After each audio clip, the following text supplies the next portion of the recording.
I know that after school.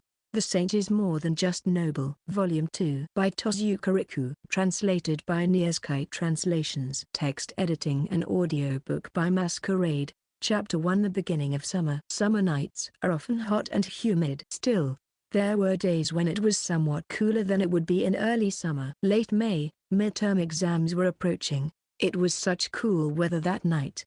Yamato was busy studying in his room when he stopped to check his phone. A new message had arrived, and it was from Sailor. "I'm in the area. Can you come out for a minute?" What? It was no wonder that Yamato was shouting out in a bewildered voice. It was now past 10:30 p.m. It was quite late for high school students to be out and about. But, or rather, that was why Yamato hurriedly began to prepare to go out. He couldn't go out in his lounge no matter how close she was to him. So he changed into a plain t-shirt and denim shorts, then grabbed his wallet and bike keys and headed out. When Yamato got on his bike, he replied, "Where are you?" on his phone. Then, Sailor immediately replied, "The park near Yamato's house." Yamato was surprised to find out that she was really in the area and started pedaling his bicycle as fast as he could. After a few minutes, he arrived at a nearby park and found Sailor sitting on a bench. As Yamato got off his bike and approached, Sailor noticed and waved. "Good evening." Sailor, who greeted him with a stick of ice cream in her hand, was wearing a summer uniform. It was a mismatch with the night scene illuminated by streetlights. Yamato took a moment to catch his breath and then sat down next to her, who was dressed coolly. "So, what's going on at this hour? Don't tell me you're not going to go out in uniform." "Well, here." Then, Sailor held out a CD. It was an anime song CD that she had offered to lend to Yamato. Did you come all the way here to lend me this?" "Yes. Couldn't you just give it to me at school tomorrow?" I wanted Yamato to hear it right away. Sailor looked straight at him and said without any embarrassment or hesitation. Yamato looked away from her and then took the CD. This time, "Well, thanks, but next time, I'd like you to be more mindful of the time, or better yet, call me. And I'll ride my bike to get it from you." "Okay, all right. Then, I'd better get going," Sailor replied nonchalantly, then put the rest of the ice cream in her mouth and stood up. As she started to walk away, Yamato pulled his bike alongside her to follow her back. "Well, I'll walk you halfway." "You sure? But Yamato's going to be home late." "I'm fine, I have a bicycle. I'm more worried about Shire's being alone at this late hour." "Foo-foo, thanks." When Sailor suddenly smiled at him, Yamato's chest pulsed loudly. As if to cover up his feelings, Yamato decided to talk about something else. "Speaking of which, the midterm is less than a week away. I've been soaking up all the studying until just now." Now that you brought it up." In the moonlight, Sailor suddenly peered into his face. What? I thought your expression didn't look so good." "I haven't been getting enough sleep lately." "You're working hard." "Ordinary people can't get good grades if they don't put in the effort." As a self-proclaimed ordinary person, Yamato has no intention of aiming too high, but at the very least, he aimed to be recommended to a university that he would not be ashamed to tell others about. In order to achieve this, he needed to study hard every day and also push himself hard just before the deadline. Sailor, who by all accounts was not an ordinary person, nodded admiringly and looked up at the night sky, reaching out her hand. "I think it's great that you can make an effort." "I'm not really motivated to study or anything." "But I remember, Shire's had good grades, right?" "Yeah. I think I got an average of 90 on the last test." Sailor replied plainly. Yamato instinctively held his temple area. "You've just made an amazing boast. You're the one who asked." "Yamato." "No, I know, but..." Yamato was regretting bringing up the topic of the test when Sailor clapped her hands as if she had a flash of inspiration. "That's right. I can try to tutor you." As Yamato froze at the unexpected suggestion, Sailor continued. "My grades are good." Without any hint of bragging, Sailor said so plainly. It was amazing that such a statement did not make her seem sarcastic. However, Yamato still wanted to reply with a bit of sarcasm. "I don't think getting good grades is the same thing as being a good tutor." Yeah, but it's worth a try." isn't it? Nothing made Yamato feel more miserable than when he made a sarcastic remark and the other person accepted it with open arms. After such an experience, Yamato bowed his head while reflecting on the situation. If that's the case, I'll be in your care. I'll take care of you. It looks kind of fun. Yamato wondered if he would be able to study properly with Sailor. Looking at the happy Sailor, he felt a little uneasy, but as she said, it would be worth a try. If we were to have a study session, it would be after school. Where should it be? How about a diner or the school library? Okay, let's go to a diner, Yamato answered immediately. There would be other students in the library after school, and he could see that strange rumors would start up again, so he rejected that idea. So tomorrow, we'll go to a diner after school. Yeah, thank you. While they were talking, they came close to Sailor's house. Sailor stopped in her tracks and turned around to face Yamato. Here's fine. It's just right there. Ah, I see. Thank you for seeing me home. I was so happy to see Yamato at this time. Sailor smiled at him. There were street lights everywhere, so they could clearly see each other's expressions. Yamato felt embarrassed when Sailor thanked him face to face in such a situation. I've told you many times before, don't go out too late at night alone. It's dangerous. Maybe that was why he responded in a lecturing tone. Even so, Sailor nodded her head with a smile on her face. Okay, bye-bye. Good night. Yeah, good night. Sailor gave a small wave and then left with a skip. The sight of her back in her school uniform skipping along the street at night made him feel uneasy and worried. When Yamato returned home, he immediately listened to the CD Sailor had given him. The tempo of the song was pleasant and Yamato naturally felt uplifted as he began to work on his studies again. I think I understand now why Shires wanted me to listen to this song. Even though it was during the midterm period, he might have been overly focused on studying. Tomorrow, the study session with Sailor would begin. Therefore, Yamato reminded himself to be a little more relaxed. Chapter 2 Study Session with the Saint. After school the next day, at a family restaurant in front of the nearest station, Yamato and Sailor met for a study session. Yamato was the first to arrive, and Sailor came about 20 minutes later. Sorry, did you wait? Sailor was a little breathless when she asked. She probably got lost while running to the restaurant. I just got here, too. I had to stop by the staff room today. This was a lie, but it was also Yamato's way of showing consideration. Yamato's selfish reason for choosing to meet at the site was to avoid running into his classmates, so it was only natural for him to show this level of concern. That's good. Let's go in, then. Sailor urged him to enter the family restaurant. The restaurant was not so crowded, so Yamato and Sailor were shown to a table for four near the wall. What should we order? As soon as they sat down facing each other, Sailor immediately opened the menu and asked him with a heartfelt buzz in her voice. I think I'll just have the drink bar. If I eat something, it'll make me sleepy. I see. I'll just order something. Yeah. Sailor pressed the call button, and a waitress came to take the order shortly after. Sailor pointed at the menu. Margarita pizza, crispy potatoes, authentic doria, shrimp cream gratin, and 2 drink bars. That's quite a lot. And they're all greasy foods. When Yamato muttered to himself, Sailor seemed to have no choice but to order more. And I'll add a Caesar salad. You don't have to force yourself to add that. Yamato said so, and I kind of felt like it. And I thought I'd eat once in a while. He had thought that her taste in food was surprisingly childish. But once again, he was worried about her eating habits.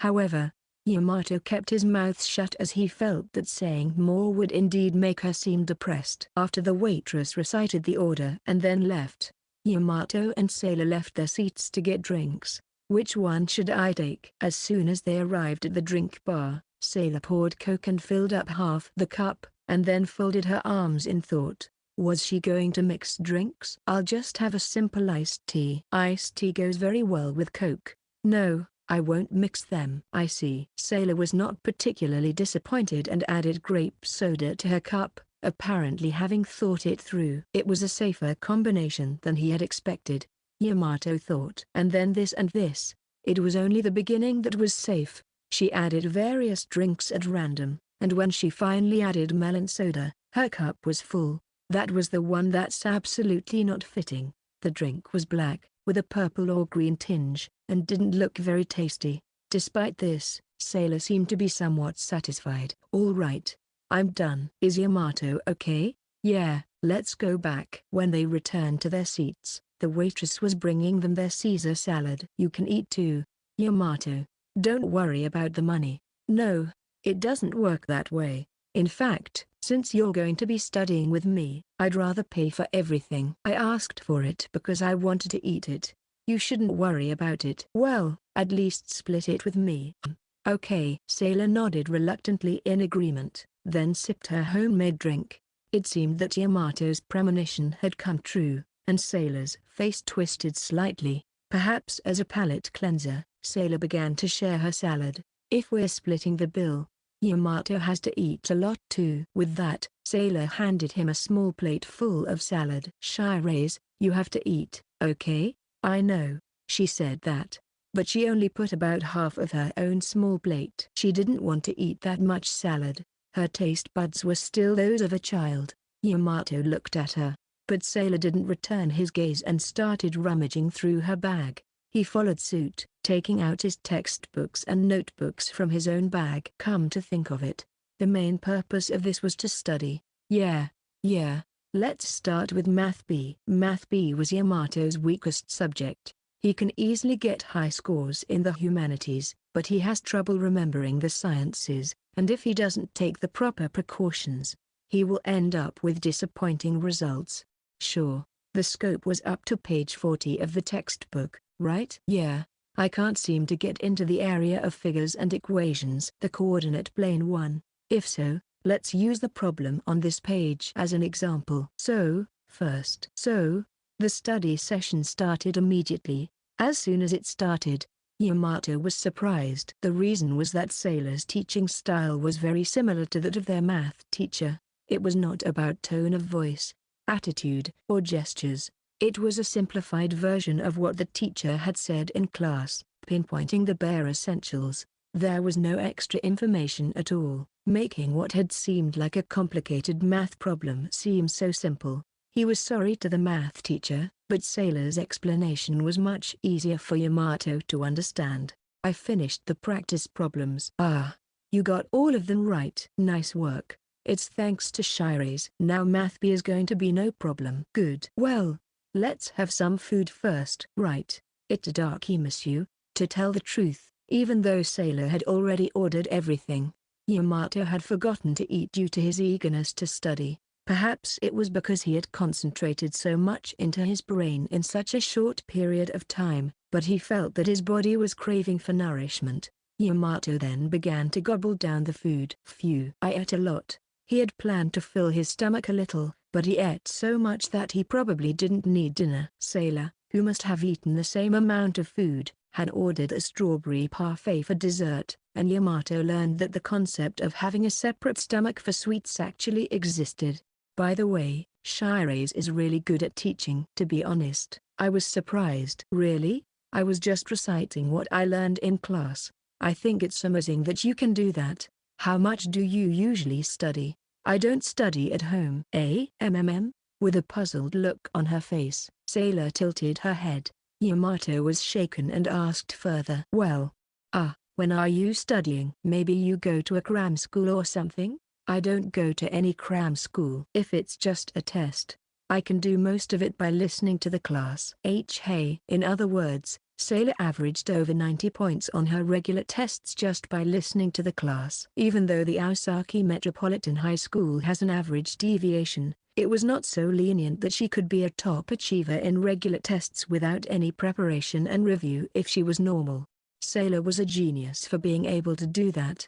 Yamato was dumbfounded by her sudden confession, but then he heard a noisy voice coming from near the entrance of the store. He looked over and saw that a few girls in Osaka High School uniforms had just entered the store. It's my unlucky day. I knew it wouldn't be enough to move our destination one stop. He didn't recognize their faces, so he guessed they were from another grade, probably freshmen. It was just a hunch, but he felt uncomfortable as a senior. Yamato, Sailor called out to him curiously. She didn't seem to be paying any attention to the girls who had just entered the store. Sailor had taken the trouble to make time to teach him how to study. Yamato reminded himself that he should not lose his concentration and changed his mind. Sorry, it's nothing. Can you teach me chemistry next? Got it. And so they moved on to the next subject. Hey, isn't that the saint of the second year class? She's with a boy. Seriously? That looks interesting. The girls who had just entered the restaurant seemed to have noticed them. Although they were seated a good distance away, they were making a lot of noise and looking at them with overly curious eyes. To be honest, it was awkward on Yamato's part. It had probably already started spreading on social media. But Yamato at least hoped to keep things peaceful at least for this occasion. But that wish was unlikely to come true. On their way to the drink bar, the girls went out of their way to walk past Yamato's seat and boldly take pictures of him with their phones. They did the same on their way back to the bar, and Yamato began to turn his head down in awkwardness. It would only be a matter of time before he was talked to. Just then, Sailor poked him with a mechanical pencil. Are you focusing? Yamato nodded honestly as he was faced with a simple question. It's not that I'm bothered or distracted. I'm sorry, I know Shirase is teaching me how to study. I see. Then wait a minute. With that, Sailor stood up and went straight to the girls' seats. What was she going to say? As Yamato listened impatiently, he heard Sailor's voice. I'm having trouble concentrating on my studies, so I'd appreciate it if you wouldn't look at me. Straight to the point. When Sailor said this in gentle tone, the girls all shook their heads in agreement. Thanks. Sailor thanked them and then came back with a face as if nothing had happened. As Yamato was thinking that the situation was resolved quite easily, he heard a high-pitched voice coming from the girls. They seemed to be excited and very happy. What expression did Sailor have on her face when she warned the girls? I was curious, but unfortunately, Yamato could not see her face. What kind of magic did you use? When Yamato asked her about it, she looked puzzled and said, nothing. I was just asking them to stop looking at me. In other words, she was unaware of what she did. The high-pitched voice from the other side continued. She had such a nice face, that saint. And her voice was great too. And she's so cute in person. I'm totally a fan now. So it seems that the rumors about Sailor being popular with girls are true. Shirase really is a popular person, huh? I don't really know. It's amazing how unaware you are. Her unconsciousness was beyond stunning, and Yamato even respected her for it. So Sailor asked with a curious look on her face. Is Yamato that unattractive? PFFFT? Yamato had just sipped his iced tea but suddenly spit it out. Ah, what a waste. Whose fault is it? Whose? Yamato wiped the table with a TSK and coughed to get his mind back on track. HMPH. I could see that. I never had been popular. I see. It was a complicated feeling to be so easily convinced, but the important thing now was how to end this topic. Therefore, Yamato turned to his chemistry textbook. It was time to end the chit-chat. Let's resume our studies. Yeah, all right. Sailor seemed to have recovered her mind, and the study session resumed. 2 hours passed. As Yamato's concentration began to wane, they decided to call it a day. After paying, they walked out of the restaurant and saw the night scene already spread out. It was a bit new to Yamato, as he didn't usually come to this station. I'm tired. Sailor mumbled to herself as she stretched out next to Yamato. Good night. Thank you for today. It was very helpful. That's good. There are only 3 days left until the midterm test, right? Let's work hard every day until then. Oh, I'd appreciate your help. Yamato was about to ask her if her own studies were okay, but then he remembered that Sailor wasn't the type to study for tests in the first place, so he stopped talking. Despite some unexpected interruptions along the way, today's study session was very productive for Yamato. After all, in just a single day, Yamato was able to get through 2 of his weakest subjects, math and chemistry. As Yamato was deciding to ask Sailor to help him review his best subject tomorrow, he suddenly noticed that Sailor was staring blankly into the distance. Out of the corner of her eye, she saw an unpopulated arcade. I don't mind stopping by for a breather. When Yamato called out to her, Sailor immediately turned her gaze to him. You sure? Yeah, I've been soaking up all this studying. It's good to have a little something to do. Okay, let's go. Sailor took Yamato's hand and started walking away. She had her normal poker face expression, but Yamato could tell she was somewhat pleased. She must have been itching to go, but it's late. Only an hour. Okay. There was a pause before she answered, but he decided not to worry about it. For now, he just wanted to focus on having fun with Sailor. 3 days had passed since then, and the day of the midterm exam had finally arrived. The atmosphere in the classroom had been tense since the morning, with some people reading their textbooks and piling them up, others crying out to their classmates, and the rest giving up and doing nothing. All of these were scenes unique to the pre-testing period. Oh hey! Under such circumstances, a rather cheerful voice echoed through the room. The voice was, of course, that of Ita. With that, the tense atmosphere in the classroom instantly eased. As Yamato was admiring the presence of the class leader, Ita came over to talk to him. Hey, Karaki, are you pretty confident? So, I guess. Well, I think I can do better than usual. Oh, you're very confident. Yamato hadn't meant to sound so confident, but he was more positive than he usually was because Sailor had been teaching him for the past few days.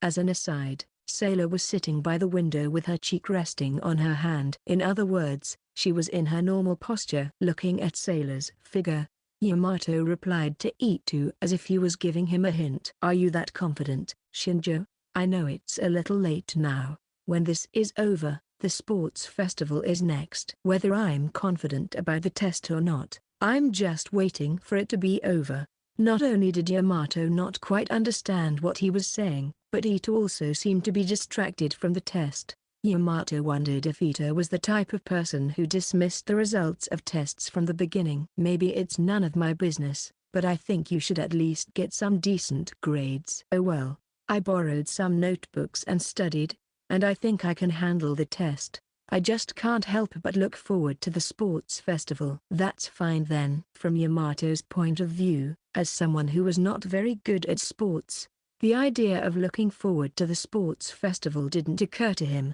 nor can he sympathize with it.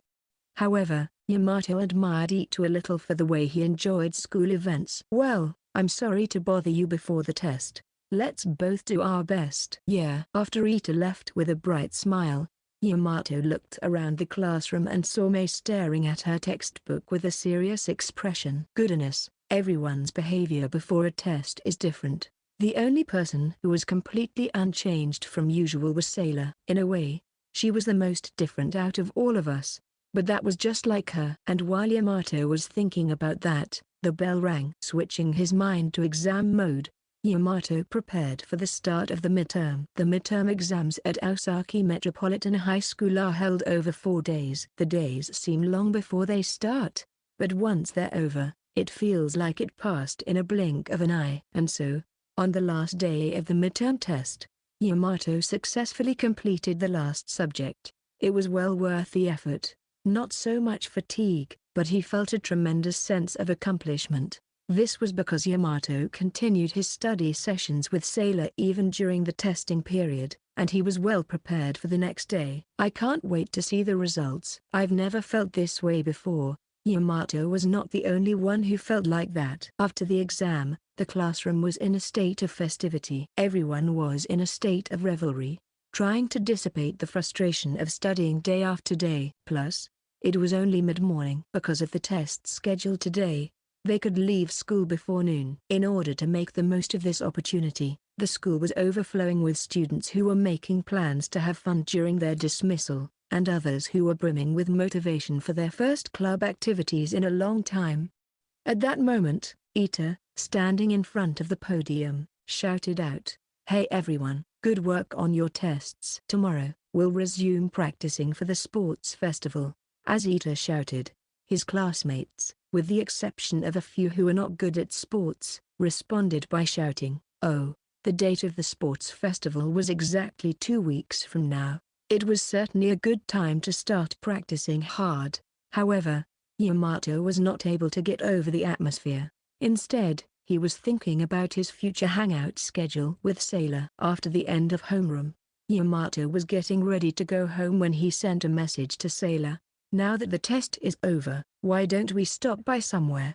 Then, Sailor came up to him with a bag in her hand. All right, then let's go. The way she smiled at Yamato was so cute that he almost fell in love with her, but they were still in the classroom, and the stares of the people around him were painful. Well, better hurry up. Yamato also picked up his bag and left the classroom with a fast pace alongside Sailor. Then, Yamato and Sailor came to a fast food restaurant located a short distance from the school. It was lunchtime and the restaurant was quite crowded, but perhaps because of its location, there were no students from Aosaki High School in sight.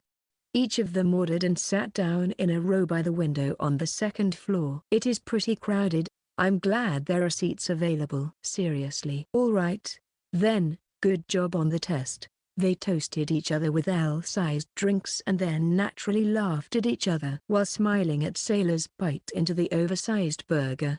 Yamato decided to cut to the chase. By the way, Shiraise, do you have any place you want to go for fun? I heard a lot of places the other day, but if I had to narrow it down to one, I was wondering which one would be best. Then Sailor squirmed, chewed, and tilted her head thoughtfully. Once her mouth was fully emptied, she uttered a thought that seemed to come to her. I think I want to go to the pool the most right now. It's been so hot lately. However, going to the pool meant wearing a swimsuit. The thought of Sailor in a swimsuit made Yamato feel awkward, so he decided to keep it to himself for now. Since she had asked for it, there was no way Yamato could refuse. It was too early in the season to go into the regular cold pool, but it should be no problem if they went to a warmed pool. Yamato tried to remain as calm as possible and naturally tried to accept the proposal. Sure, it's hot again today. If that's the case, we should go to the public pool on the weekend. Oh,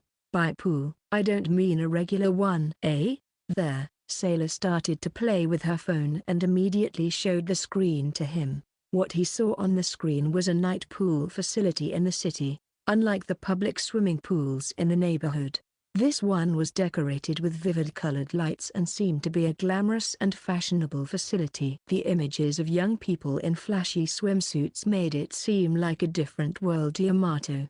He was so shocked that his brain froze. Yamato. As Yamato remained silent, Sailor poked him on the shoulder and called out to him. Why yeah, my bad. It was too much of a shock. You didn't like it that much? It's not that I don't like it, it's just that I don't like these facilities. Yamato also knew about the existence of the night pool facility itself.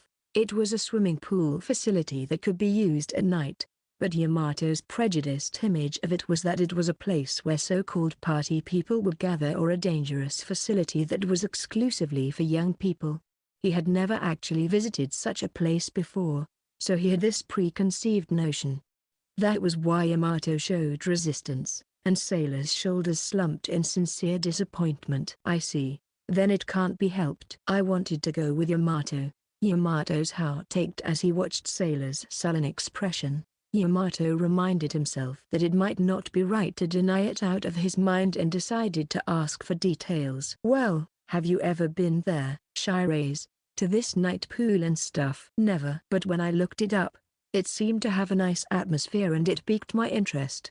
It looks interesting. It looks like a place where dangerous people hang out. It's a place where you can find people who are looking to pick up girls like those who have been involved with you before or something like that. Is that so? From what I've seen on the information site, it seems like a lot of girls get together to hang out and it's also frequently used by couples.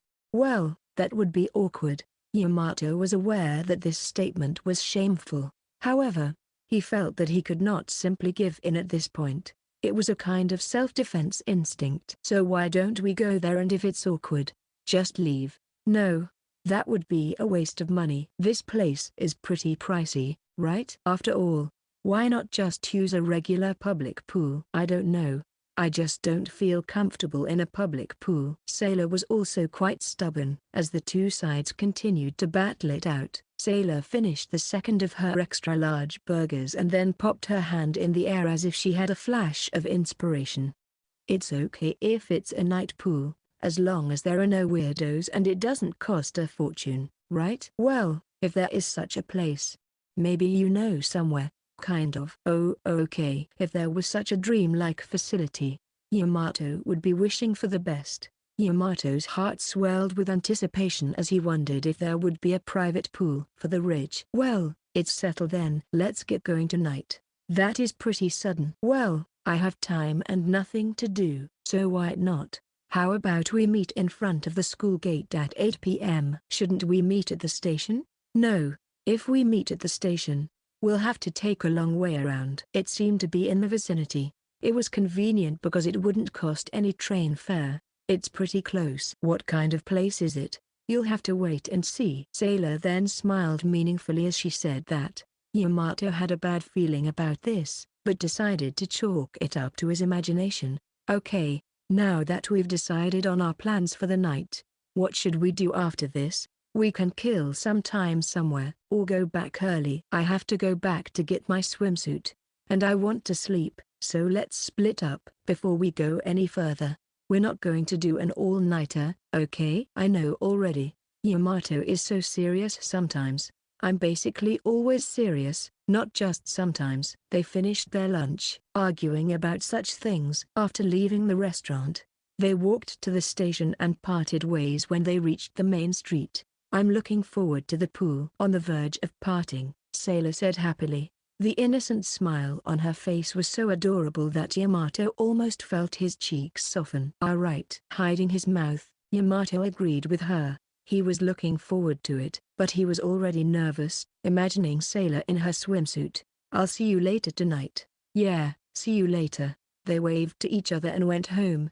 Yamato was very excited to finally be able to do something summer-like. Chapter 3 Night Pool with the Saint. 7 p.m. After a quick super, Yamato changed into his casual clothes, a white shirt and shorts, and left the house with a drawstring bag containing his swimsuit in his hand.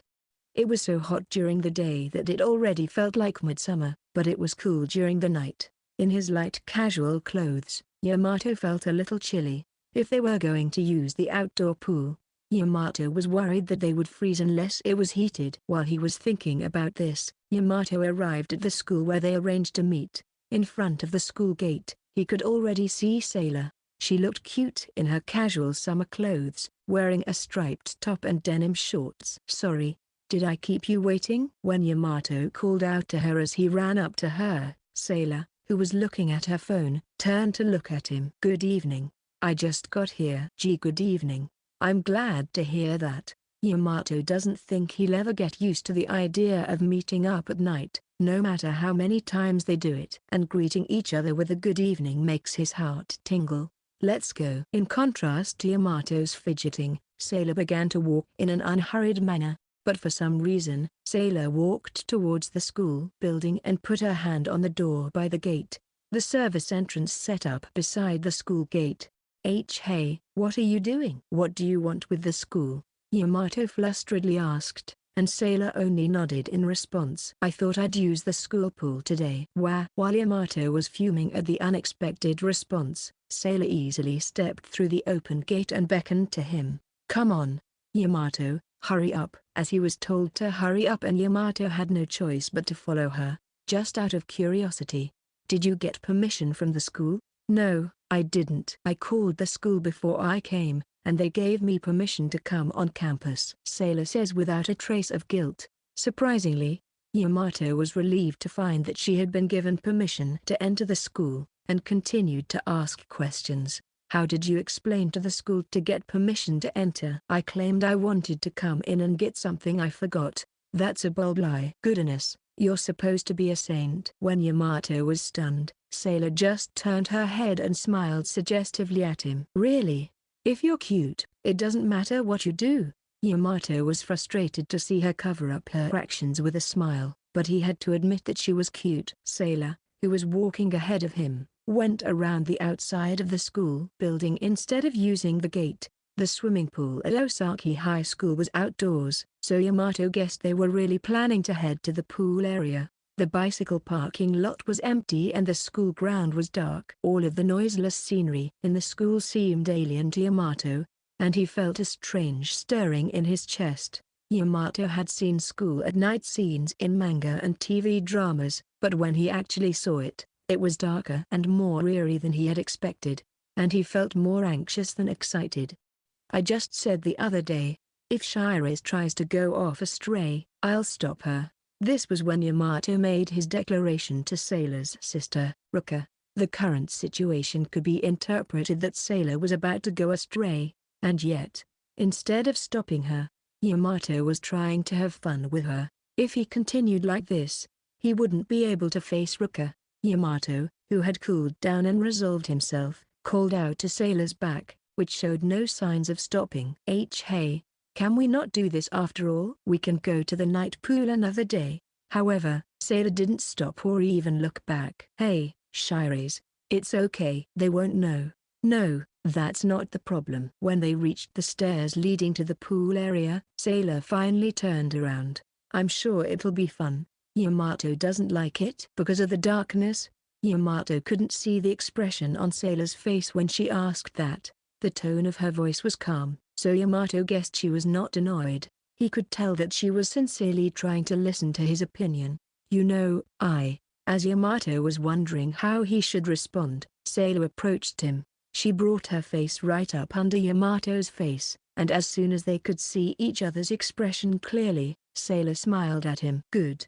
You don't seem too angry. Sailor's eyes seemed to be shining in the dark. Yamato was absorbed just by staring at it. Pushing such a kind of nagging worry out of his mind, Yamato averted his gaze before answering.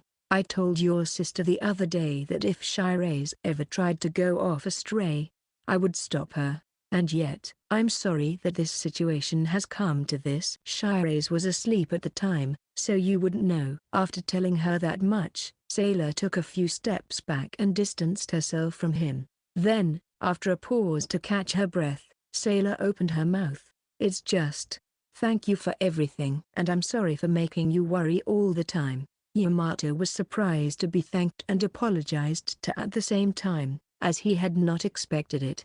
However, Yamato felt half relieved and half disappointed, thinking that the way this conversation was going, they would reconsider the night pool experience at school. But if that's the case, I'm sure you'll be fine. That person, Ani-san, will laugh and forgive you for something like this.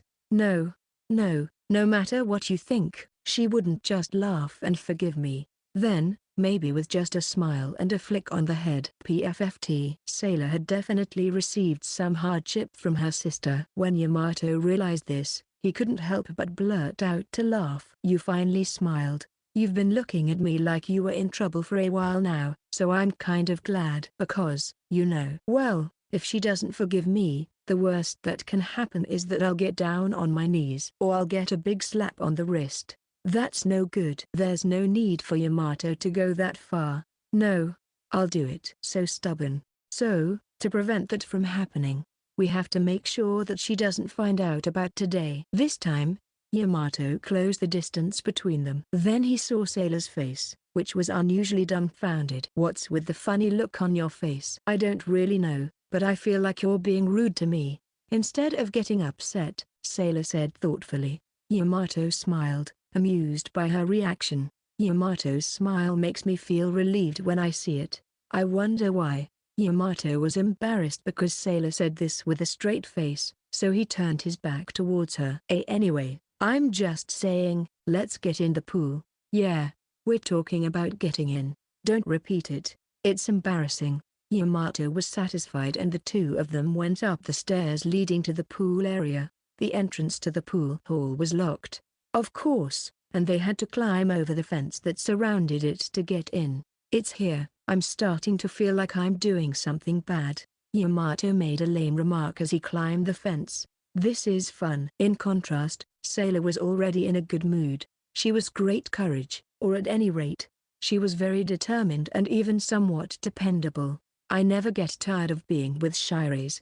Thanks to Sailor's seemingly cheerful attitude, Yamato's mind had become much more relaxed. When Yamato finally got to the other side of the fence, the pool area, a mysterious sight filled his vision. The surface of the water in the spacious pool was glistening in the moonlight that filtered through the clouds. As the surface of the water swayed slightly in the night breeze, the glow of the lights changed shape, uplifting the viewer's spirits. Amazing. The pool at night is so beautiful, isn't it? It's much more atmospheric than I thought it would be. But Sailor was rummaging through her bag as she spoke. She seemed to be itching for a swim. I've come all this way to the pool. I should swim properly. I'll go to the men's locker room. As he said this, Yamato noticed that the doorknob of the men's locker room did not turn. There was no way to get into the locker room because there was no key. Hey, Shiraze, do you have a key to the locker room? No, I don't.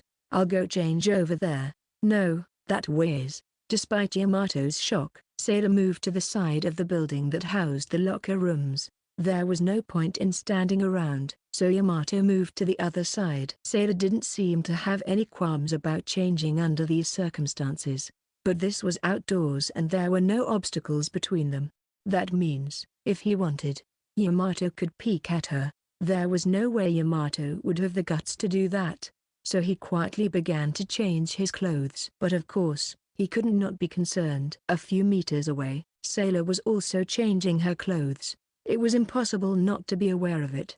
SSSH. That was when he heard the clothes rustling. It was definitely coming from the direction where Sailor was. Maybe it was because it was dark, or maybe his hearing was more sensitive. Pattern. Could this be the sound of a swimsuit being put on?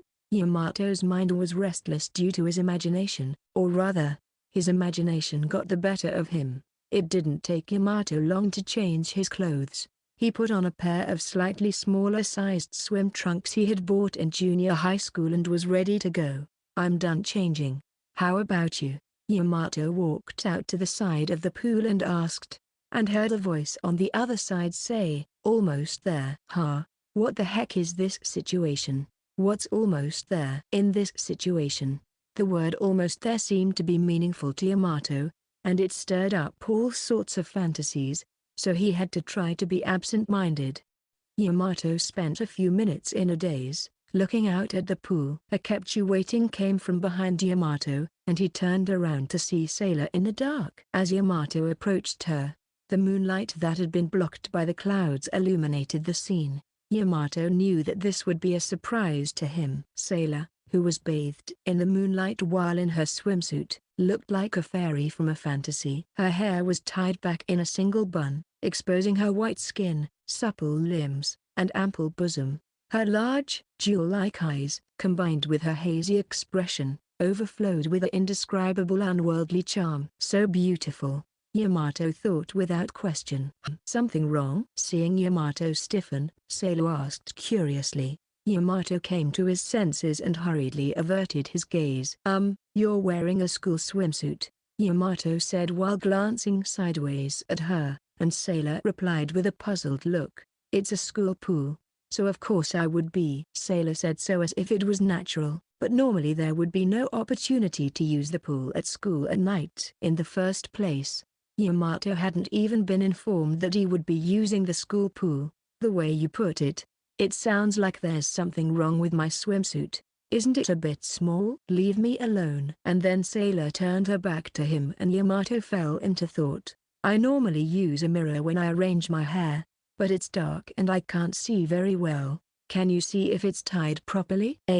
Yeah. When Sailor made an unexpected request, Yamato swept his gaze over her, but checked it regardless. With her hair pulled up into a so-called ponytail, the beautiful nape of her neck was exposed, which was awesome to say the least. It is awesome. I think you've got it all tied up nicely. Okay, I hope so. Then Sailor turned around and looked at Yamato's whole body as if she were looking at something unusual. Yamato is surprisingly muscular, right? Only a little bit lumpy. That's because I'm a man. In my case, it's not that I have muscles, it's just that I'm a bit on the thin side. Whoa! Suddenly, Sailor touched his stomach. Sailor was still looking at Yamato's stomach with interest, as he turned his head away in surprise. I knew it was hard. Your abdominal muscles are well defined. Don't touch me out of the blue. And I'm pretty sure that's about the size of most slim men. Hey, Okay. I do sit-ups sometimes too, but not all the time. Do you want to touch mine? There was no reason for Yamato to refuse such an offer. The only way to touch her was through the fabric of her school swimsuit, and more importantly, she was the one who offered. If he refused at this point, he would regret it for the rest of her life. Let's check it out. Yamato gently reached out and poked Sailor's stomach. Funny. His fingers touched something soft and slowly sank into it. It was a moment of happiness. Hey, you don't have abs, do you? I guess you need to do some muscle training. No, it's fine, this is perfectly fine. Even after retracting his fingers, Yamato was still flustered and was clearly acting weird. Her stomach was that soft, the other parts must be. Yamato's gaze naturally traveled upward. Sailor, who seemed to have noticed his gaze, said nonchalantly as she put her hand on her chest. Aren't these a bad idea? It's going to be the impure erotic intercourse that Yamato was talking about. It's not. I'm not trying to touch you there. Then that's good. It seemed that Yamato's argument was easily accepted. After returning to her normal state, Sailor turned on the flashlight on her phone as a light and started to stretch. Sailor's personality saved the day. Even mere stretching from Sailor looked professional. Her body seemed to be so flexible that Yamato couldn't imitate her. Yamato also did his best to get rid of his worries and stretched seriously, as they must be done properly or it will lead to cramps and accidents. After a round of stretches, they headed for the shower area. They turned on the shower faucet and water came out, so they both took a shower first. So cold. Why, you're right. The sight of Sailor with water dripping from her hair was very seductive. Yamato was too preoccupied with that to pay attention to the coldness of the shower. As they moved to the poolside, shivering from the cold, Yamato told her to be careful, just in case. First of all, don't jump in. It's dangerous. Also, let's make a hand sign in case you get a cramp in your leg or drown. Oh, you're so cautious. I'll also go ahead and say this. I'm not a very good swimmer. It's pathetic. Is that so? I don't think you're pathetic. Oh, thank you. First, they decided on a hand sign and then they dipped their feet in the water. Wow, the pool water is pretty cold too. It doesn't matter how much into summer you're in. It's not even June yet. Besides, it's night now. It looked like the swim team cleaned the pool today. Maybe we're the first ones to go in. I feel bad about that. I don't really know. Alright, let's go in. Yeah. With a small splash of water, Yamato and Sailor entered the pool. Cold. Sailor shivered as she held her own shoulders. She looked like a small animal. Haha. It's refreshing to see shy rays so cold. That's cold. As Sailor splashed water on him, Yamato did the same to her in return. I am so cold. I forgot my goggles. They're getting in my eyes. Ahaha. Yamato, you laugh too much. Seeing Sailor so unusually peeved made Yamato feel even better. Yamato was happy to see Sailor in a rare state, but he was also starting to get used to this particular situation and began to genuinely enjoy it. Then Sailor said something as if it just came to her. I'm a pretty good swimmer, so why don't I teach you? Are you sure? I think I'm pretty terrible, if I do say so myself. That means it's worth teaching. Which one do you want to start with? Okay, breaststroke first. Please. I can't seem to figure out how to move my legs. The one with the frog legs. Then give me your hand first. Okay. Yamato put out his hands as he was told, and Sailor grabbed both of them. Alright, let's get started. Oh. And so the swimming lesson began. Yeah, keep it up. As Sailor called out to him, the water splashed, and splashed. It had been 20 minutes since then, and Yamato had already finished practicing his breaststroke and had moved on to his butterfly legs for the crawl. Yeah, that should be good. Go. Get some rest. Phew, I agree. However, it seemed that Sailor was planning on staying in the pool. When only Yamato went up to the poolside first, he noticed that his muscles, which were not normally used, were screaming in pain. After wiping himself off with a towel, he sat down on the floor for a moment. As he watched Sailor drifting on the surface of the water on her back, he suddenly thought, I wonder if the Little Mermaid was like that. The sight of her drifting on the surface of the water at night was just like something out of a fairy tale. and Yamato felt like he was witnessing a fantastical scene. In addition, it was a feast for the eyes to see Sailor's ample bosom floating out of the water. For a while, Sailor was floating and looking at the night sky above her, but when her gaze suddenly met Yamato's, she stopped floating and came up to the poolside. "Are you tired?" Sailor asked while brushing up her bangs. She then sat down next to Yamato and peered into his face. The first thing he saw was her beautiful forehead, and then his eyes dropped to her breasts. It was still pretty big. He could even see her cleavage. "Well, to a point," Yamato replied, trying to remain calm so that she would not be aware of his evil thoughts. Sailor apparently had no doubts about that, and she smiled gently. "In a short time, you've learned to swim pretty well." "I think Yamato is a fast learner." "No, it's because you're a good teacher."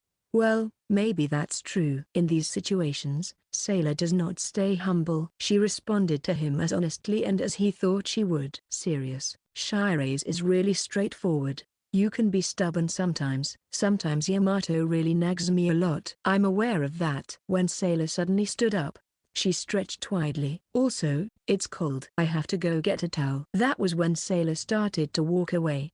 Cling. There was a noise in the distance. It was a metallic sound, as if something was creaking. Maybe one of the security people noticed them and came to check on them. "Someone's coming? Maybe we should hide for now." Yeah. Unlike Sailor, who was still acting aloof and unconcerned, Yamato was desperate. Inwardly, he was so anxious that he thought his heart might jump out of his mouth. They moved to the side of the locker room, where they had already packed their belongings, and hid there, cuddling together. Sailor was so close that he could feel her breath on him. Yamato tried not to be aware of this, and focused all his attention on keeping an eye on the poolside. Then there was a thump, thump, thump sounds up the stairs. There was no doubt about it. Someone was coming towards the pool. Not long after that, he heard the sound of a lock opening and closing, and the entrance to the pool opened. "Is anyone there?" An unfamiliar middle-aged man's voice echoed through the pool. It seemed to be a security guard who had come to take a look around. Perhaps because he heard the noise that Yamato and Sailor were making, he seemed to be very cautious. Yamato and Sailor could see that the lights of the flashlights were illuminating the water. There might still be some wet footprints by the pool. If they see that, they will start searching the whole area. Then, the chances of finding them are very high. "Hey Yamato." At that moment, Sailor spoke to Yamato in a whisper. Yamato looked to see a soaking wet Sailor staring up at him. Gulp. Without thinking, Yamato gulped. What's the matter? I'm cold." "Can I touch you?" Exclamation mark. Yamato almost shouted, but thanks to Sailor covering his mouth with her hand, he was able to keep his voice down. When Yamato looked closely, he saw that Sailor was shivering slightly. She had just gotten out of the pool and hadn't wiped her body with a towel yet, so her whole body was probably getting cold. Nevertheless, if she tried to take the towel out of her handbag, the noise might alert the guard to their presence. Yamato couldn't just leave her like this, so he gave her a small nod. "Thanks, Paito." Sailor's slender shoulders touched Yamato's chest. Yamato's heart began to beat faster as he felt the cool and smooth texture of her skin. The mere touch of her shoulder was enough to shake him. If she had hugged him or something, Yamato would have definitely screamed out loud. "So warm." Sailor's voice echoed in his ear, which made Yamato's whole body stiffen. The smell of chlorine mixed with a very sweet smell filled his nostrils. Yamato's heart was beating so loudly that he was worried that not only Sailor but even the guards in the distance could hear his heartbeat. "Please hurry up and leave." Yamato didn't want the guard to find them, but more than that, it was more of a problem for Yamato right now to keep his wits so that he wouldn't hug Sailor in front of him. Probably just my imagination. After a while, Yamato thought he heard the whining voice of a guard in the distance, and then he saw the presence of the guard leave the pool. And then the door was locked again. Phew! Immediately, Yamato let out a big breath. This was the moment when the thread of tension was released at once. "Looks like he's gone." With that, Sailor let go of his body. Yamato felt a sense of loneliness as the skin they had been touching separated. The guards might come again. "We're not swimming anymore." "Yeah. I guess I'd better go home for the day." "Okay, let's take a shower like this." Unlike Sailor, who had started walking first, Yamato was still frozen in place. Therefore, Yamato called out to her with a fake smile on his face as he turned his back on her. Shirase is probably feeling particularly cold, so why don't you take a shower first? I'll keep an eye out for the security guard." "All right." As Yamato just told Sailor, they needed to be on the lookout for security. But there was another reason why Yamato didn't move right away. "Hey!" Sailor emerged from the shadows of the building and looked back, bathed in the moonlight. "Something wrong?" "There is nothing wrong with Yamato. I'm the one who touched you." "Eh?" Sailor suddenly averted her gaze and said apologetically. Yamato seemed to have a weird feeling earlier. But don't worry about it." After saying that, Sailor headed for the shower. Yamato, who was the only one left, crouched down and sighed heavily. Then the air between them was awkward for a while. However, by the time they got dressed and left the school, Sailor seemed to be completely unconcerned. Thanks to this, Yamato's mind switched back to normal as well. "Ah, that was fun," Sailor said as she stretched out in the night streets near the downtown area. "I had a good time, too. We had a close call when the security came, though. That was a surprise to me, too. It was a thrill for me because I was wondering what would happen if we got caught." Shirase seems to be enjoying that part as well. Yamato could not help but feel that he was not the same person as before. Still, he didn't regret the time he spent today one bit. "Hey, I'm hungry. Let's go eat somewhere." "Haven't you eaten dinner?" "No, I didn't eat. I was at the pool." That was what one called a girl's situation. Yamato realized that he had lacked delicacy in this area and reflected on his actions. "Then we'll go to the restaurant Shirase wants to go to." "I want ramen." "Ramen again? That's fine, but it's past 9 o'clock now, and I wonder where they're still open for business around here." "I think the place in front of the station was still open." "Okay, let's go there." "Yeah, I'm looking forward to it." Looking at Sailor's happy smile, Yamato's mood was uplifted as well. He was getting hungry as well. "Somehow, I'm getting hungry too." Today's events call for a big serving. "Oh, as expected of a man. I'll order a large one too." "That's what I'd call Shirase. Are you mocking me?" I'm not. I was simply admiring how amazing Shirase is." "That's good then." As they approached the downtown area, the number of people passing by increased. Students in school uniforms and working people on their way home from work were conspicuous. It was still a little too early to call it late at night, but the sun had already set. They didn't have to worry about being arrested, and the atmosphere of the city was different from the daytime. Yamato vaguely thought that he might like this time of day the best. The night breeze felt very nice as they left the ramen restaurant that Sailor had recommended. "The breeze feels good." Though that was a large amount of food, Yamato, who was really full, muttered, "Aku." Next to him, Sailor sneezed in a rather adorable way. "You caught a cold?" "Maybe." "It's cold. Are you sure you're okay?" Worried, Yamato took off the jacket he was wearing and offered it to Sailor. "This may not do much, but take it." Thank you." Sailor accepted the jacket without hesitation and immediately threw it over her head. "Yeah, I'm feeling a lot better. Can I borrow this and go home?" "Yeah, you don't have to wash it or anything, just return it to me whenever you get the chance." "Fufu, I'll at least wash it." I see. Not to be rude, but Yamato couldn't imagine Sailor washing it. Yamato just couldn't bring himself to. When they arrived in front of the station, they finally had to part ways. "Then, I'll see you tomorrow." "Bye-bye." "Yeah, at school." When their backs were turned to each other, Sailor sneezed again. Yamato was worried that she might have really caught a cold, and he headed home with that thought in mind. Chapter 4: A Visit to the Saint with a Summer Cold. It was the next morning. There was no sign of Sailor in the classroom. At the beginning of morning homeroom, the teacher announced that Sailor would be absent due to a cold. Probably, or rather, definitely, her cold was caused by yesterday's excursion to the pool. Now, Yamato was regretting their decision to go to the pool at night. Even though it was close to the opening of the pool, Yamato immediately sent a message to Sailor during a break. "I heard you caught a cold. Are you okay?" Yamato was worried about her health, and on top of that, he couldn't work up an appetite because he had failed to protect her. So Yamato was sitting alone in his seat, in a daze. "Hey, Karaki, are you okay?" Ita called out to Yamato, and he looked over to see Ito and Mei standing beside him looking worried. "Yeah, I'm fine. It's not like I have a cold or anything." "No, you don't look fine by any stretch of the imagination. You look pale." "You haven't eaten either.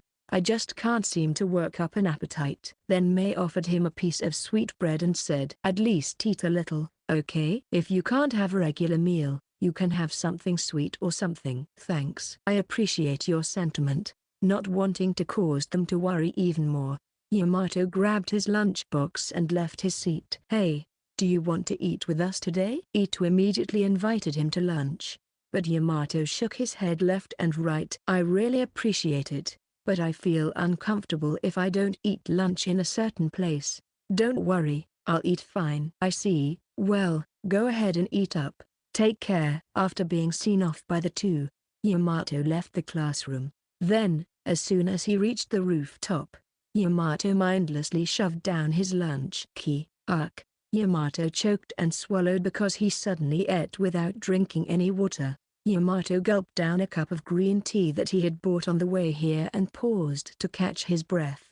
It was summer and Yamato was on the rooftop with a lukewarm breeze blowing. However, he couldn't feel the heat. The core of his body seemed to be chilled, and he almost felt as if he had caught a cold. "Shiraise, I hope you're getting some rest." Yamato looked up at the sky and muttered to himself. Yamato hoped she was sleeping well. Yamato wanted to believe that she was taking medicine and drinking enough water, but if she wasn't, Yamato couldn't help but imagine a bad situation. "I'm such a worrywart." However, Sailor lived alone. Her parents and sister may be rushing to take care of her, but otherwise, she was home alone. She may not be able to take her medicine well. And while it was hard to imagine Sailor being alone and anxious, there was a possibility. As Yamato sighed heavily, the bell rang. With a heavy heart, Yamato returned to the classroom with an empty lunchbox. Yamato took his afternoon classes with a depressed feeling and finally arrived at the end of the school day. As Yamato was getting ready to leave, Ito and Mei approached him again. "Hey, Karaki," Ito said in a hushed voice. "Are you going to visit her today?" Yamato was puzzled when he was asked that. "What? No." You don't know where her house is? Do you know, Tamaki? I don't know. I wish I did. Then I'm going to go ask the teacher about it." "Sensei, I know where her house is," Yamato said without thinking, and both Ito and Mei rolled their eyes. "That? Of course, I've never been in there." When Yamato mentioned this, Ito and Mei looked at each other and then nodded. Then, just as Mei started to fidget, she held out the plastic bag in her hand. "See, can you give this to her? I bought it for her, and it's all fruit jelly inside." Inside the bag, just as Mei had said, was all kinds of colorful fruit jellies. It was easy to eat even when one had a cold. "No, You're going to visit her, aren't you? I'm sure the saint is waiting for you, Karaki." Ita interrupted Yamato's words and gave him a smile. "Shinjo's just trying to be funny, kind of." Ita showed his white teeth and the made an okay sign. Yamato chuckled at the fresh attitude and the look on his face. "Okay, I'll go. I've been thinking about it for a while." "That's what I'm talking about." Ita slapped Yamato hard on the back and Yamato stood up, feeling as if he was being pushed. "Thank you both so much." Yamato thanked them shyly, and they both smiled at him. "Take care of the saint. Don't get too comfortable though." As if the two of them were urging him forwards, Yamato ran out of the classroom. Yamato felt his body and heart were lighter than ever. As he left the school, Yamato sent Sailor another message. He told her that he was going to visit her house and that he would buy some medicines and fruits. So if there was anything she was missing or wanted, she should let him know. After deciding to go visit her, Yamato still felt uneasy about visiting Sailor's house. After all, Sailor lived alone. Even if her parents or siblings were present, it would be awkward. In addition, the fact that he had to enter that tower apartment was a hurdle in itself for an average person like Yamato. However, there was no use in letting such anxiety get to him. Yamato set his mind and bought some medicines and cooling sheets at a drugstore when he stopped by on the way. and stopped at a supermarket to buy some food and drinks. So, with the help of his memory, Yamato walked for 20 minutes. Yamato arrived at Sailor's house, the first time since the day of the class party. As expected, the feeling of intimidation was tremendous for Yamato when he saw it in front of him. The pitch-black walls overflowed with a sense of luxury, and it hurt his neck to look up to see the whole building, which looked like it was reserved for celebrities. However, Yamato couldn't just be pressured and stand there. Yamato still hadn't received a reply to his message from Sailor. With determination, Yamato entered the entrance and checked Sailor's room number from the mailbox. He enters the room number into the ringing device, and after a few seconds or so, and just as Yamato thought he heard Sailor's voice over the equipment, the door to the lobby opened immediately. She opened it right away. I think she should be a little more vigilant. Yamato walked through the lobby decorated with a modern interior and boarded one of the many elevators. Yamato pressed the button for the 20th floor, where Sailor's apartment was located, and it arrived shortly. I guess Shirase is always in and out of these places. Yamato exited the elevator and walked down the corridor, thinking once again that she lived in a different world. Then he spotted Sailor at the end of the hallway. She was wearing cute strawberry-patterned pajamas and had a cooling sheet on her forehead. Yamato wasn't sure if it was the vague expression on her face or the way she was dressed, but she seemed to have suddenly become younger, and Yamato became irresistibly protective of her. What's with this outfit? It's too cute. Wait, no. I'm sorry to have you come all the way out here. How are you feeling? I just woke up. I'm okay, I guess. Since you've come all this way, come on up. But I don't want to give you my cold. No. Well, I don't have to worry about catching a cold or anything. Well, come on up. Without hesitation, Sailor opened the front door and beckoned Yamato to head in. She said she woke up earlier, but she must have been awakened by the sound of Yamato ringing the intercom. From the fact that her pajamas were soaked with sweat, Yamato could tell that she had come straight out of bed to open the door for him. As they walked up to the front door, Sailor wobbled her way across the wooden floor that stretched in a straight line. It was visibly obvious that she was still not feeling well. Immediately, Yamato rushed to Sailor's side and firmly supported her body. Yamato noticed she still had a fever. Her body was very hot. Sailor suddenly looked away and said in a small whisper, "I'm sweating a lot." "This is not the time to be talking about that. Your room." Where's your bedroom?" "In the back." "Okay, let's take it slow." Yamato lent Sailor's shoulder as they slowly made their way down the corridor. As Yamato supported her slender body in this way, he was reminded that Sailor was a girl. She was usually cute, but she was also a very easygoing and dependable person, which sometimes makes him feel like he's losing her. Besides, Sailor was concerned about her sweat, but Yamato didn't find it unpleasant at all. In fact, he even hoped that she would not mind and would rely on him more and more. When they arrived at the bedroom, Yamato laid Sailor down on the semi-double bed. The interior of the room was simple, but there were some cute decorations, such as a stuffed panda on a shelf and a strawberry-patterned carpet. So this is the girl's room. I've never been in one before, but it's still something completely different. In this way, Yamato was momentarily immersed in emotion but quickly came to his senses. "Well then, I'll be using the kitchen. Tamaki-san gave you a lot of fruit jelly, so I'll put them in the fridge. Also, I'll leave a bottle of sports drink here for you." "Sweaty and sticky. I feel disgusting." "Ah, okay. I'll get you something to wipe with. Is there a change of clothes in the closet?" Aku. After all, Sailor didn't look well.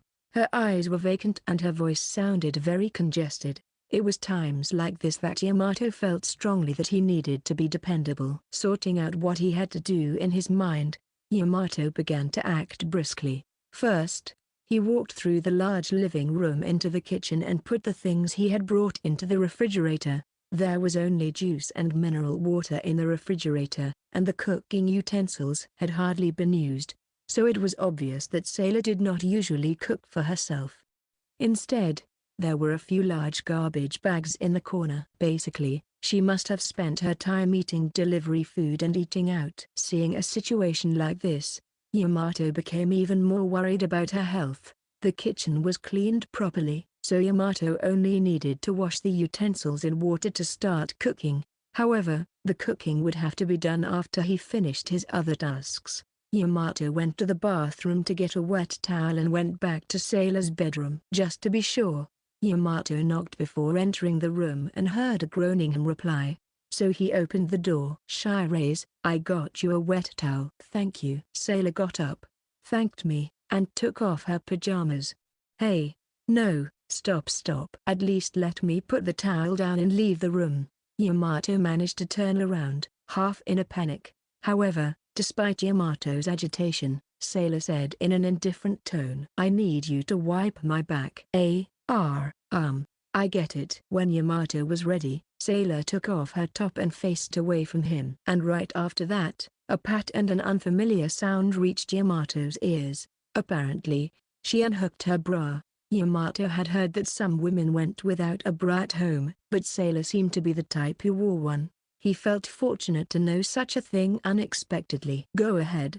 Yamato turned around upon hearing these words and gasped. After Sailor turned her back to Yamato, he found her back was very beautiful. Snow-white skin, slender shoulders, and beautiful shoulder blades. The drops of sweat that run down her body are incendiary and rapidly accelerate his heartbeat. "Yamato." Sailor turned her head slightly. She didn't seem to have the slightest bit of caution towards him. In order to live up to her innocent eyes and her trust, Yamato took a deep breath before approaching her. "Yeah, I'm fine." "Just your back, right?"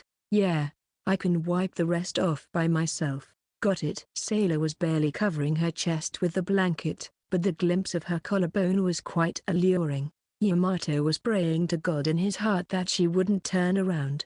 If she did, he was not sure he would be able to remain sane. "I'll wipe it down then." "Yeah, thank you." Yamato sat down on the bed and slowly placed the towel on Sailor's back. Feels good." She let out a small exhale and closed her eyes in ecstasy. Yamato, on the other hand, was all tense, as if his heart was about to jump out of his mouth at any moment. Every time the towel was pressed against the silky soft skin, Sailor let out a small breath. Each of her gestures was so erotic that Yamato felt entirely weird. Hold on. My reasoning, don't lose. Hold on. Erase my ulterior motives." As if reciting a spell to himself, Yamato bit his lips to control himself. "It's done." 1 minute in time, which seemed like an eternity to Yamato, was finally over. "Thank you. I feel so much better now." "That's good to know. Is there a change of pajamas in the closet?" "Yes." "I'll open it." When Yamato opened the closet, he found one large multi-level drawer inside. In addition to a variety of clothes. "Which layer is it on?" "The lowest." Yamato did as he was told and opened the bottom one. And then Yamato saw that it was filled with colorful underwears. "Whoa!" Yamato raised his voice shamefully, then quickly closed the shelf. "What's wrong? What's wrong? What do you mean what's wrong?" There weren't any pajamas at the bottom. Maybe it was above that. "Goodness. How did you get that one wrong?" Feeling as if his lifespan had been shortened, Yamato opened the one above and found socks in it. When Yamato finally opened the top drawer, he finally found her pajamas. All of them had cute patterns and designs on them. Yamato. What is it? I need to change my underwear. You'll have to get that yourself." Compared to the usual Sailor, Yamato felt like she was acting more spoiled than ever before. It was nice to be relied on, but it was also too stimulating for Yamato to handle. Sailor got off the bed, dragged the blanket with her, walked over to the shelf, and squatted down. "Well, I'll go make some porridge. If you need anything else, call me." After saying that, Yamato escaped from the room. If he was not careful, Sailor could have started changing her underwear right then and there. When he arrived at the kitchen, Yamato slapped both his cheeks vigorously. The purpose of this was to get himself back into the swing of things. "I have to be strong. Okay, let's do this." Rolling up the sleeves of his shirt, Yamato began to cook with great enthusiasm. 15 minutes later, Yamato finished the homemade porridge set and put it on a tray to move to Sailor's bedroom. Yamato knocked on the bedroom door and received a come in from inside. When Yamato opened the door, he saw Sailor, who had changed into her new pajamas and was just getting out of bed. "I've made porridge. The base is a pre-made, though. I don't want to eat." "You still have to eat. You haven't eaten anything since this morning. Have you?" "Right, but I want to eat jelly after you eat the porridge." When Yamato said this like soothing a child, Sailor puffed out her cheeks. Yamato put the tray in front of Sailor and opened the lid of the earthenware pot. "Wow, egg porridge." Sailor's expression immediately changed. This was the reaction Yamato was aiming for. "You like fried eggs, so I made you porridge with eggs. There are also dried plums, bonito flakes, and baby sardines if you want them." "Amazing." Sailor quickly scooped up a spoonful of porridge and blew on it before bringing it to her mouth. "So good. It's amazing what you can do with a pre-made these days." "Hooray for the commercial pre-made." When Yamato said this in embarrassment, Sailor turned her head and said, "Thanks." Yamato's embarrassment was getting worse. Yamato wasn't sure whether it was because she changed her clothes or because of the porridge she ate, but he felt that Sailor's condition was improving. Maybe the fever had already gone down. With that in mind, Yamato prepared a thermometer. "After you eat that, you can take your medicine, and I'll check your temperature. Maybe I'll be okay now." Who knows? In the end, Sailor gobbled up all the porridge in the earthenware pot. She also ate all the side dishes Yamato prepared, except for the dried plums. She didn't dry plums. After the meal, Sailor took some over-the-counter medicine that Yamato had bought, and then measured her fever with a thermometer. Yamato managed to shake off his evil thoughts and stood up. Although he felt nervous when Sailor unbuttoned her chest and held the thermometer under her arm. "Okay, I'm gonna go get some jello. You can take it off when it rings, okay? I know that much." "You are too careful." Yamato's cheeks relaxed as he left the room, smiling at Sailor's troublesome look. Then he grabbed some jelly from the fridge and came back to find Sailor staring at the thermometer. "Ah, you finished." "How is it?" "Yeah, I knew it was going down." "Oh, that's good." Relieved, Yamato checked the thermometer and found that she had a temperature of just over 38 degrees Celsius. A solidly high fever. "You know, it was higher in the morning." "Then ask your parents to come over. Or if that's not possible, call me instead," Yamato said in a dumbfounded manner, and Sailor looked up at him with a pout. He was very surprised to hear her say that. "It doesn't have to be me. It can be Tamaki-san or someone else, but at least in a situation like this, you should rely on someone." "Okay, next time, I'll call Yamato." "Yeah, do that." Seeing Sailor's somewhat happy expression, Yamato felt embarrassed. To change the subject, Yamato offered her the jelly he had brought. "Can you eat the jello? I mean, if it's too hard, you don't have to. I'll eat it." She looked fine for someone with a high fever of 38 degrees Celsius, and her appetite seemed to have returned. She would be fine as long as she kept resting. And she ate all that porridge by herself. "Shiraise is really amazing." While Yamato was admiring her, Sailor finished eating the jelly and tried to get out of bed. "What's wrong?" "If there's anything you need, I can get it for you." "Bathroom." "Have a safe trip." As usual, she was wobbling after getting out of bed, and it made Yamato worry as he watched her. However, it was impossible to keep up with such feelings. Feeling short-handed, Yamato decided to go back into the kitchen and prepare the remainder of the porridge. When he returned to the bedroom after finishing that, Yamato found Sailor asleep in the bed. The setting sun shining through the window slightly illuminated the room, and Sailor, who was sleeping, seemed to be the embodiment of a saint. Just looking at the scene made Yamato feel relaxed, and that was when Sailor opened both her eyes. "Sorry, I must have woken you." "No, I was just thinking about something. When you have a fever, you shouldn't think too much." When Yamato gave such advice, Sailor said in a daze, "I just felt weird to have Yamato in my house." "It's not surprising that you think so. I never thought I'd end up in Shiraise's house either." "When you have a fever, does Yamato's mother always take care of you like this?" Sailor asked, her face half peeking out from the futon. It had nothing to do with the topic of the conversation, but Yamato thought she looked cute, like a little animal. Yamato sat on the bed and answered her question, trying to remember. "Well, I guess so. It was a long time ago, but when I had a fever, my mum took time off work to take care of me. Are you trying to tell me that I feel like a mother to you? No, my mother isn't this nice. Yamato couldn't tell from the way she spoke if Sailor was depressed or not.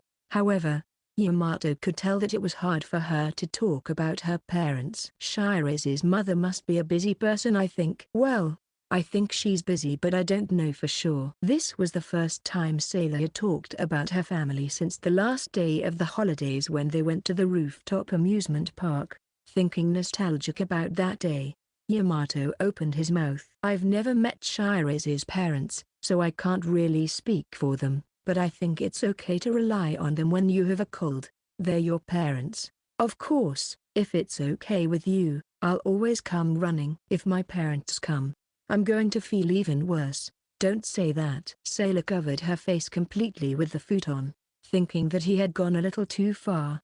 Yamato reflected on the situation. But I might rely on Yamato if I can't handle it. But Sailor didn't seem to feel so bad. In fact, she seemed to be a little embarrassed by her tone.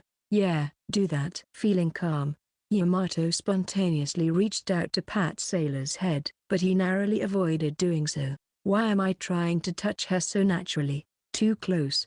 Yamato retracted his arm to restrain himself, and then took a deep breath. By the way, on a different note, I got my test back today, and it was Math B. Changing the subject, Sailor came out of the futon again. Hey, how'd it go? Yamato took out the returned answer sheet from his bag and showed it to her happily. I got a score of 86. I've never gotten such a high score in math before. My average deviation was even lower this time. Wow, that's great. You did it. Yamato smiled in embarrassment as he was congratulated. This is all thanks to what Shiraze taught me. Thank you so much. Fufu, you're welcome. Even Sailor seemed to be happy for some reason, and Yamato was also very pleased. So, not to return the favor, but where would Shiraze like to go next? We've already been to the pool, so maybe an amusement park next? I'll think about it for a bit. Yamato came to my house today, so I guess I could still go to his house a little later. Yamato was surprised to find that the Karaki house was still on the list of possible destinations. It seemed that Sailor was not joking when she had said she wanted to go there. Yeah, you'll have to think about it again when you get over your cold. I'm sorry, I've been talking too much. You won't be able to sleep anytime soon. No, it's fine. I'm having fun. Sailor smiled at him, and Yamato looked away, feeling nervous. It's nice of you to say so, but as expected, I'm going home soon. You don't have to see me off. As Yamato was about to stand up, he was grabbed by the sleeve of his shirt. When Yamato turned around, he saw that Sailor had gotten up and was staring at him with a vacant look on her face. Shiraze, stay a little while longer, Sailor pleaded while looking up at him. Her eyes were downcast and her cheeks were flushed, and her expression made Yamato want to protect her. However, this was probably due to the fact that she has a fever. Guess I don't have a choice. Go to bed. Obviously, there was no way Yamato could refuse her request, he said excitedly, and Sailor returned to bed with a sense of relief. If you sing something, I might be able to sleep soon. Don't be absurd. Unlike Shiraze, I'm not a good singer. Still, Yamato could probably sing a lullaby, but he was too embarrassed to try. Thanks for coming by today. Yamato scratched the back of his head in embarrassment when Sailor suddenly thanked him. No problem, we help each other out when they need it. Yeah. After that, the conversation broke down, and Yamato was having trouble deciding how to broach the subject. Oh, and the key. They're on the shelf by the front door. Use them when you leave.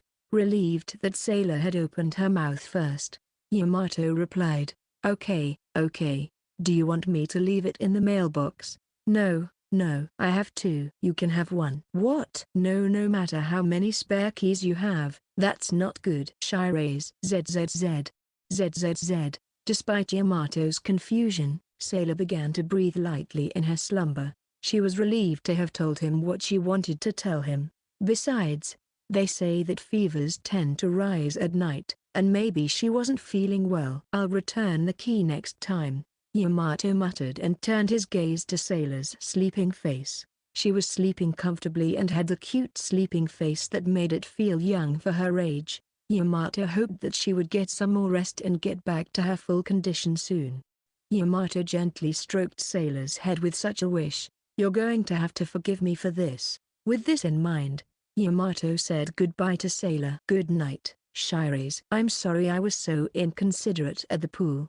Yamato made a final apology and left the room. It was something Yamato had been worrying about for a long time.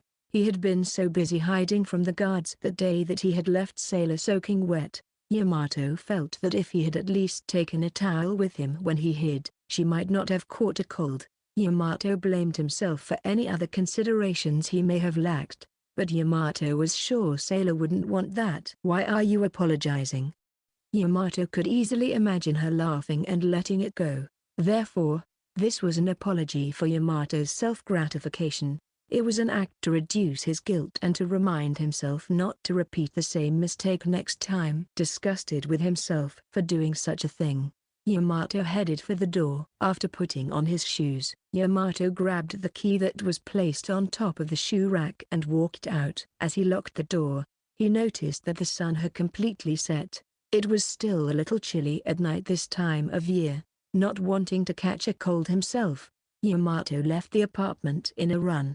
Chapter 5 Event Propulsion and a break in between. Few days had passed, and it was now in the month of June. Sailor had returned with top condition. Now that the midterms have ended, the school is ready for the sports festival. During the lunch break and after school, each class would practice their events, and it was always hectic and lively. Perhaps because of this, more and more people spent their days in gym clothes or jerseys.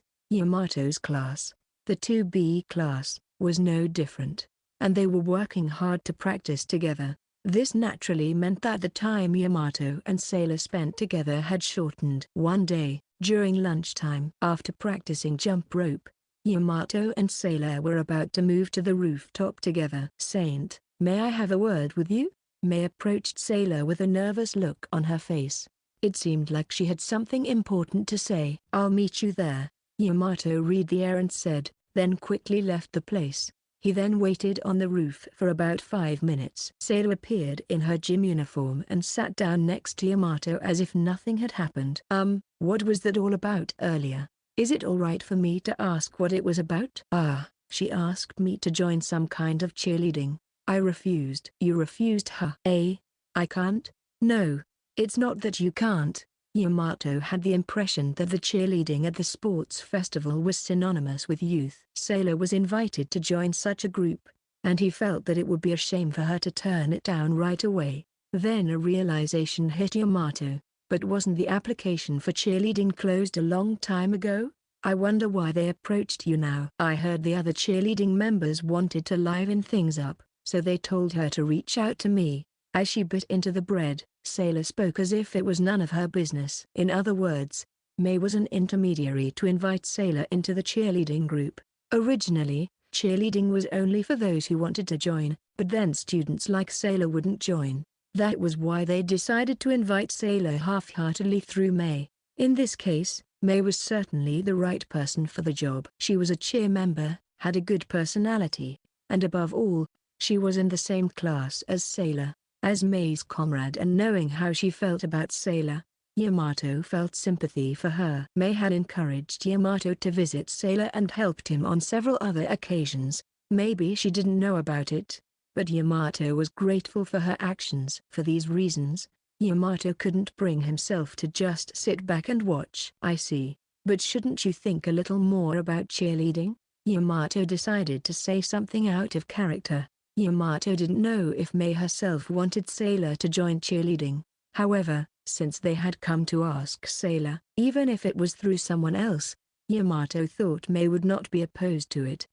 "It's going to take up a lot of my time, you know, especially after school." As Sailor had said, the week leading up to the sports festival would be a week full of almost daily obligations, not to mention the lunch and after-school practice.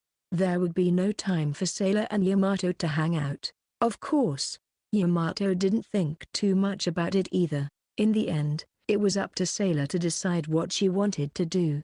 but May had asked her to do it, so Yamato hoped that Sailor would think about it a little more. I've never participated in anything like that before, but sure there is other stuff that is fun, although the practice itself could be tough, and there would be people you don't get along with. Does Yamato want to join the cheer team? Sailor asked with a surprised look on her face.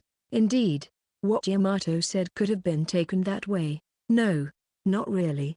If I wanted to join, I would have applied long ago. But in Shiraze's case, since Tamaki-san had invited you, I thought you should consider it properly. And I owe her some jelly. After finishing the bread, Sailor took a breath and stood up with a bounce. Okay, I'll do it if Yamato's in too. Hey? Cheerleading. I thought I could do it if Yamato was with me. Yeah, I'll join the cheer. What? Seeing Yamato's confusion, Sailor smiled in amusement. If we do it together, we won't lose any time to be together. As expected of Sailor, to be able to say these words without a speck of embarrassment, Yamato blushed, but he managed to respond. That being said, I don't think anyone wants me to join the cheer team. I thought it might be fun if Yamato was with me. Then, I'll put it this way. No one wants that, except Shiraze. I don't think they'd object. Sailor didn't seem to be fazed by Yamato's best efforts to resist. However, Yamato continued to argue to no avail. Surely the lack of practice from a new member with no particular merit will only disrupt their harmony. Then you can practice with me. Let's get good enough so that they won't complain. You make it sound so easy. To say that he was not confident enough to perform decently was too pathetic for Yamato to state. Shiraze is stubborn, or rather, she tries to tackle everything she's interested in. Normally, Yamato would respect this aspect of Sailor's life, but this time, he harbored bitter feelings about it. However, if Sailor didn't participate, Yamato would feel bad for May. All right. I'll join the cheerleading team if you agree to it. When Yamato answered reluctantly, Sailor reached out her hand to him happily. Then I'll go tell Tamaki-san that. Right. Yamato took her hand and stood up, and then called out to Sailor's back as she tried to move on. And this, I better return this before I forget. Yamato took out the key to Sailor's house that he had put in his wallet and tried to return it. However, Sailor didn't accept it, and stopped Yamato's hand. It's okay. You don't have to give it back. Also, I didn't tell you to give it back, but this is a spare key to your house. Is it fine for me to keep it? Yeah, but if it's bothering you, you can give it back. When she said that, she was hinting to Yamato to not return it. I'll keep it then. If Shiraze catches a cold again, I won't have to ask you to get up to open the door. Yes, Yamato was worried about whether it was okay for Shiraze to give the spare key to her house to someone of the opposite gender so casually, but Sailor didn't seem to mind at all. Her trust made Yamato's heart beat faster. Thank you, Shiraze. Muttering to himself, Yamato followed Sailor's lead. When Yamato and Sailor returned to the classroom, they immediately told May about joining. May was surprised to hear that Sailor would be joining, then immediately got in touch with the head of the cheer team. I got in okay. I look forward to working with you both. May looked sincerely happy and welcomed Yamato and Sailor. Yeah, likewise. Likewise. This was how Yamato and Sailor joined cheer. They were then informed that there would be cheerleading practice after school that day. Yamato, who had never been a member of cheerleading, or anything else, felt half excited and half anxious. He then left his gym clothes on and went to his afternoon class. The first class of the afternoon, 5th period, was literature, and Yamato was feeling very sleepy due to the exhaustion from the lunch break practice.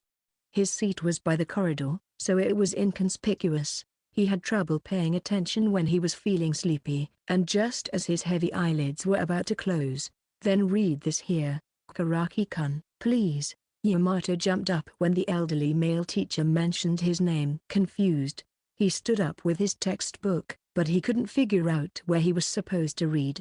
At that moment, Ita, who was sitting near the center of the classroom, deliberately opened his mouth. The third line on page 43. Karaki got a tough part. Grateful for Ita's help, Yamato read from the third line of page 43. Then the teacher nodded without any particular concern, and the class went on again. Yamato turned to Ito and gestured. "Thank you for your help," and Ita returned the gesture with a bright smile. "I was really careless. I'll have to be more careful next time." As Yamato reflected on the situation, he turned his gaze towards Sailor, who was sitting by the window, and their eyes met. Sailor's seat was in the second position from the back. In other words, Yamato went out of his way to turn his back. But because of that, he couldn't just pretend nothing had happened. So he averted his gaze. Then Sailor tilted her head with a puzzled look on her face. She wasn't sure why Yamato suddenly averted his gaze. Embarrassed, Yamato turned back to the front of the classroom. This completely woke him up from his sleepiness, and from then on, Yamato concentrated on his classes and until the end of school. "Well, let's go." May approached Yamato and Sailor in a good mood. As the three of them were about to leave the classroom, Ita shouted in encouragement, "Hang in there. It seems like Shinjo isn't in cheerleading." As Yamato walked down the corridor, he casually spoke his thoughts, to which May, walking next to him, replied happily. "A while ago, I asked him if he wanted to join cheerleading and he said, 'Don't just think I'm going to join everything.' How surprising. I was expecting him to participate in all the activities. Ahaha, that's so rude." Unlike May and Yamato, who were excitedly talking about Ita, Sailor was in a daze as she walked behind Yamato. She looked as if she wanted to say, "Who is Shinjo?" As they walked for a while, Sailor seemed to remember something and lined up next to May. "By the way, thanks for the jelly the other day. It was delicious." Yeah, that's great to hear." The moment Sailor spoke to May, she began to fidget. It was more nerve-wracking for May to be approached by Sailor than Sailor talking to her. Yamato could understand that feeling a little. Sorry, I have to go to the restroom." Sailor slipped away, saying this as she passed by the restroom. At that moment, May patted Yamato on the shoulder. "I was so nervous just now." I can't take it anymore." May was talking excitedly, similar to the time when Sailor came alongside her earlier. Her face was bright red, and even tears seemed to be blotting the corners of her eyes.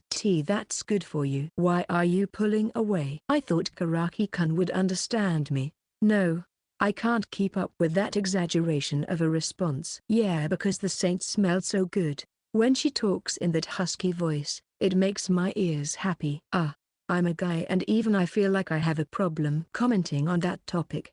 "Don't be so sure." "At least I think it's fine between us." "I'm not going to neglect you for it." "Really? Really?" The skepticism in Yamato faded as she smiled at him like a small animal would. Then, Shirase has a beautiful voice. And I wonder why she smells so good." Just as Yamato made this perverted comment, Sailor came out of the bathroom. Their eyes met. But Sailor had her usual poker face on. Because of this, Yamato couldn't tell if she had heard the conversation they had just now. When Yamato turned to May to ask for help, she was looking in the other direction with an indifferent face. She controlled herself in front of Sailor. With no help from his comrade, Yamato has no choice but to clear up the misunderstanding by himself. "No, that's not what I just said. Yeah, I was talking about fabric softener." "Talking about that right when I got out of the bathroom." Sailor seemed to have heard Yamato's comment and came close to Yamato. May, apparently feeling sorry for Yamato, stepped in between the two of them to mediate. But, we're all going to be covered in dust after this anyway, and we can't be bothered with smells during the sports festival." She smiled at him, but Yamato resisted the urge to say, "Aren't you the one who started the whole smell thing?" It was unknown what kind of situation Sailor imagined, but her face twisted in disgust. "I guess so, but I think I'd like to avoid that if possible." Yamato, who had just made a mess, was unable to say anything, and in the meantime, they arrived at the first floor of the club building where the cheerleading team was gathered. There were already dozens of students in gym uniforms, and if these were all members of the cheerleading team, it was an impressive scale. "Oh, May's here." A bright-looking female student noticed them and waved to May. In response to the voice, a serious-looking female student with black hair in a ponytail approached them. Contrary to the impression of her stiff appearance, she had a gentle smile on her face. "Hi, I'm Yanagi, a third-year student, the leader of the red team. Tamaki-san, Thanks for bringing Shirase-san here. And your karaki-gun, right? This person, Yanagi, was the one who asked Mei to invite Sailor. Yamato, who had thought he was dealing with a boy, was caught off guard.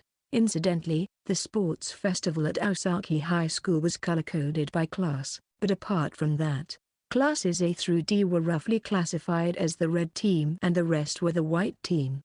Hence, Yamato and the other students of B class became part of the red team, and they would be under Yanagi's command in the group.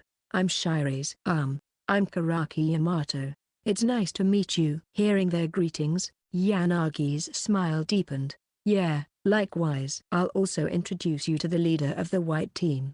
Takao-kun, come here. The boy called Takao turned round and walked straight up to them.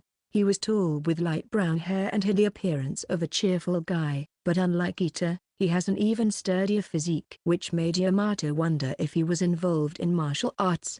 I'm Takao, a third-year student who has been assigned as the cheerleading leader of the white team. Nice to meet you, second-year duo. When Takao asked for a handshake, Yamato reacted quickly, but Sailor just bailed with a simple hi. What was up with the second-year duo?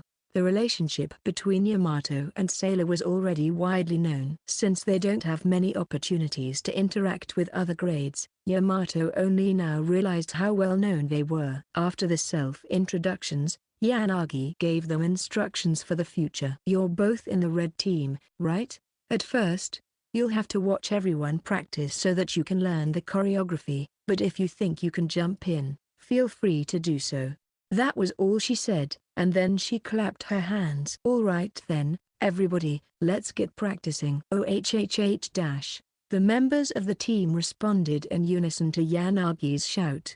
The scene was so similar to a typical athletic club that Yamato almost regretted his decision to join. They started practicing the cheerleading performance and danced in sync with the sound of the drums. It was truly a sight to behold as they performed unison movements expressively with serious expressions on their faces. When the performance was over, Sailor poked Yamato on the shoulder.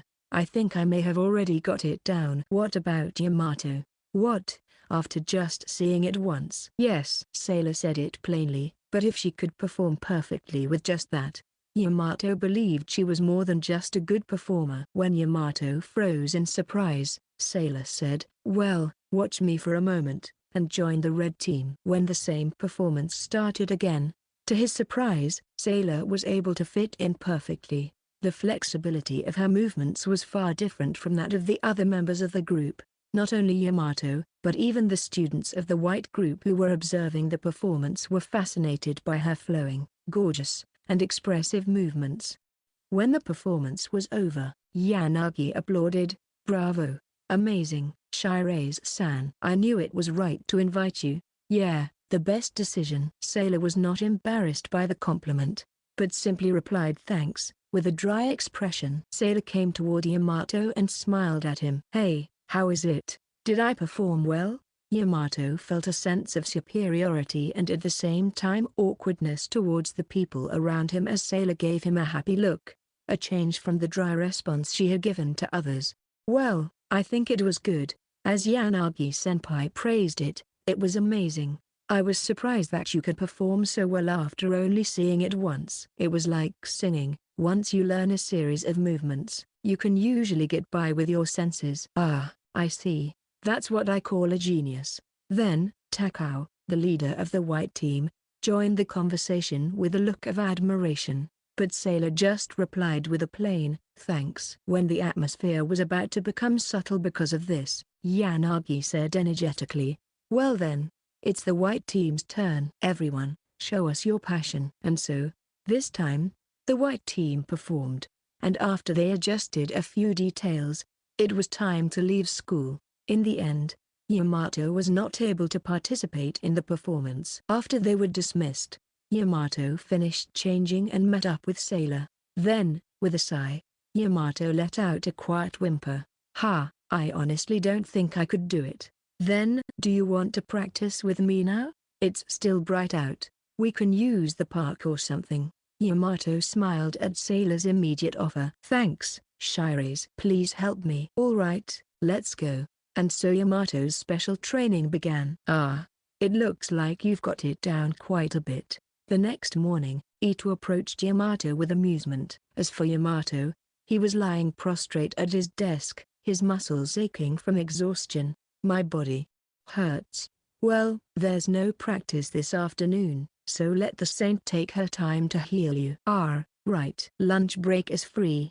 There was no lunch practice for cheerleading today. This was the first time in a long time that Yamato had been able to have a leisurely lunch, and just as he was feeling better, a cheerful-looking girl from his class called out to him. Hey, Karaki-kun. I want you to keep your lunch break open today. She must have been a member of the sports festival committee. Yamato wondered what she had to do with him. Ita asked on behalf of Yamato, who was confused because he was dealing with a girl who he had hardly talked to, even though she was his classmate. What do you want with Karaki? I thought I'd gather all the people who seem to be bad at the jump rope at lunch today and have a special training session. See, we don't have lunch practice today. We aim for 100 times. So, I needed to tell other people to join me, so let's meet on the field at noon. With that, the girl from the committee left, and Yamato's shoulders slumped. I'm sorry for your loss. God, I feel like I don't care about anything anymore. Yamato sighed heavily, and Ita tapped him on the shoulder in a sympathetic manner. Lunch break. Yamato was on his way to the stairs when he noticed a large crowd of students gathered in front of the bulletin board.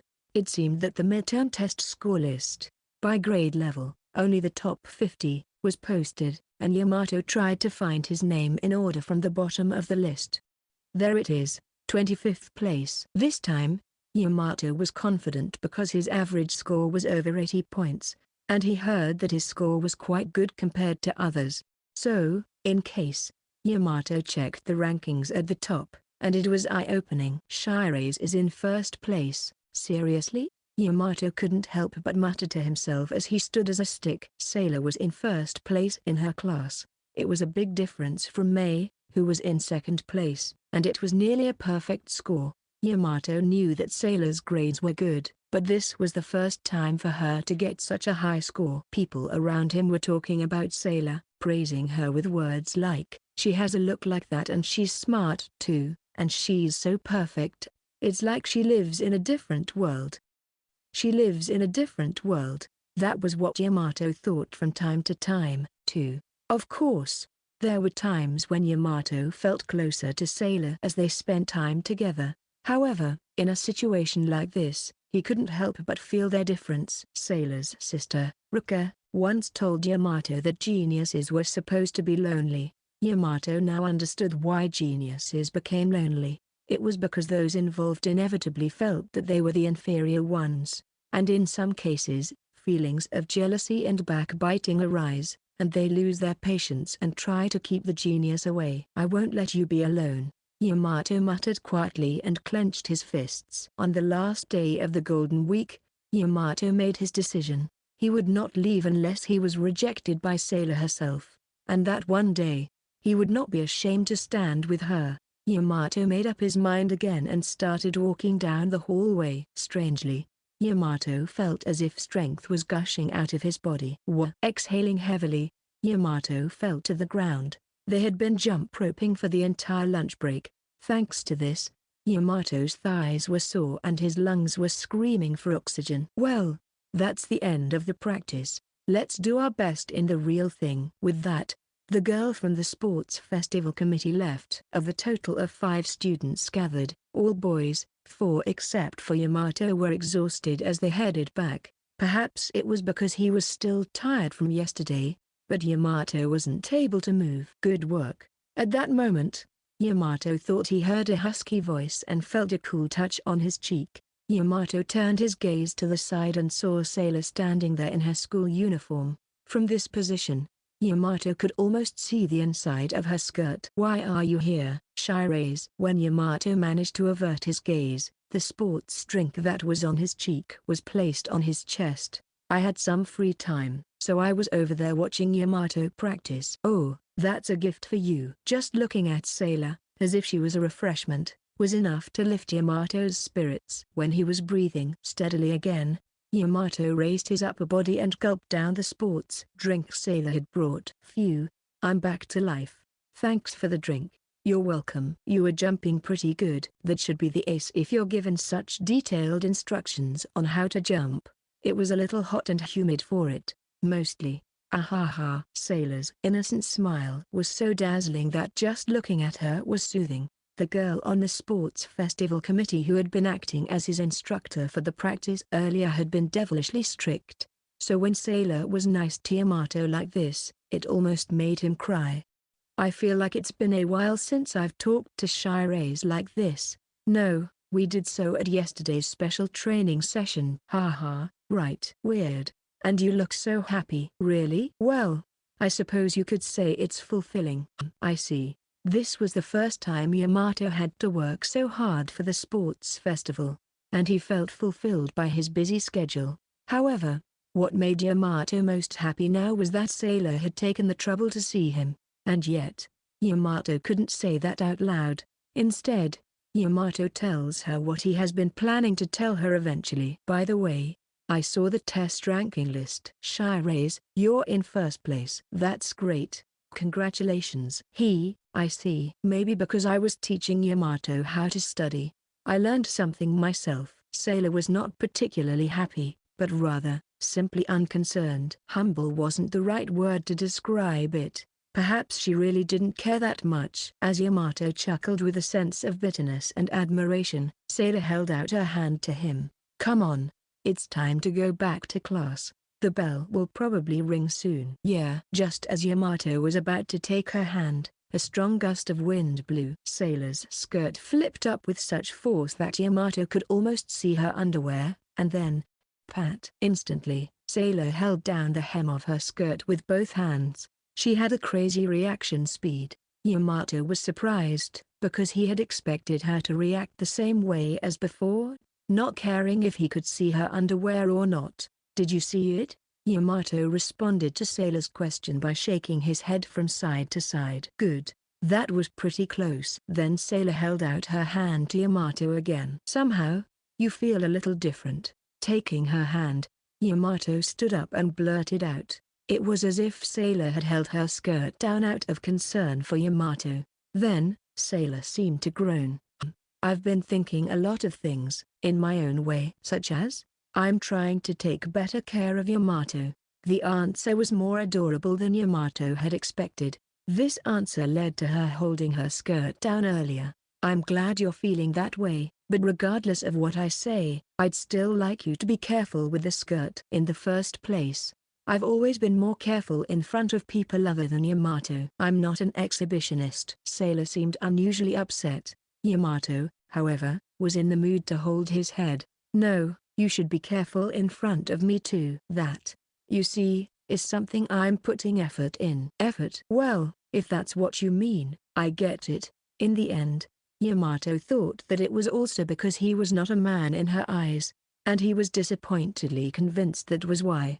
Then the bell rang and they both started walking. Looking at Sailor walking next to him, Yamato smiled. Take care of Yamato, huh?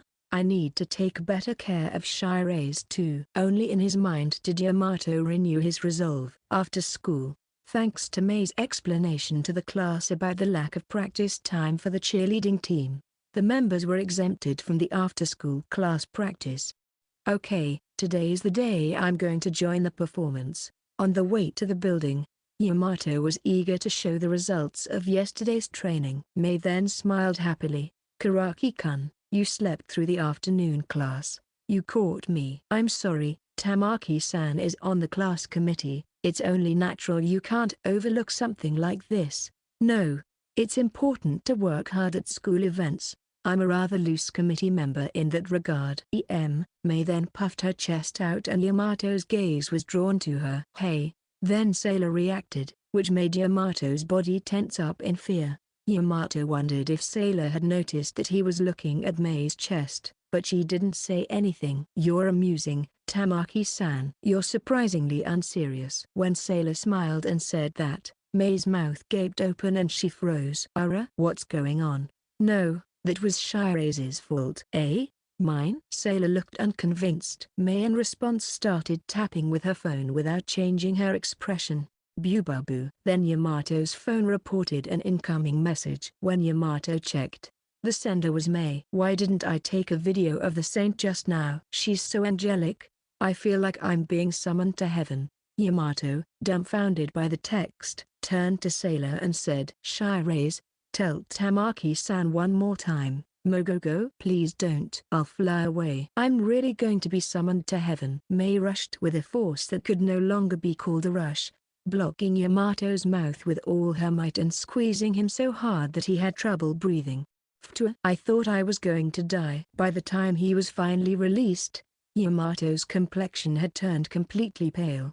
Yamato was the one about to be summoned to heaven instead. You two are so close. Seeing this situation, Sailor spoke nonchalantly. She has a poker face as usual, and Yamato couldn't read what she was thinking from her expression. When Yamato was troubled as to how to respond, May smiled and said, Yeah, we're good friends. Karaki-kun is very kind. In response to May's words, Sailor smiled again. Yeah, I know, Sailor said, somewhat happily, and walked onward. May was standing there with a peaceful look on her face, as if she was at the peak of her happiness. She was probably struck by Sailor's smile. Thank you, Tamaki-san. I'm glad to be friends with you, too. Unusually for Yamato, he expressed his feelings honestly. Yamato was a little embarrassed to say it outright, but he still wanted to make sure he told her. The voice seemed to bring May back to herself, and she made a peace sign with both hands. We have a win-win relationship. May was a strong person with excellent grades, but at this moment, she looked strangely childish. Right. Come on, let's go before Shiraise leaves us. Yes. When the three of them arrived at the first floor of the club's building, most of the members were already there. Not long after that, everyone was together and the practice began under the direction of the team leader. This time, Yamato was allowed to participate in the performance from the beginning. He was standing at the back of the stage, but just the thought of performing with the others made him nervous. The drum sounded, and at the same time, the members of the red team began to perform. Yamato tried to perform as he had practiced, but his own rhythm was disrupted by his conscious effort to keep up with the movements of those around him. Stop. After Yanagi stopped them, he warned some of them, and, Karaki-kun, don't get caught up in other people's movements. Yes. Sorry. With the precise attention he received, Yamato felt he could pick up the pace. Then once again, this time the performance went through to the end. Sailor's position was near the center of the stage, and she was the second most popular dancer after the leader. Even from the back where Yamato was, her magnificent performance was clearly visible. Then, after the end of the performance, they took a break. When Yanagi came to Yamato and Sailor, she smiled at Yamato. That's great, Karaki-kun. You learned it all in just one day. Thanks. A friend came along to help me train. It was just a lot of repetition. That's nice. You should take good care of that friend also. Shiraise-san was good as always. I think it would be great if you could make a little more noise. All right. As usual, Sailor's response was curt. Yanagi, as expected, smiled a little troubled at this, then waved and left. Yanagi-danshu looks troubled. Was I really that quiet? No, I can't speak for others, either. I just think you could be a little more sociable.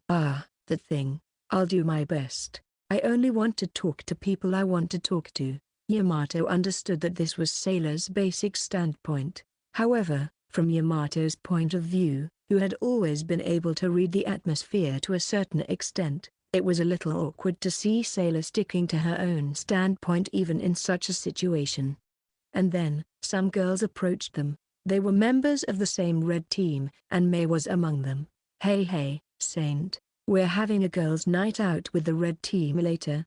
Would you like to come? Among them, a flamboyant-looking girl approached Sailor. It was a girl from another class who was popular with the boys. Since it was a girls' meeting, Yamato would have no role to play. Sailor looked at Yamato for a moment, then answered with a smile. Sorry, I'll pass. I've got plans later today. I see. Okay, I'll invite you some other time. Yes, thanks. As the gal-like girl was walking away, she said, No, The smile of the saint is too much. I'm so thrilled to be with a girl like her. She was talking excitedly. The girls around her, including May, all agreed. I know. I understand. Then May turned round and sent a gesture toward them, clasping her hands together to say I'm sorry. I think it worked this time. Yamato was happy that the situation was not as delicate as it had been, and he said with a hint of excitement. Then Sailor replied, maybe, with a somewhat unhappy expression on her face. Just as Yamato was about to check if something had upset her, Yanagi announced that the break time was over. Then they went through the performance once, and that was the end of the practice for the day. As Yamato was about to enter the locker room, Sailor poked him on the shoulder with a pinch. What's the matter? Are you free on Sunday? Yeah, I'm free. I'd like you to come along for a breather if you don't mind. Yamato took the liberty of interpreting that the reason why she had looked so unhappy earlier was that she hadn't been able to have much fun lately.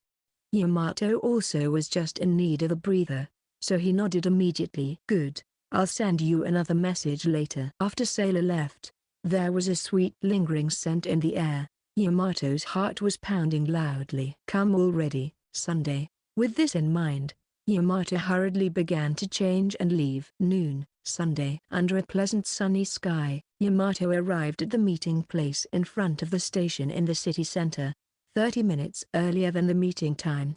Today, Yamato wore a navy-colored shirt and a pair of beige chinos, trying to look fashionable in his own way. He had already set his hair with wax.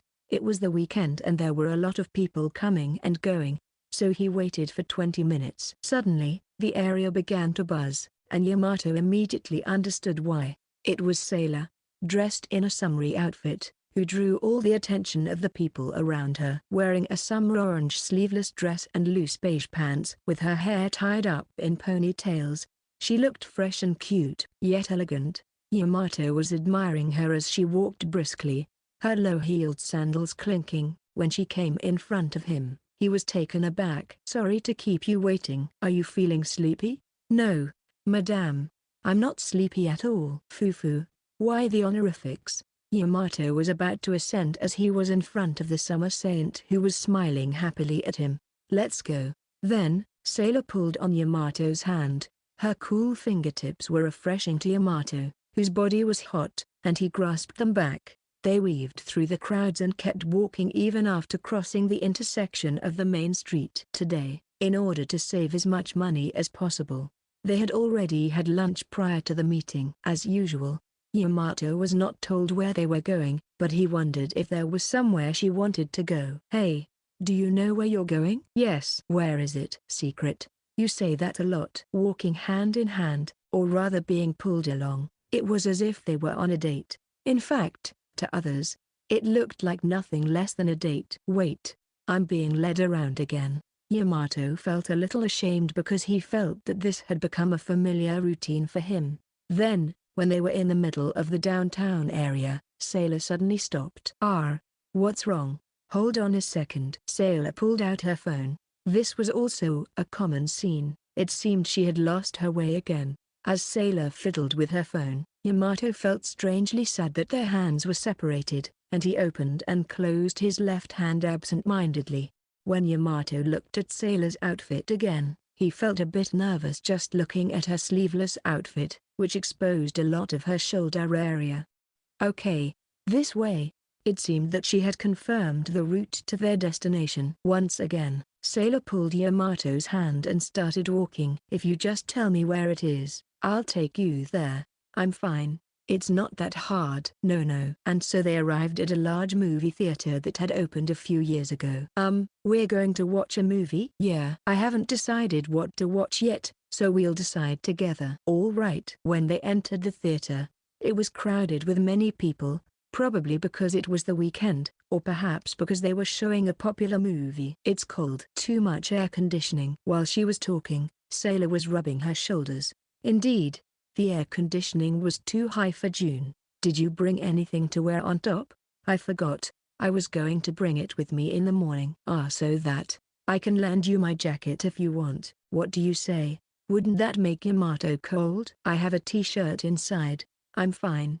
Okay, I'll borrow it when I can't take it anymore. After such an exchange, they looked at the schedule of movies that were being played that day. So, which one shall we watch? There's a lot. That day, there were 20 movies being shown. Divided by genre, 10 were action films, 5 were romance, and the remaining 5 were other genres such as mystery and science fiction. What kind of movies do you usually watch? Shirase. Action? I give off that kind of impression. I usually watch heartwarming movies. How unexpected. What about Yamato? I don't watch a lot of movies in the first place. I don't have a particular genre that I prefer, but if I had to say, I'd say I watch whatever's on. That's just TV. No, a movie.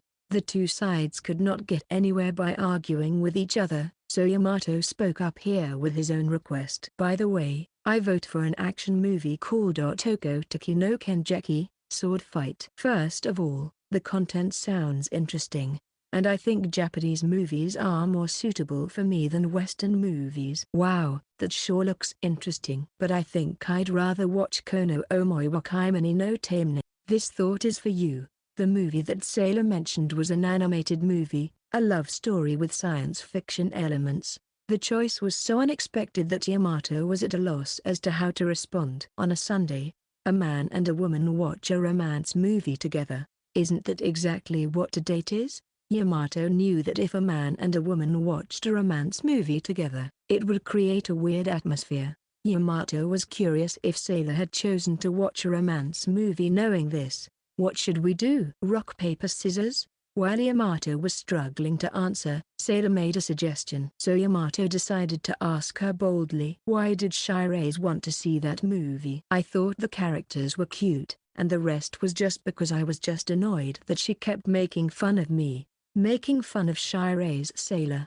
There was only one person Yamato knew who could do such a thing. Did your sister say something to you?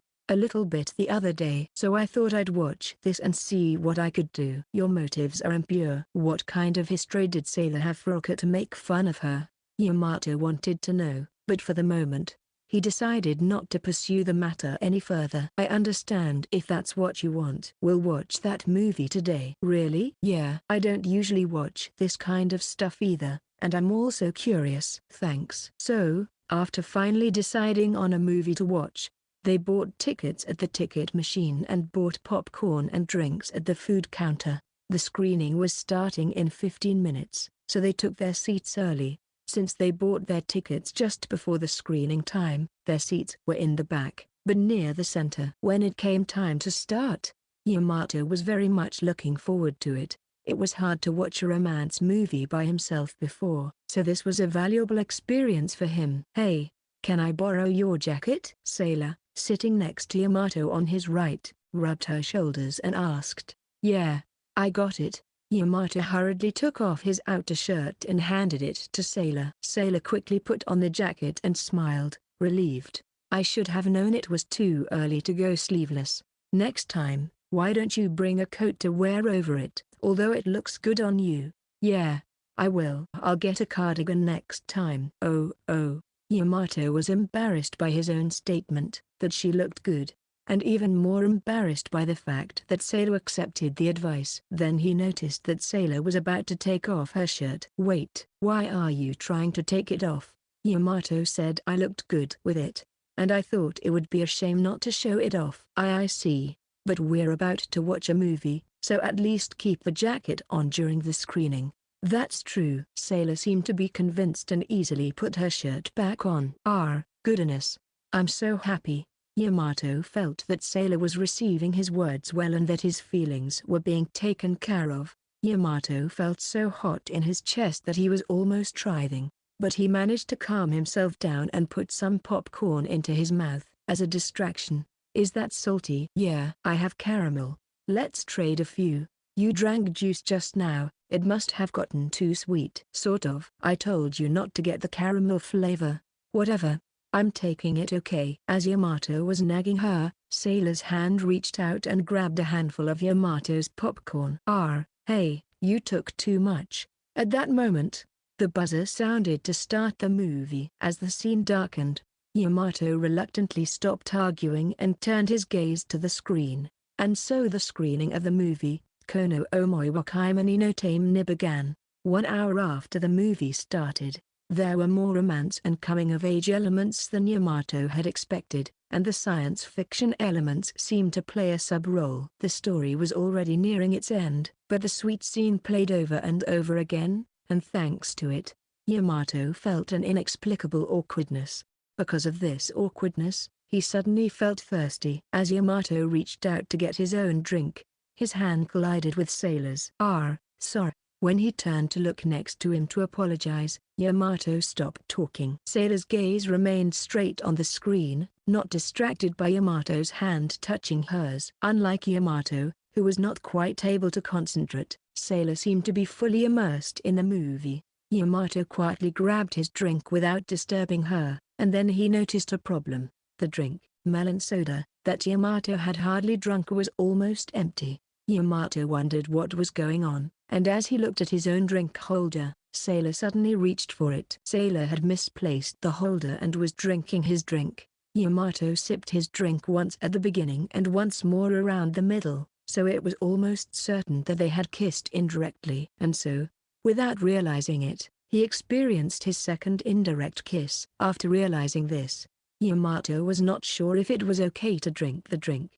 When Sailor suddenly muttered, Yamato looked up to see what was going on. Then, the protagonist and the heroine on the screen had just kissed. Yamato glanced sideways next to him and saw that Sailor was looking at it with a dazed expression. Apparently, it was an important scene of the climax, and the movie ended soon after. As the ending credits began to play, Sailor finally turned to look at Yamato.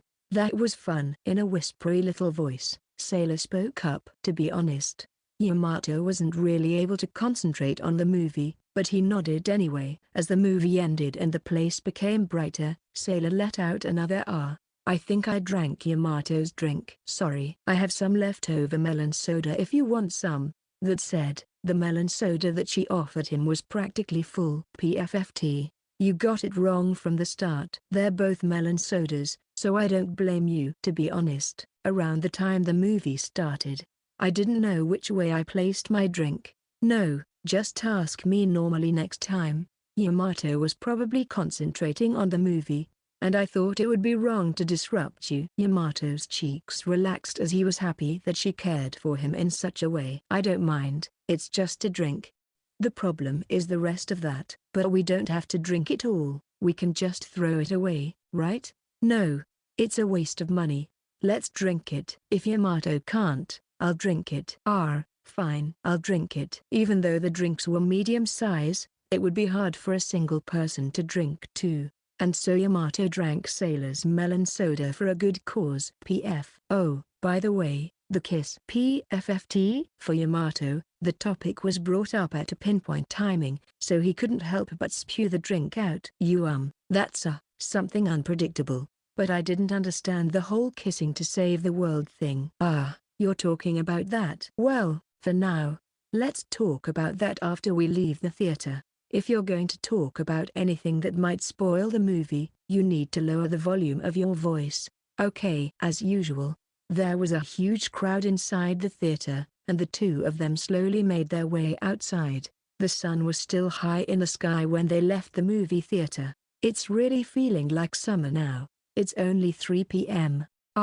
Thanks for the jacket. Yamato put on the jacket that was returned to him, and a ridiculously enticing smell enveloped his entire body. Yamato was about to enjoy the smell, but he hurriedly shook his head from side to shake off the feeling. So, what do we do now? Do you want some food? You're hungry? Yeah. I haven't eaten lunch. I thought we were supposed to eat before coming. Well, if that's the case, let's go to eat somewhere. Today, Sailor wanted to go to a ramen shop again, but this time she happened to see a restaurant that specialized in oil soba. They sat down at a table for two in the spacious restaurant, and while they were waiting for their order, Sailor fidgeted and opened her mouth.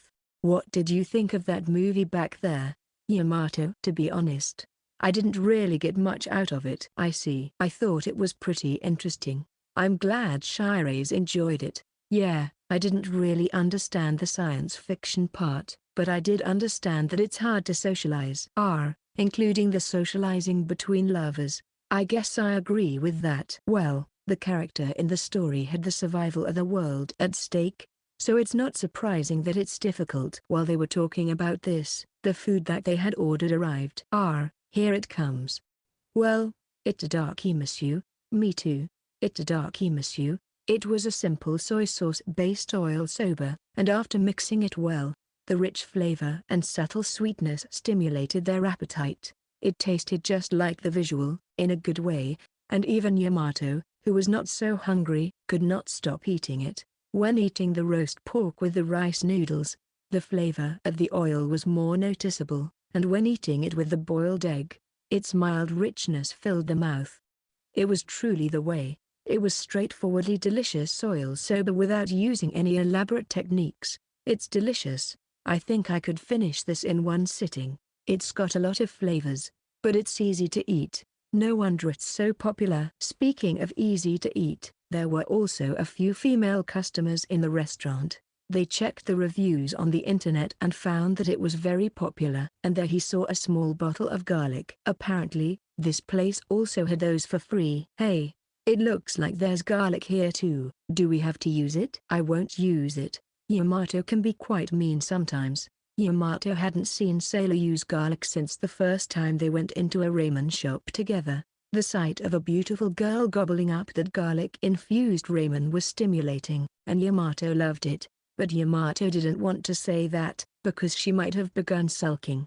I'm sorry. I'll pour you some water. You'll be in a better mood. Well, I don't mind it that much. Sailor took the trouble to hold out a cup to Yamato, and he carefully poured water into it. Then, Sailor said, seemingly in a better mood, it feels like it's been a while since I hung out with Yamato. We've been having tests lately, and after they were over, we went right into the sports festival period. Well, that being said, we did get in the pool. Sports festival. I can't wait for it to be over. Sailor blurted out, again in a direct manner. You don't like it? Yeah, it's a lot of work. Classes, cheerleading. That's my fault, right? Sorry about that. No, it's just that it's fun to be able to participate with Yamato, but it's a pain to get involved with other people. Sailor said it plainly and didn't even show any signs of bashfulness. Yamato was embarrassed when Sailor said something that made him quite happy. Yamato replied, trying not to let his feelings show on his face. Well, they don't all seem to be bad people, and we'll just have to treat them better. I know. Goki-sama. Sailor beat him to it again, and Yamato hurried to shovel in the remaining rice noodles. Goki-sama. Fufu, so there's no need to be so hasty. This is just a matter of my willpower. Hey, I'm a mess. Ahaha. I'm sorry. They both finished eating, so they paid the bill and went outside. It was still light outside, but the temperature seemed to have dropped a bit. Hey, do you want to look at clothes? Sure, but I don't have much on hand. It's fine. I'm not buying anything, and it's cheap. Probably. Huh? Yamato wondered if she meant if they were window shopping. Yamato was also curious about how cheap it was. Sailor, who had finished her meal, seemed to be full of energy and went ahead of him at a fast pace. Hey, are you sure about where you're going? Yeah, I'm looking at a map. I'm fine. After getting lost a few times, they finally arrived in front of a second-hand clothing store that Yamato assumed was their destination. We're here. You wanted to see old clothes? Yeah. I haven't been able to buy many summer clothes yet. Second-hand clothes could be less expensive than buying them at a regular clothing store, and it was easier to window shop when one was in the mood. To enter the store, they had to use the stairs leading to the basement, which made it feel as if they were entering a secret base. It was spacious inside, and the use of orange lighting gave it a somewhat retro feel. The number of customers was not very much, but Yamato felt it connected to the comfort of the place. Here, look, look. When Sailor called Yamato, he turned his head to see her wearing a wide-brimmed hat and pitch-black sunglasses. The fact that she looked so good in anything was one of the amazing things about her. That's a great outfit. It looks good on you. Let's get a matching one for Yamato. I am fine. Sailor put a hat of the same style on him, ignoring Yamato's resistance. She even handed him a pair of sunglasses, which he had no choice but to put on. and Sailor started laughing when she saw them. Ahaha. It looks really good on you. You're definitely making fun of me. You're laughing too much. Hey, there's a mirror there, let's line up. As he was about to take off his hat, Yamato's hand was pulled away and he was dragged in front of a vertical mirror. The sight of the two unusual-looking people standing side by side was spectacular in a way, and Yamato couldn't help but laugh. Haha, this is a bad idea, I guess. It's funny though. With a snap, Sailor took a picture with her phone. Yamato also took out his phone for a picture. Then Sailor said, "It's okay, I'll send it to you later. It's like we are a couple." The whole exchange seemed to just be like that. But Yamato quickly put that thought to the back of his mind. You should wear this next. Sailor, on the other hand, had a number of new clothes ready. Yamato realized that he was just a dress-up doll being played with, and mentally prepared himself. This went on for about an hour, and by the time they finally left the store, the sun was setting. In the end, they didn't buy anything, but Sailor still seemed satisfied. While Yamato was sullen, it was a natural progression to head towards the station together. Did you get a chance to blow off some steam? Yamato asked without thinking. It all started when Sailor asked him to go out with her to hang out. Sailor, walking next to him, smiled softly. Yeah, I feel like I cleared up a lot of stuff that was bothering me. Thanks for hanging out with me today. I had a great time, too. Well, good. Sailor was always honest, which in return made Yamato much more honest than usual. Only when Yamato was spending time with her, he felt like he could like himself more. We're here at the station. I think I'll go home now. Yeah, let's do that. In mutual agreement, they walked through the turnstiles and boarded the train. When they reached the nearest train station, Yamato felt a sense of regret at having to leave.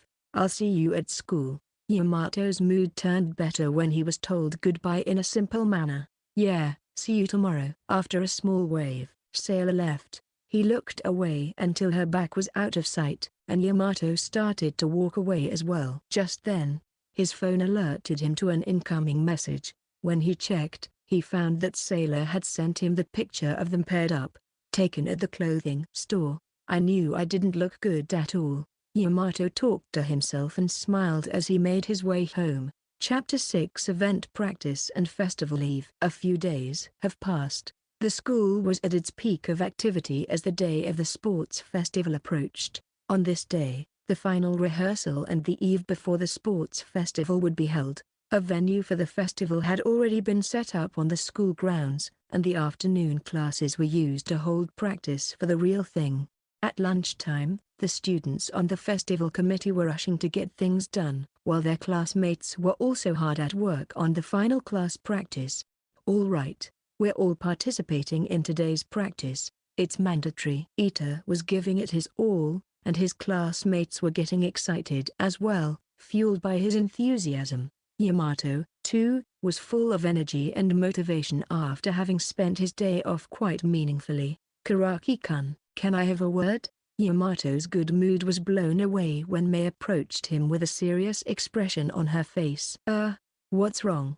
Mei put her lips to his ear. Please give me some time after practice. There's something I really need to talk to you about, she whispered, and Yamato nodded while his eyes widened. She smiled relievedly, then said, well, I'll see you behind the gym when you're done, and scampered off. Yamato dumbfoundedly stood in the classroom for a while. Yamato thought that was what they called a call-out. For some reason, the number of new couples increases during seasonal events such as sports festivals. This was probably due to the atmosphere of the event or some other unseen factor, but Yamato had always thought it was something he had no association with. But this must be something related to Shire's because it was Mei who called him out.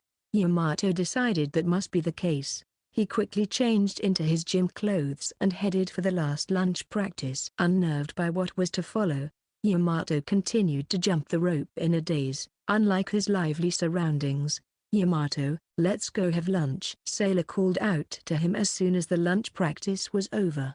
There wasn't much time left in the lunch break, but there was at least time to eat. But today, Yamato had an appointment ahead of her. Sorry, I have some business to attend to. You can eat alone today, okay? Yamato was heartbroken at having to turn down her invitation and headed for the back of the gym where he was to meet Mei. He found Mei already there, as expected.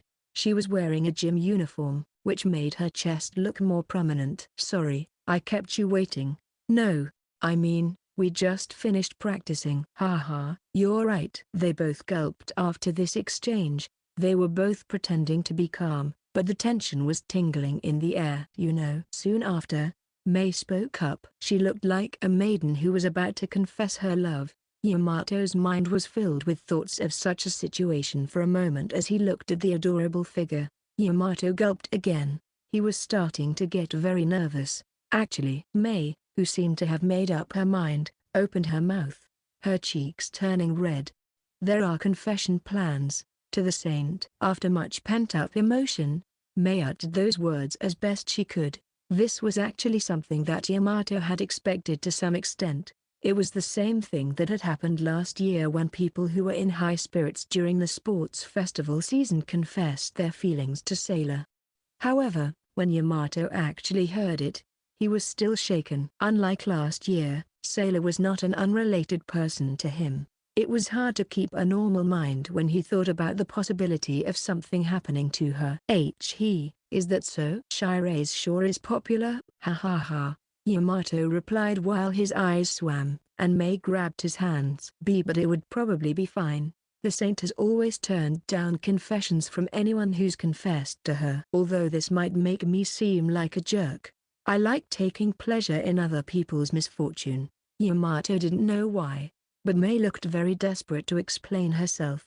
Tamaki-san, why did you decide to tell me? I heard about the confession from someone else today, but I was bothered by the thought of what would happen if Karaki-kun and the saint stopped being good friends. So I thought I should talk to Karaki-kun about it anyway. I see. Yamato often heard that once one had a lover, they couldn't hang out with their friends of the opposite gender. So there was a possibility that it would turn out that way. That was why Mei must have been worried about Yamato, and he was honestly happy to hear that. Thank you, Tamaki-san. I don't know what to do either, but I'm really glad that you're my comrade, Karaki-kun. Mei's eyes began to glaze over. Maybe Mei was the type of person who tears up. I'll be honest, I don't enjoy the idea of Shirase going out with someone else either, and I'm going to give it some thought. I have no idea what I can do at the moment. Karaki-kun, have you ever thought about going out with the saint? Mei asked, leaning forward at Yamato. It was probably something that Mei had been wondering about for a long time. She hadn't asked when they had their first proper conversation, but now Yamato could understand why she would ask this question. If you don't want her to be taken, you can go out with her yourself. That was what she was trying to say. Yamato thought for a few seconds and then quietly opened his mouth. I'd be lying if I said I hadn't thought about it. But for me, as long as I can be with Shirase, that's enough.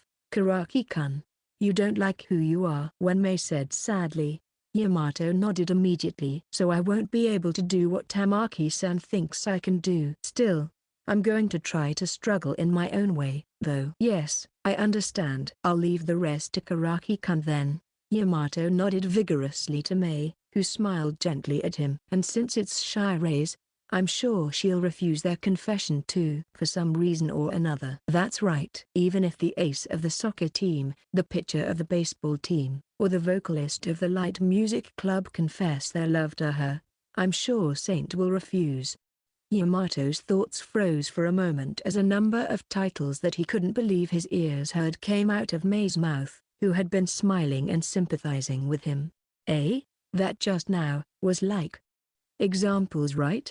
No, they're the ones who are going to confess to the saint. It was easy for Mei to say, but Yamato's face twitched when he realized that the other party was a popular person in the school, and apparently, it wasn't just one person. This made him even more anxious. Well, first of all, how many people are planning to confess? As far as I know, there are 5, and they're all going to confess during the eve before the festival. Yamato assumed they wanted to spend the day of the sports festival as a couple. In fact, Yamato had seen a lot of new couples just recently, but still, 5 people?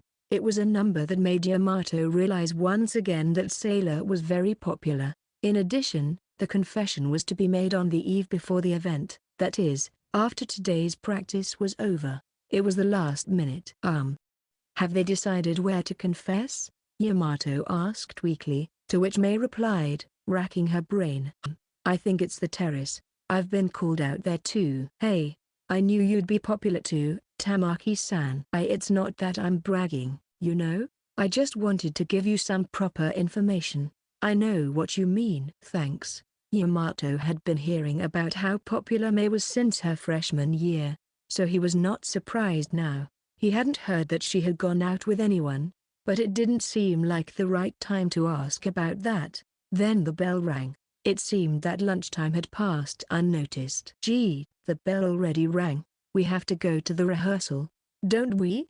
Of course. Hurry up. Yeah. Sailor was being confessed to by a number of boys, and because of this, Yamato was not ready for the sports festival, and was filled with anxiety and impatience instead.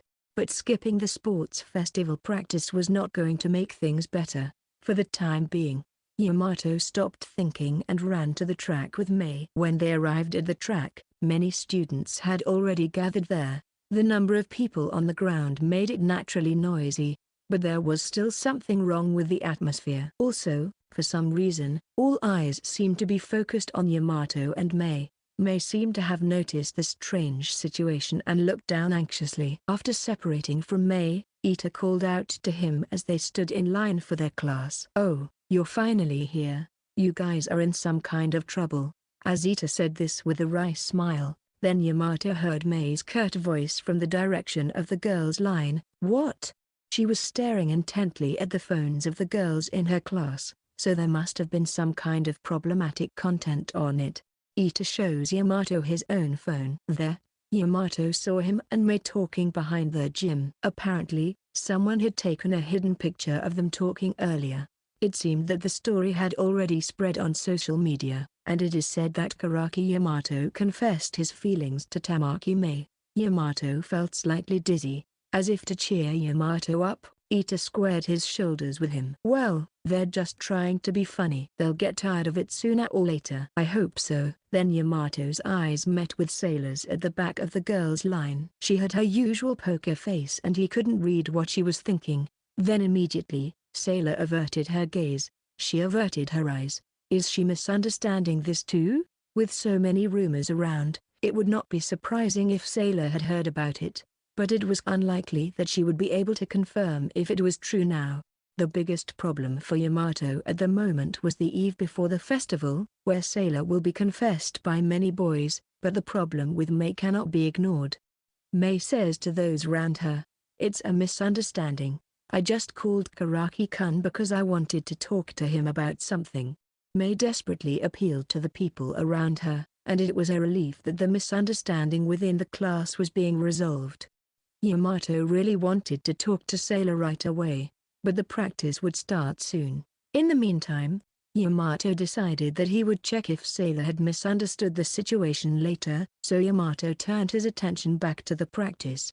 The practice for the sports festival went according to the program, and the students carried out the events in a flowing manner. The events that Yamato would be participating in were all hard ones, such as the 200-meter sprint, pole vaulting, cavalry battle, and tug-of-war. Of course, it was all the result of losing the lottery and rock-paper-scissors, so he couldn't complain.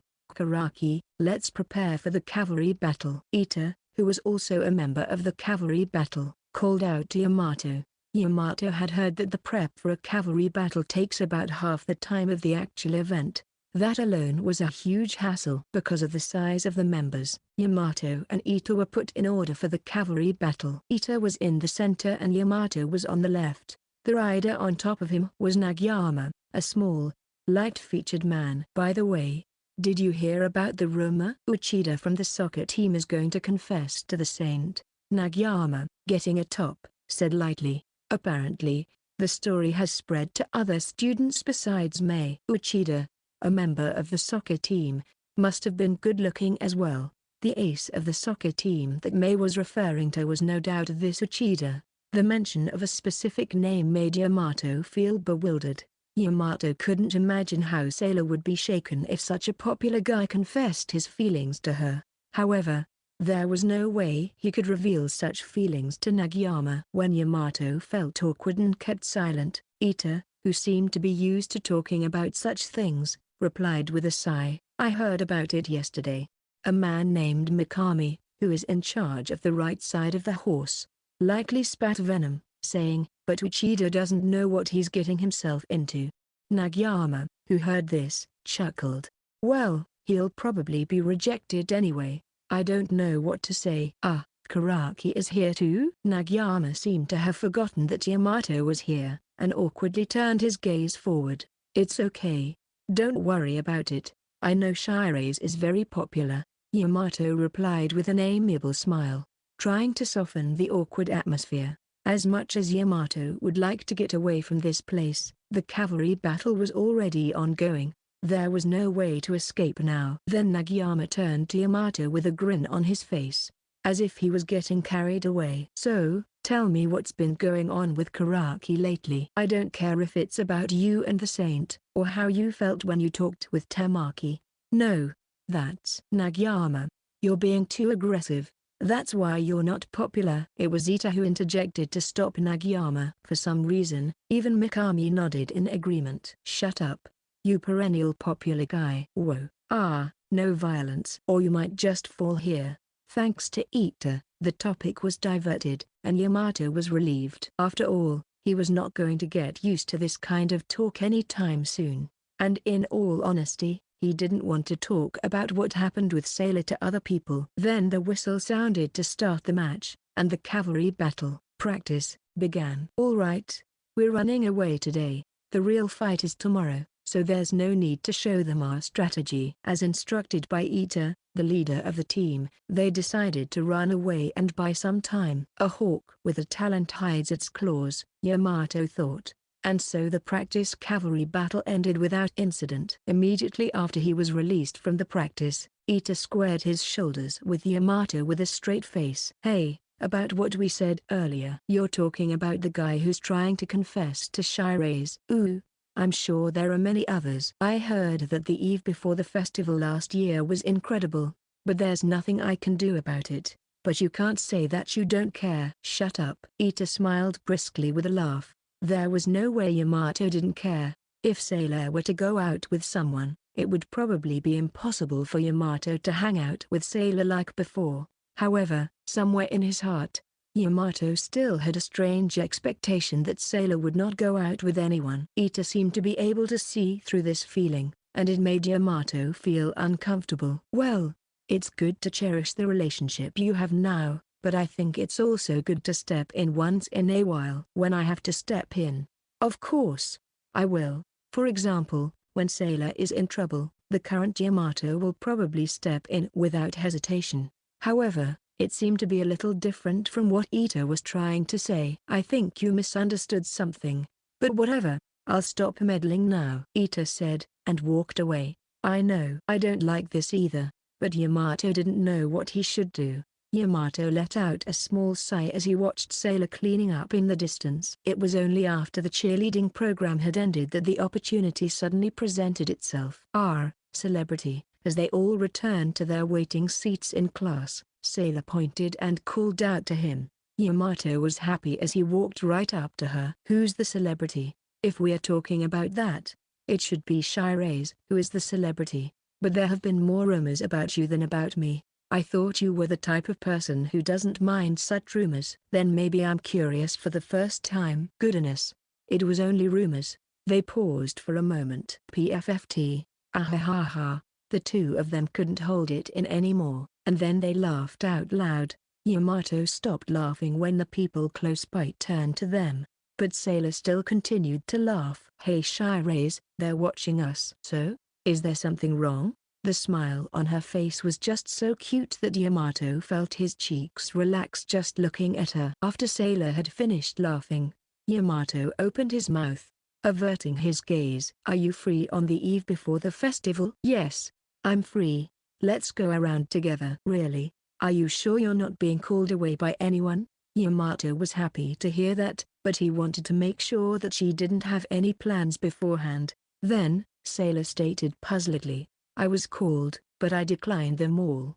The eve before the festival allows you to participate as you like, but this year they're going to give out ozoni and oshiriko, and I was planning to eat them with Yamato.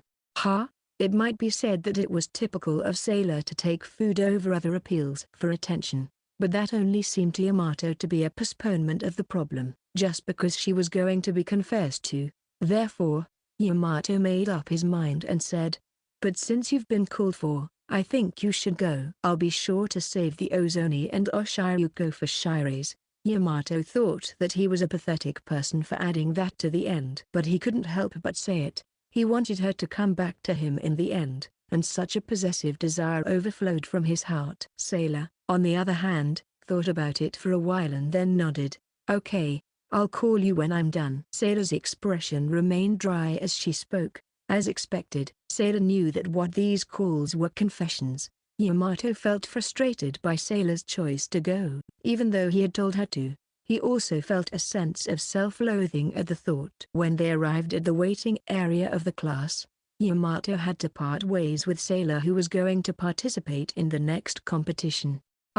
That's right. On the way to the entrance gate, Sailor looked back at Yamato as if she remembered something. The rumors about you and Tamaki-san, are they true? Sailor asked with the same poker face she normally had. Yamato was so busy asking about the eve before the festival that he realized that he had forgotten to explain that it was a misunderstanding.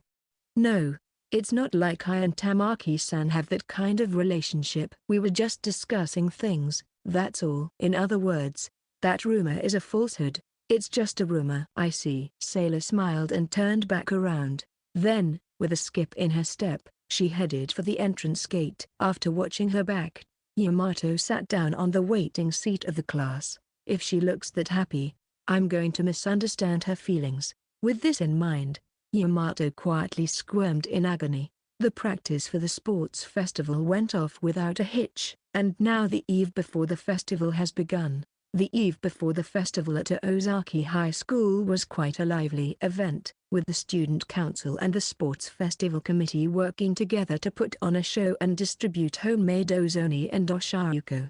Many students in a festive mood remained in the school, and it became a place where they could relax and enjoy themselves after the midterm exams. However, unlike the others, Yamato's mood was far from festive. As promised, he had secured some ozoni and oshiriko, but she still hasn't come. He entered the empty classroom and sat down in his seat without turning on any lights. Even though it was still early evening, the room was very dark, probably because the curtains were all closed. A pathetic sigh escaped his lips. He didn't expect that waiting for Sailor to finish receiving her confessions would be such a terrible thing. The occasional shouts of joy from outside made it even more depressing for him. Should I intervene? Yamato heard from May that the terrace was a popular spot for confessions. If Yamato headed there now, he might be able to stop them. What am I going to achieve by intervening? As Yamato was muttering to himself, his phone reported an incoming message. When he checked, it was from Sailor. Where are you? Yamato immediately replied, I'm in the classroom. Then, within a few minutes, there was a knock, and he turned to look at the entrance. The person who peeked in was Sailor. Hello. It was a very cute gesture, but her tone was indifferent. Good evening. Did you finish your business? Yamato tried to remain as calm as possible, but his voice was shaking. Sailor replied in a chipper tone. Yes. They were all confessions, and I turned them all down. You're so graceful and consistent, aren't you? Shire's. Although Yamato was inwardly relieved, he couldn't be honest and had a foul tone of voice. Are you mad at me? Then Sailor said and looked into Yamato's face. The distance between them was so close that Yamato, embarrassed, plopped down on the desk. No, I'm not mad at you. Also, it's really dark without the lights on. What about the ozoni and oshiriko? I put it on Shire's seat by the window. It's probably cold by now. Thank you. Has Yamato eaten yet? No, I haven't. I had no appetite. Then I'll give you one of them. Which one do you want? Oshiriko, maybe. Okay. Soon after, Yamato was poked in the shoulder, but he could not bring himself to look up, so he continued to lie down. Oshiriko, I'll give you some. It's cold though. Just leave it here, okay? It's dark, Imasu. Yamato could hear the sound of chewing nearby, and because of the darkness, Yamato could feel it very clearly. Sailor was nearby. Yamato felt very safe just by that feeling. I was actually regretting it, he mumbled to himself. But there was no response. Hence, Yamato continued, I knew Shirase was going to be confessed to, and yet I told you to go because it's just something you can't take lightly. Yamato could still hear the sound of chewing, but there was no response, so Yamato had no choice but to look up and see Sailor sitting next to him, eating a delicious bowl of ozoni.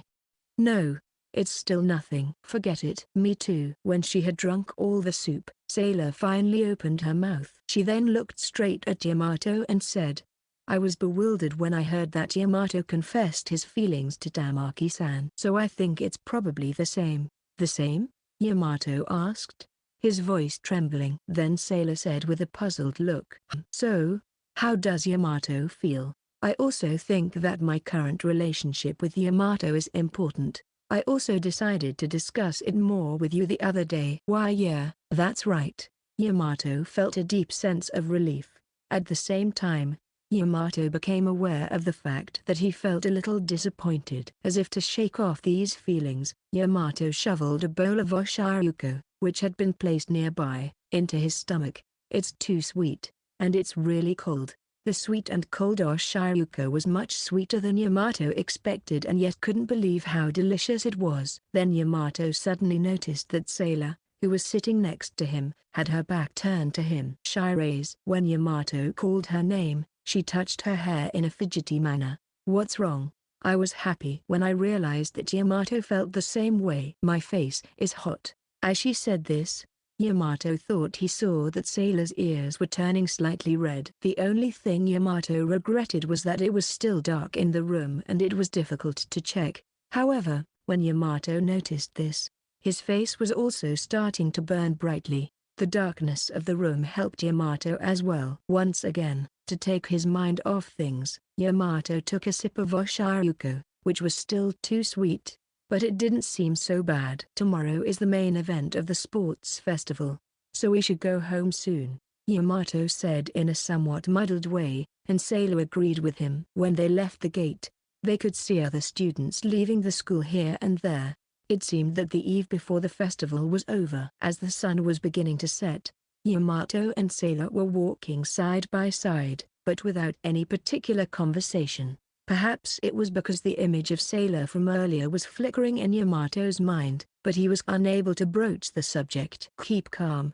I need to keep calm. Trying to retain his normal state, Yamato slapped his own cheek. Sailor, who was walking next to him, looked at him in surprise as he suddenly did such a thing. What's wrong? No, I was just getting back into the swing of things. Ah, it's a real thing tomorrow. Yamato quietly stopped what he was doing as he seemed to be relieved by a different topic. That's right. I've never been so excited about a sports festival in my life. I'm nervous as hell and I still can't believe I'm on the cheerleading team. Why don't you just do what you always do? It's good to be excited. That's just like Shirase. Yeah. I don't really like being tired. When they were finally able to talk as usual, they arrived at the station. See you tomorrow. Yeah, see you tomorrow. They sent each other off as usual before parting and headed home. Chapter 7 Sports Festival and Cheerleading Competition. The day of the sports festival arrived. It was a perfect day, a clear sky with no clouds. However, it had rained last night, so the ground was still muddy, but thanks to the early morning work of the students on the sports festival committee, there seemed to be no problem with continuing the festival. All the students had changed into their gymnastic uniforms gathered on the ground, and after listening to the principal's long speech, they began their warm-up.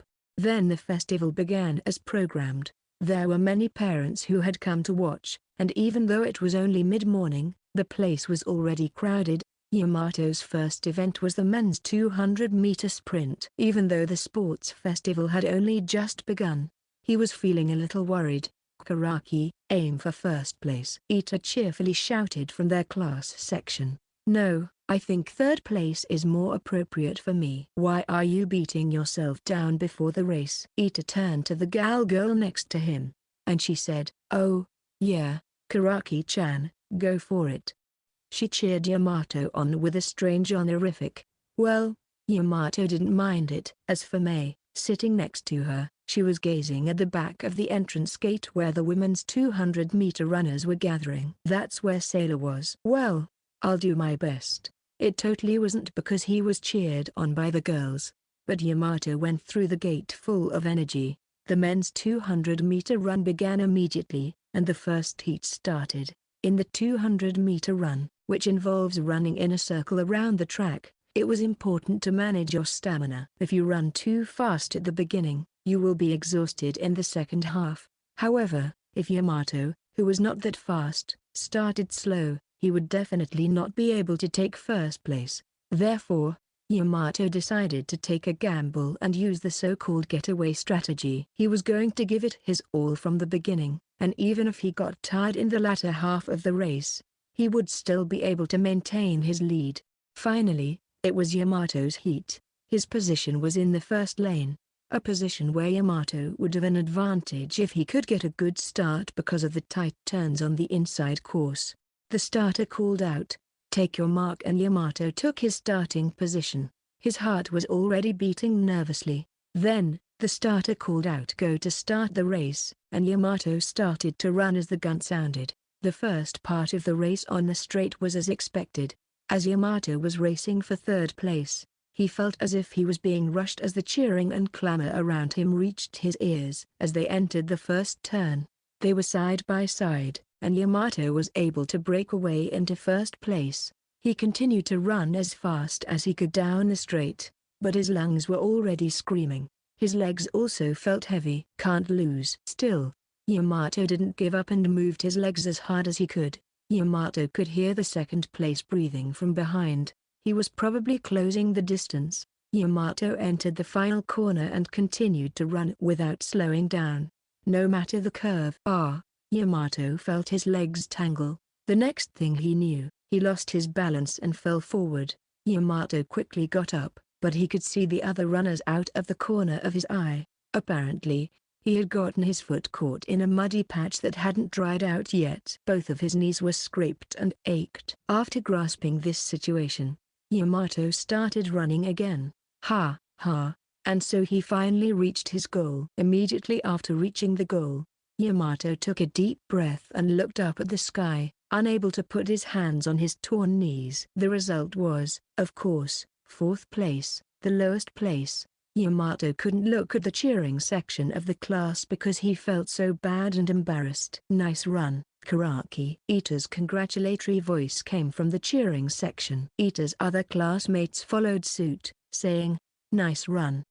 Then, other classmates called out to him, "You did well." Yamato was embarrassed by this, so he gave a small bow and sat down in the resting area for the students who had finished running. Not long after that, the boys' 200-meter run was over, followed by the girls' 200-meter run. Sailor's turn to run came later, so Yamato washed his wounds with water and sat down on the cheering section. "Wah, Karaki-kun, that looks painful," Mei said with concern when she saw the wound, and the rest of her classmates suggested that Yamato go to the infirmary. "Well, I'll go in a little while." Yamato couldn't clearly say, "I want to see Shiri's run," but he managed to cover it up. Some of his classmates noticed.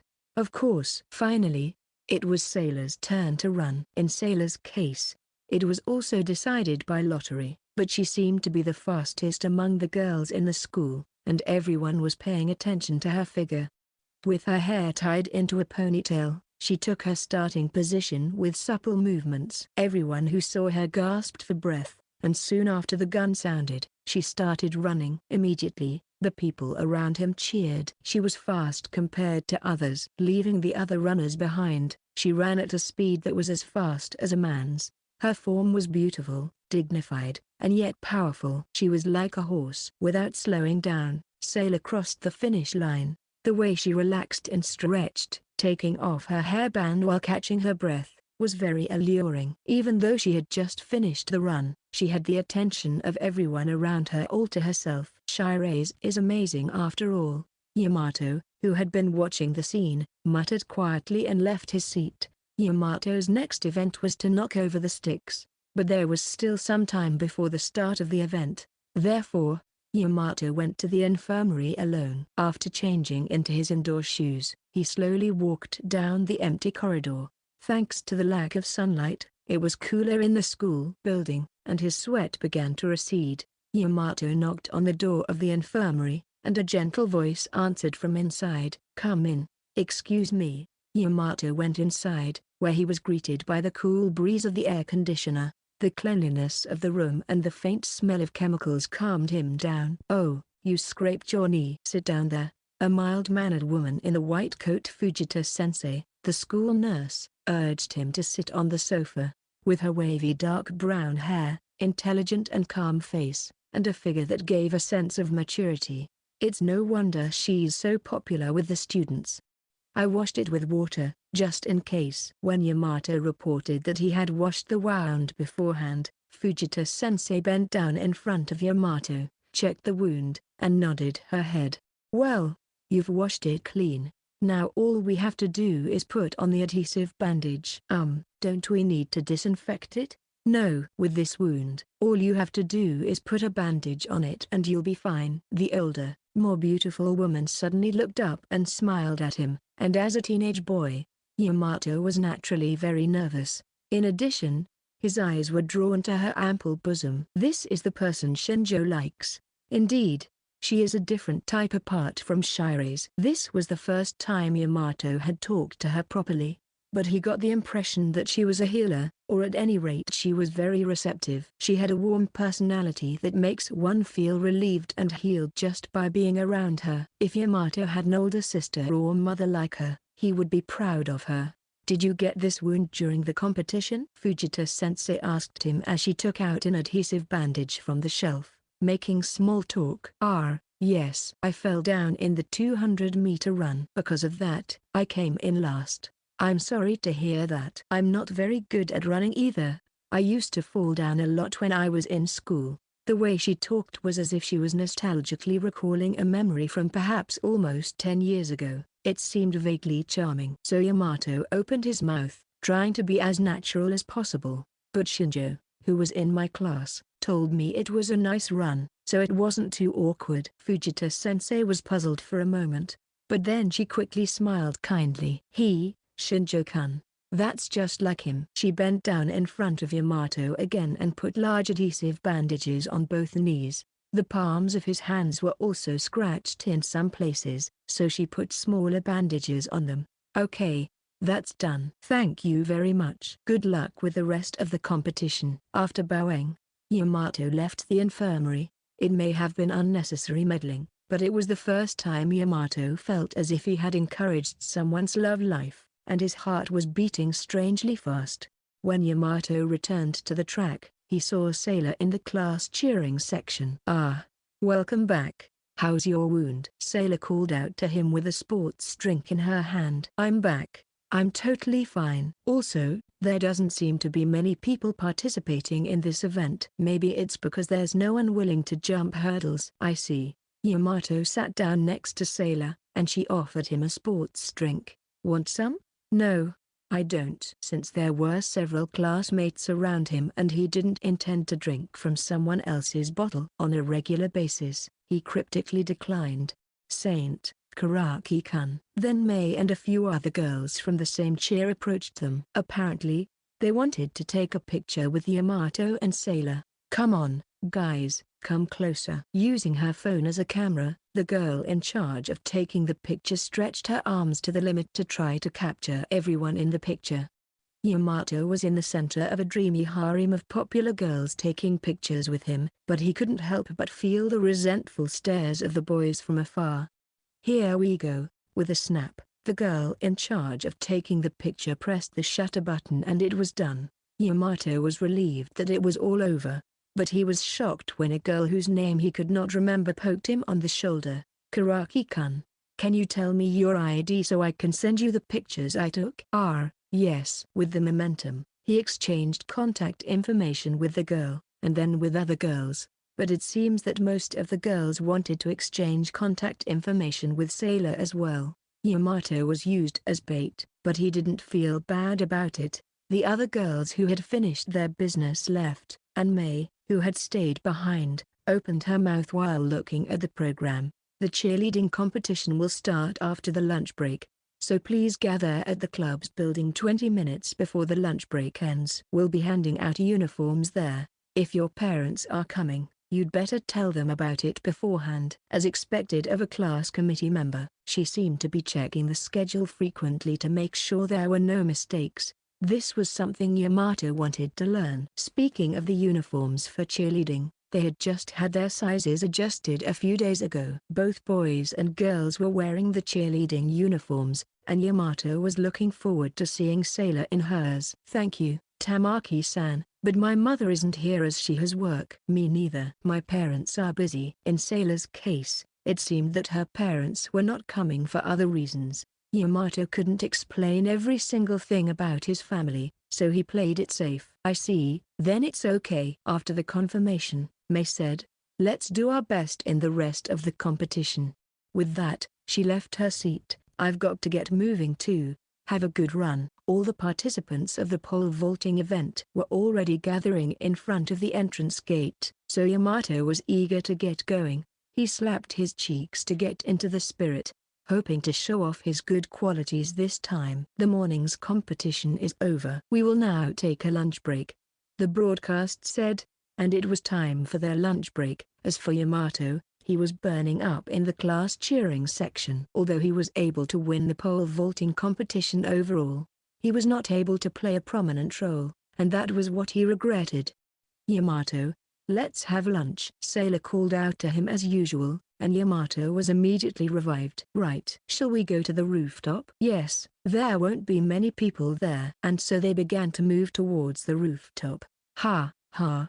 Yamato was out of breath just going up the stairs. Are you okay? You had a pretty hard morning. The 200-meter run took more of my energy than I expected, followed by the pole vault and then the relay for everyone without pause. It was really tough for someone from the Go Home Club. We're almost there, so hang in there. Sailor smiled and held out her hand to Yamato. Her figure, illuminated by the sunlight streaming through the window, was unmistakably that of a saint. Yamato took her hand, ran up the rest of the stairs and finally made it to the roof. As expected, there was no one around, and the wind was blowing pleasantly. It's such a relief. There were so many people everywhere else. Yeah, I guess so. Why don't we just sit here in the sun for a while? Sailor said, and lay down on the ground. No, we have a cheering competition next, so we can't skip it. If we do, I feel bad for Tamaki-san. Right. Yamato sat down in the shade and opened his lunchbox, though he had no appetite due to fatigue. On top of the white rice were the words fight. Ha! Wow, that's luxurious. Sailor looked into the lunchbox and said enviously. It was true that a meat-filled bento box containing fried chicken, sukiyaki beef, pork cutlet and grilled chicken was more luxurious than usual. The calories are too high, though. To be honest, I don't know if I can finish it. Then I'll eat the rest. If you could take half of it, that would be great. Leave it to me. Sailor took out her own chopsticks and held them up happily. She may have been expecting this situation, as she had already prepared chopsticks. The two of them split the lunch in half, and Yamato took a sigh of relief. I could never have eaten all of this by myself. It was delicious. Goki-sama. Shiraze's parents aren't here today, either. Where's your sister? When Yamato asked her about something that had been bothering him, she shook her head. I think they probably don't even know that today is the sports festival. Well, I don't mind if Shiraze is okay with it. It seems that many people don't even bother to invite their parents to high school sports festivals. Ah, but my grandfather might come, because Sailor said it so casually. Yamato's reaction was delayed for a moment. Hey, Grandpa? Shiraze's grandpa is coming to the sports festival? When Yamato shouted out in surprise, Sailor smiled at him. I don't know, maybe. He said he had some business coming nearby, and he called me, so I told him. Oh, Then I'll finally get to meet him. Sailor's grandfather was the owner of the rooftop amusement park that Sailor and Yamato visited on the last day of Golden Week. In other words, he was a very important person to Sailor. I guess so. Are you nervous? Honestly, my stomach is starting to hurt. Haha, that's because you ate too much, but you might as well get used to it while you can. Then, Sailor started to play with her phone. Here, pictures. The screen of the phone she showed Yamato showed an old gentleman wearing a stylish beret. He had a kind smile on his face, and the image made him appear kind. However, Yamato's attention was on another person in the image with him. A young girl with hair down to her waist. This was definitely Sailor when she was a child. This seemed quite some time ago. What do you mean? No, I'm talking about this.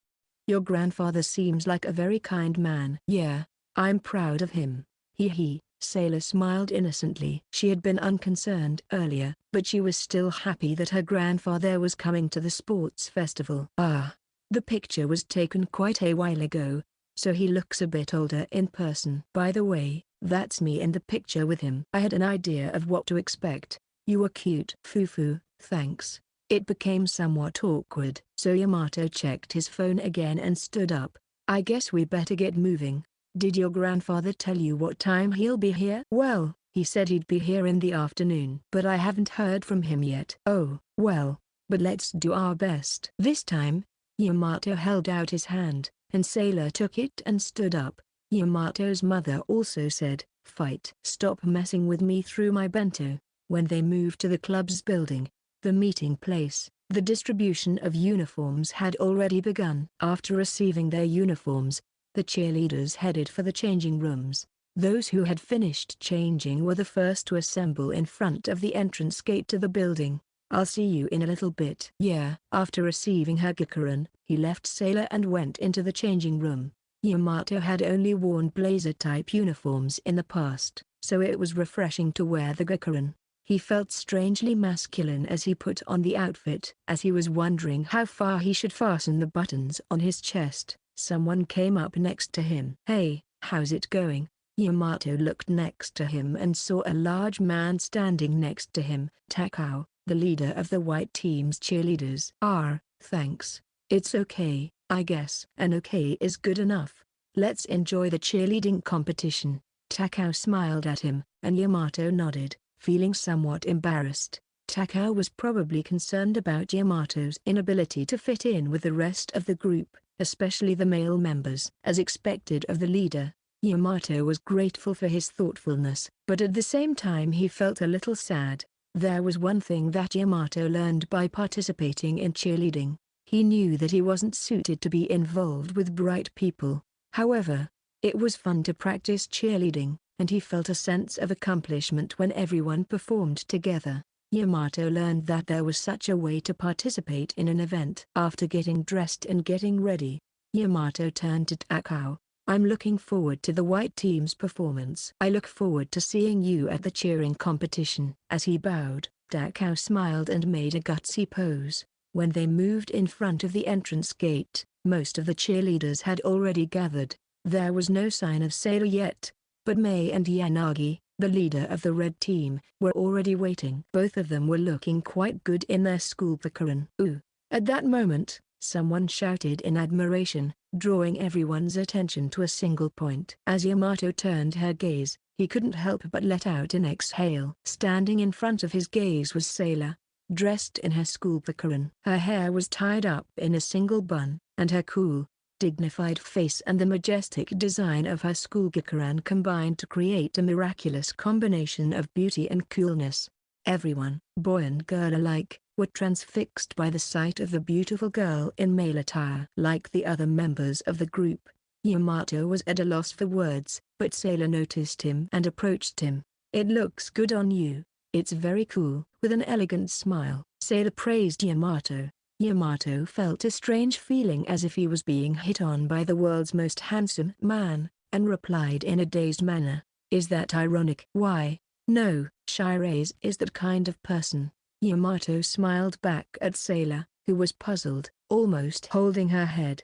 That was when Yamato noticed Mei collapsing happily in the distance. Yamato guessed he'd better leave her alone for now. Still no word from your grandfather? Yamato asked in a hushed voice, and Sailor nodded. I don't mind. I think it's enough to be able to see his face, so don't worry about it. Yeah, okay. Then, let's get with it. For once, both Yamato and Sailor were both in high spirits. Bravo. You look great, Shirase. Yanagi called out, clapping excitedly. Oh, thanks. I think the red team will win this one. Huh? Don't underestimate the white team. The one who intervened with a booming voice was Takao, the leader of the white team. The combination of his stocky physique and the Gekuren was a perfect match, and he looked cool in a different way than Sailor. In fact, the girls around him were crying out in excitement. Wow, you look too manly for a hot day. Sort of rough. Today's boys need to be more stylish, don't they? Takao smiled at Yanagi's agitation. If that's the case, I'll make it black and white in this cheerleading competition. I'll show you who is the true leader of the cheer team. Interesting, I'll take it. We have the strongest lethal weapon, the Saint. Shirase-san. I don't think I'm going to lose this one in the slightest. The two leaders were blazing with fighting spirit. The other members of the group also start to get excited by their enthusiasm. Yamato, who was not quite able to get into the groove, muttered with a wry smile. In the first place, was cheering supposed to be a competition? It's called a cheerleading competition. Well, the leaders seem to have a lot of personal feelings involved. Sailor, who also seemed to be having trouble getting through the situation, said in a dumbfounded tone. Yamato and Sailor looked at each other and laughed. They hadn't expected this to happen. Not long after that, the announcement was made that the lunch break was over, and the first red team formed a circle. We'll show them what we've been able to do, and we'll make the sports festival in the afternoon a lot more exciting. Red team fight. As soon as the red cheer team finished their circle full of spirit, Yanagi shouted, "Let's go." The red team cheerleaders went through the entrance gate at once.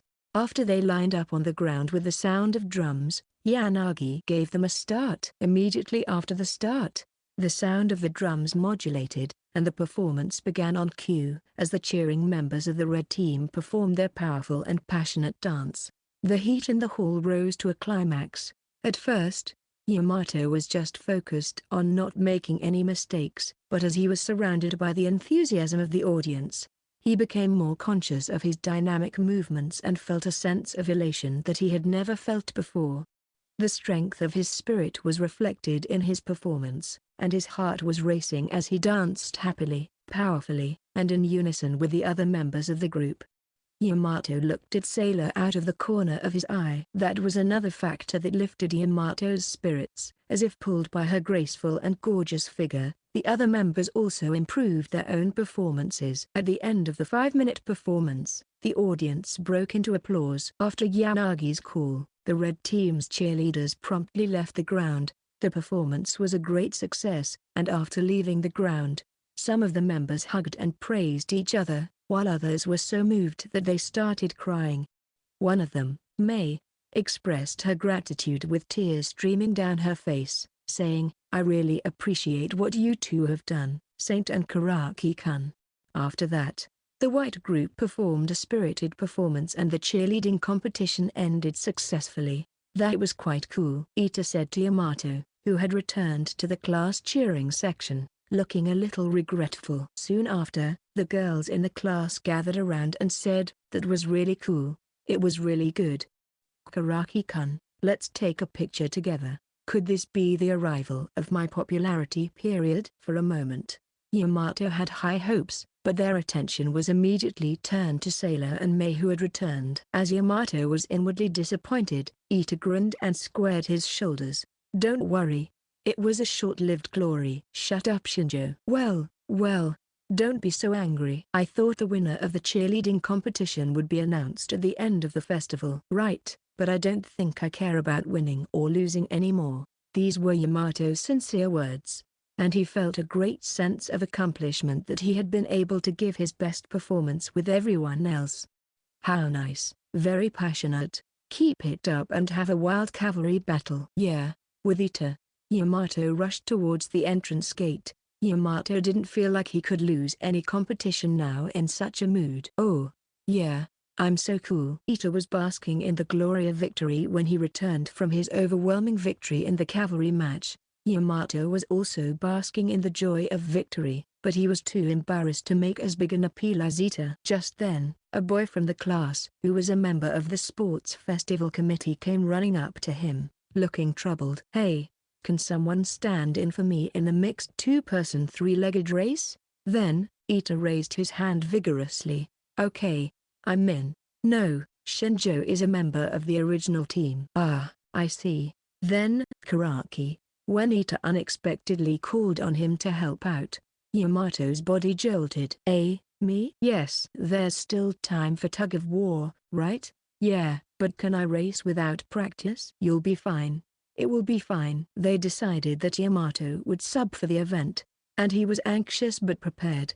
Then, one of the boys on the committee said with a troubled look, actually, we are missing the girl too. The whole area went silent. Just when Yamato was about to swear and say, "Why didn't you say that first?" "I'll do it then," Sailor stated as she volunteered herself. She seemed to have just come back from the restroom. The combination of the two seemed unexpected, but not unexpected at the same time, and the people around them began to buzz. But Sailor didn't seem to care about that at all and started walking towards the entrance gate. "Yamato, let's go." The way Sailor turned slightly and spoke to Yamato made him feel very confident. Yeah. Yamato, who was already in high spirits, also headed for the entrance gate. For the two-person, three-legged race, Yamato was on the right and Sailor was on the left, and they bent down to tie the strap around each other's ankles. In the middle of this, Yamato asked something that had been bothering him a little.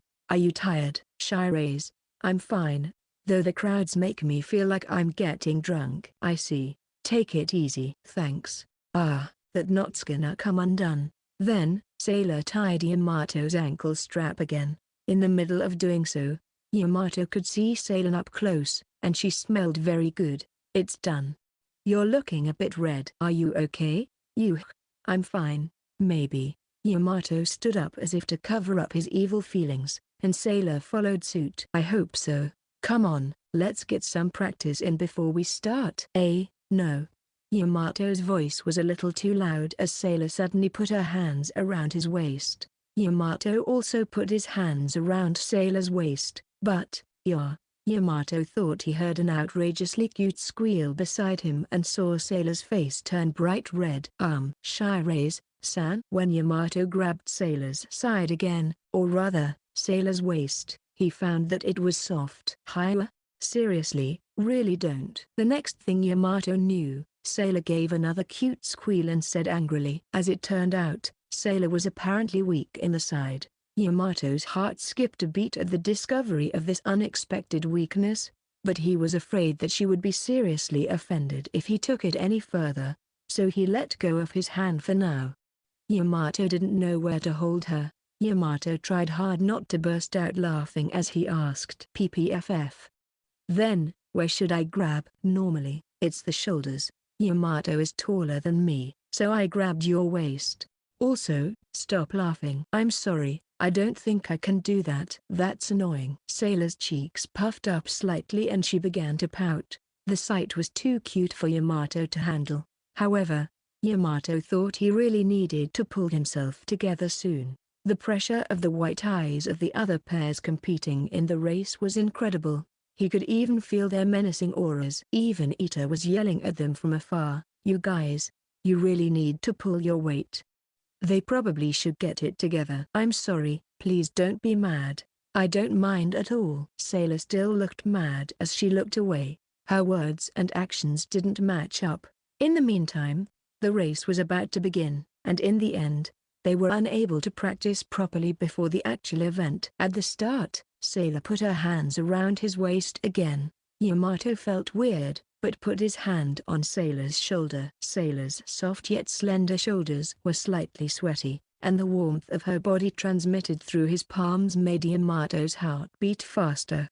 "Then, let's call out 1, 2 and Yamato's feet will go in the order of right foot, left foot." Unlike Yamato who was nervous, Sailor seemed to have completely focused on the competition. When she suggested a shout for order, Yamato hurriedly agreed. The stride length should be about half a step. If it doesn't fit too well, we can adjust it as we run.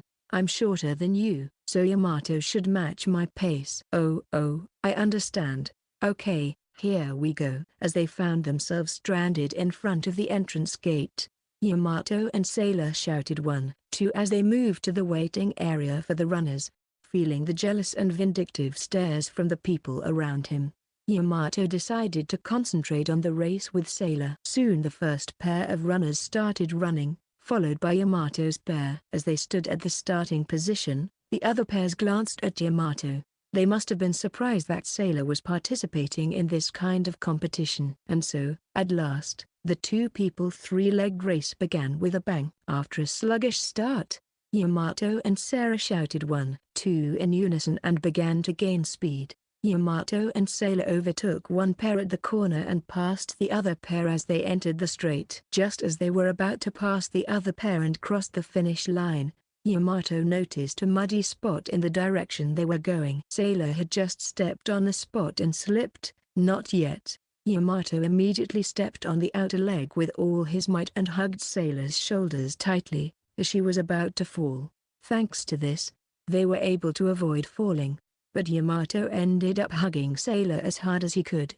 The soft feeling in his arms almost took Yamato's consciousness away. Sorry, let's hurry up. He looked at Sailor, who had not yet given up on victory. With her words, Yamato concentrated on running again. So he ran hard, but the result was third place. Even so, Sailor looked refreshed. Thank you, Yamato.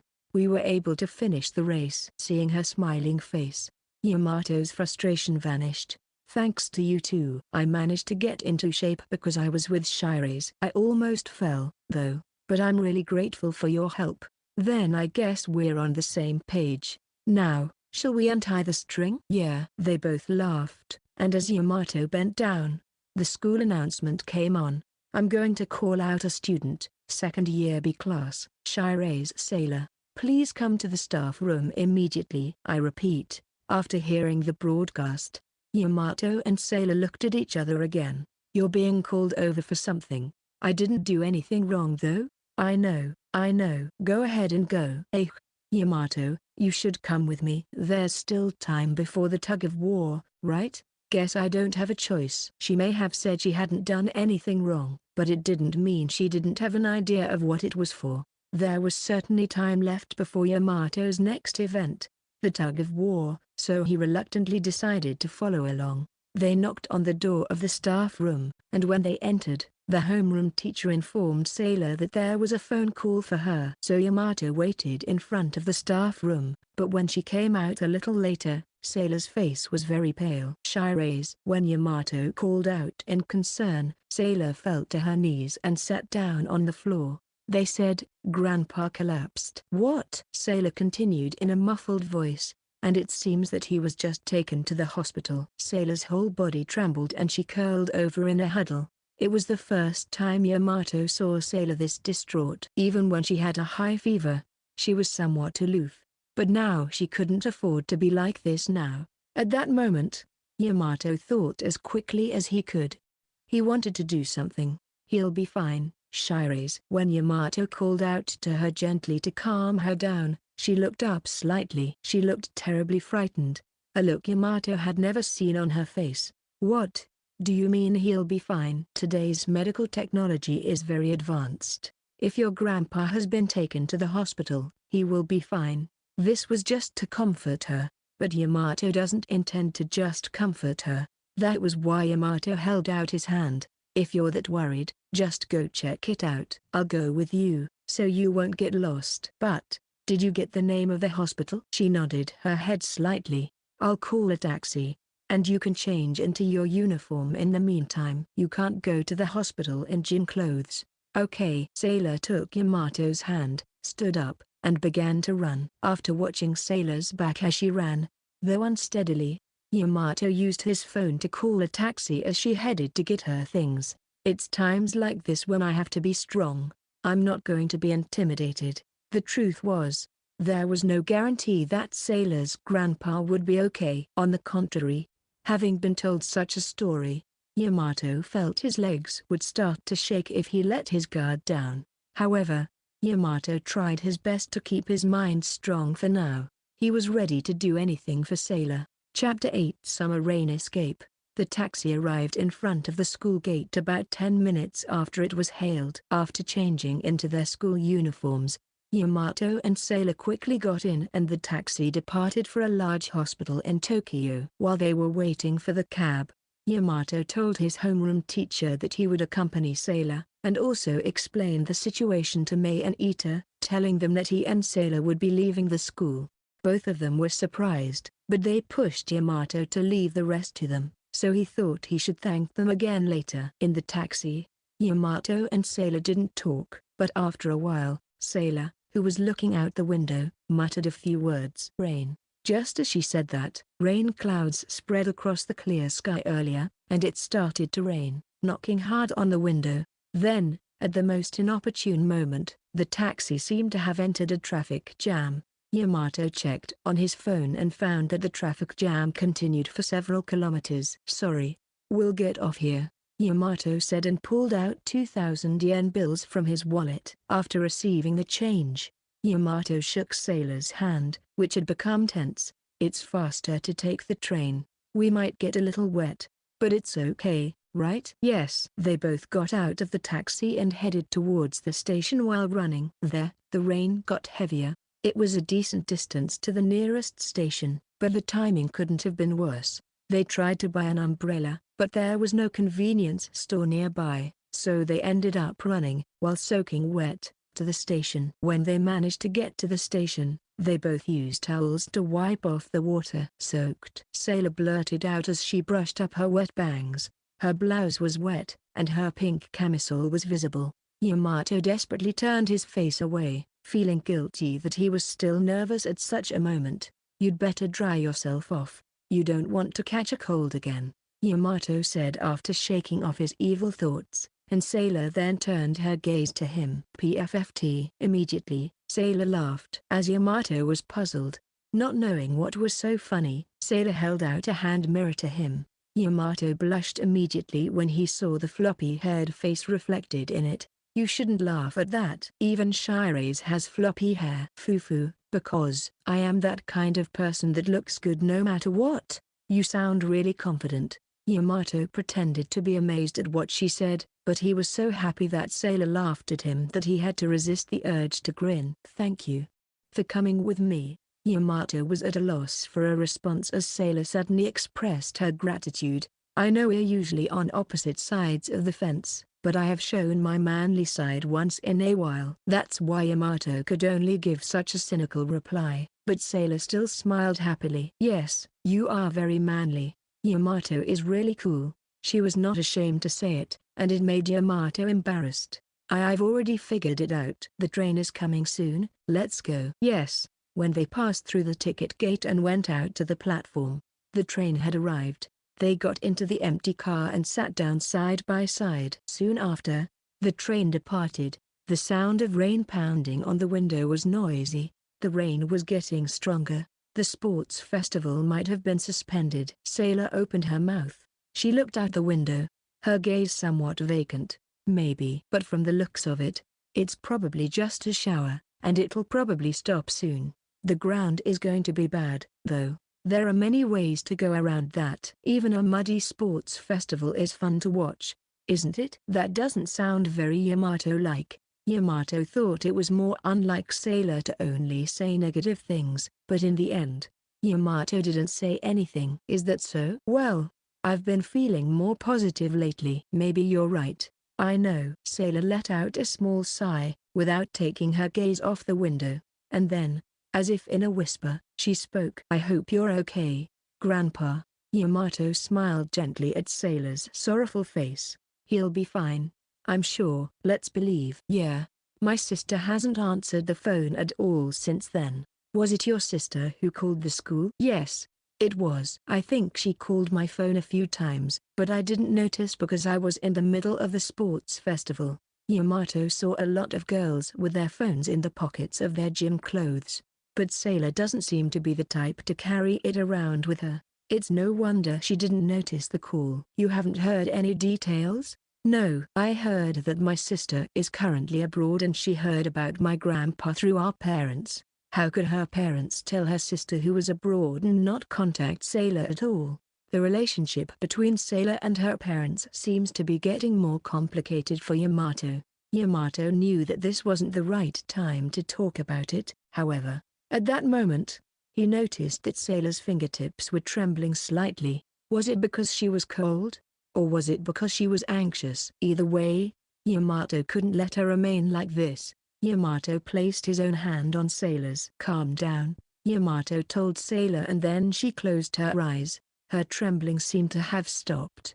But Yamato decided to keep his hands on hers for the time being. After a 10-minute train ride, they arrived at their destination station.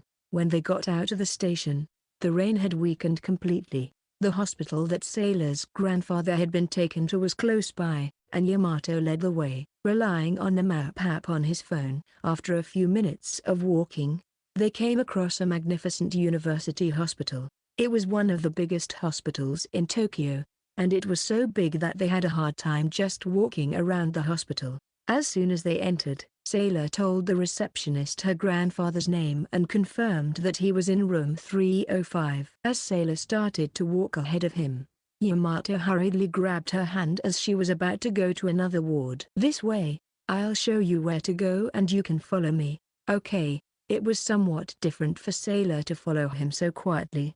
They took the elevator up to the 3rd floor, and when they saw the nameplate for room 305 at the end of the hallway, the door to the hospital room opened. The person who came out was a man in a suit. He was probably in his early 40s. He was tall and somewhat elegant, with a stern expression on his face, and he had a well-developed face. When Yamato saw the man, he immediately thought he was Sailor's father. Although they didn't have the same facial features, Yamato felt that he had something in common with her in that he had a unique atmosphere that made him seem unworldly. Yamato's face twitched in agitation as he had never expected to meet him at this moment. Yamato couldn't help but let go of Sailor's hand, but there was no way he was going to stop now. Yamato glanced at Sailor and saw that she was following closely behind him. In the meantime, the distance between them was closing. The other side could already see Yamato and Sailor. The closer they got, the more stern their faces seemed to become, and Yamato felt as if his heart had gone cold. The two sides closed the distance, and as they passed each other, the man didn't even give Sailor a glance, but instead slightly bowed to Yamato. Yamato reflexively returned the greeting, and the man left without further ado. When they reached the front of the hospital room, Sailor took a breath and relaxed her shoulders. Shirase, is that? Yes, my father, we're here. She had a mixture of angry, depressed, yet whatever expression on her face. Still, she tightened her face to ready herself before walking in. Okay, I'm going in. She grabbed Yamato's hand. Is it okay for me to come with you? I want you to come with me. Please. Yamato nodded to Sailor, whose voice was trembling slightly. She then grabbed the handle of the sliding door and opened it. As they entered the hospital room, they saw a figure on a bed by the window. As they got closer, Yamato saw a kind old man lying on the bed, just as he had seen in Sailor's picture. Oh, it's Sailor. The old man, Sailor's grandfather, was unexpectedly cheerful. He had an austere but gentle voice and a kind expression, which was the complete opposite of the impression he gave to Sailor's father, whom he had just met. His right hand is in a cast, suggesting that he may have suffered a fracture. I heard that you collapsed. I was worried about you, Sailor said, relieved, and sank her face into the sheets. I'm sorry about that. I accidentally fell down the stairs. As you can see, your grandpa is full of energy, Sailor's grandfather said calmly, patting Sailor's head gently. He then turned his head toward Yamato. Who are you? I'm Shirase, Sailor-san's classmate, Karaki Yamato. Yamato was flustered when he realized that he had forgotten to buy a gift for the old man. When Sailor's grandfather narrowed his eyes at Yamato, Sailor looked up. He's my friend. He's always with me. A friend? Sailor's grandfather continued to squint and looked at Yamato's entire body. During this time, Yamato almost stopped breathing. He felt strangely uncomfortable, as if his value was being assessed. However, he felt that he had to say something, so he mustered up his strength. I heard that Sailor-san's grandfather had collapsed, and I know I've been meddling. But too, have accompanied Sailor-san to the hospital. Confused and not knowing what he was saying, Yamato moved his mouth in cold sweat. Ha ha ha. Then, Sailor's grandfather suddenly burst into laughter. It was obvious that he was calm, but very happy. When Yamato looked at Sailor in confusion, Sailor smiled too. No, I don't know what you two are thinking. As Yamato shouted this in his mind, Sailor's grandfather finished laughing and nodded. This is the second time I've met Sailor's friends, but I didn't expect you to bring a boy with you. Karaki-kun, right? You are planning to go out with her at some point? What? No, no way I would consider such a thing. Yamato immediately denied the question, although he was suddenly asked something intrusive. Sailor gave a small sigh, then she prepared 2 chairs for the two of them and sat down on one of them. Grandpa, don't tease Yamato too much. I told you he's my friend. It was typical of Sailor to speak so matter-of-factly even in a situation like this. However, the expression on her face was somewhat cold, and Sailor's grandfather coughed, as if he thought what he had done was wrong. Yes, they say rushing is the wrong way to go. Please sit down, Karaki-kun. Yamato sat down in the chair, relieved that he had managed to escape from that danger. Anyway, I'm glad my grandchild is enjoying school. I guess it's thanks to you, Karaki-kun. Thank you very much. He even bowed his head and thanked Yamato. Yamato also hurriedly bowed his head in return. Same here. Thanks to Sailor-san, it has been a pleasure hanging out with her lately. There was a sports festival at school today, wasn't there? I'm sorry you had to leave early today, too. No, I couldn't continue to participate in the event when Sailor-san is in need. Yamato's immediate response caused Sailor's grandfather to roll his eyes for a moment, but he immediately smiled kindly. You are a good young man. Ha ha, I'm happy to hear you say that. Seeing Yamato's fearful look, Sailor's grandfather's smile deepened with happiness. Hey, how was the amusement park? Sailor then asked. Sailor's grandfather looked out the window and looked sad. Most of the equipment has already been removed, so it was pretty empty. It was nice to get a glimpse of it, though. Sailor's grandfather, who lived in the countryside, had come all the way to Tokyo to see the rooftop amusement park during the removal work. What was it like to lose a place that holds so many memories? Yamato didn't know yet. I rode the Ferris wheel with Yamato. Just like Grandpa said, it was a beautiful view. As Sailor talked about her memories without hesitation, Yamato was afraid that he might be accused of something else. However, Sailor's grandfather smiled happily again and nodded his head. That's good to hear. It was my only regret that I couldn't continue it until Sailor was older. Fufu. Grandfatherly love. Yeah, Sailor's my pride and joy. Seeing the two of them smiling at each other, Yamato felt relieved. Yamato felt a sense of warmth as they smiled at each other, and he realized that her grandfather spoiled Sailor the most. Sorry, I have to go. I'm going to get something while I'm here, Sailor suddenly said and left her seat. I'll come get it. I'll take care of it. Yamato, please sit down. After saying that, Sailor left the hospital room. Yamato froze as he stared at the door, but turned around when Sailor's grandfather cleared his throat. Karaki-kun, how is that girl doing at school? With a gentle smile on his face, Sailor's grandfather asked, and Yamato calmed down and answered, it's like everyone's dream, I guess. She's quite free-spirited, and she doesn't really talk to anyone else but me. But lately, I think she's getting more comfortable with her surroundings. I see. Thank you. No problem. I could tell right away how much she cared for you. I'm glad to hear that you care for her too. Yamato felt as if his dear glands were being stimulated when he was told with a smile of deep satisfaction. I owe a lot to Sailor-san. She's my benefactor. Of course, she's also my friend. Benefactor, huh? That's an unusual way of looking at it. It may be strange, but this was Yamato's honest view of their relationship. Can I ask you a question too? What is it? You said earlier that this is the second time you've met Sailor-san's friend. but I was wondering what she was like. Yamato didn't get a chance to ask about it earlier, but he has been wondering about it for a long time. The other party seemed to be a girl, so Yamato took the liberty of imagining a friend like Mei. Ah, you mean that? Sailor went to an all-girls school, and there was a girl she used to hang out with. She was a lovely, cute girl. Her name was Tsubaki-san, I think. Is that so? Thank you very much. So, how is the relationship between this Tsubaki girl and Sailor now? Yamato was very curious, but he thought he should ask Sailor herself. By the way, Karaki-kun. Sailor's grandfather continued with a slightly grim expression on his face. Have you met her father? He was here just a few minutes ago. The relationship between Sailor and her father seemed to be a complicated one. Sailor's grandpa seemed to have a hard time talking about it. I met him in front of the hospital room a while ago, but I only gave a light greeting. Well, you two are passerbys to each other. Yamato felt that the word passerby was the right word.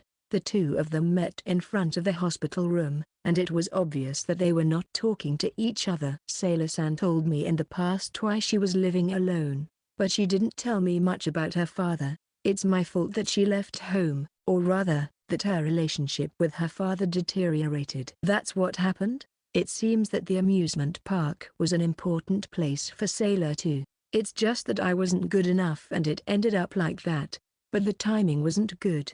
Her sister, Ruka-san, said Sailor-san lost her way because she lost the place where her heart was. But what do you mean by, the timing was not good? Sailor's grandfather turned over in thought. Yamato thought that he might have intervened too much. Looking back, she seemed to be having a lot of other problems at that time. I can't tell you what they were exactly, because I didn't ask her directly. Yamato heard from Sailor that those days were filled with lessons. Yamato thought that Sailor might have been fed up with the idea of the amusement park, which had been a source of comfort for her, being closed while her daily frustrations started to pile up.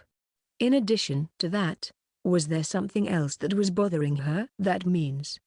The door opened. Yamato was just about to ask, when Sailor came back. In her hand, she held 3 yogurts and a can of tea. Here you go. She handed Yamato the can of tea, and then handed out the yogurts one by one. Ah, thank you. What were you two talking about? Sailor's grandfather looked over at Yamato, and gestured to him. In other words, he wanted Yamato to keep Sailor in the dark about what they had just said. I was asking Karaki-kun about school, he said. Yeah, like a status report. Yamato immediately followed up with Sailor's grandfather's words. Then, Sailor replied, hey? Seeming to believe it easily. Did I interrupt something? No, not at all, right? With an awkward smile, Yamato asked for backup, and Sailor's grandfather nodded his head in agreement. Yeah, Karaki-kun is a good young man after all. You're both acting weird. Well, whatever. Yamato relaxed for a moment. Then all 3 of them proceeded to eat their yogurt in a subtle atmosphere. When Yamato and Sailor had finished eating, Sailor took her seat again. All right, let's get going. We might still be able to make it to the sports festival. Why yeah, I guess we should go. Well, I'm sorry you two had to go through all that trouble to see me. Sailor's grandfather smiled gently and nodded to Sailor. Sorry I couldn't spend more time with you, Grandpa. I'll come see you another time. Yeah, Karaki-kun, you should come visit with me next time with her. Also, please take care of my granddaughter. Ah, yes. Now, if you'll excuse me. Yamato bowed and left the hospital room with Sailor. As they were leaving, Sailor's grandfather had a sad look on his face that left a deep impression on Yamato. As Yamato drank half of the tea, Sailor suddenly took it from his hand. I'm thirsty, so I'll have some. She gulped it down. As usual, Sailor seemed to have no problem with an indirect kiss, which made Yamato very nervous. She threw the empty can into a nearby trash can and then turned around. I'm really grateful to you today. Grandpa seemed happy to see you. You're welcome. I'm glad he's okay, and I'm happy to meet him, too. We probably won't make it to the closing ceremony now. What do we do? Do you want to skip it? Sailor asked with a mischievous smile. She said she would participate in front of her grandfather to reassure him. It seemed that she was actually ready to skip it now that he couldn't attend. Yamato was stunned, but shook his head from side to side. I'd like to help clean up if I can make it. And we'll probably have a class or cheer team meeting afterwards, so let's head back. I see. I understand. Sailor reluctantly agreed and started walking ahead. Yamato followed, prepared to get lost to some extent. When they left the hospital, the sky was completely clear.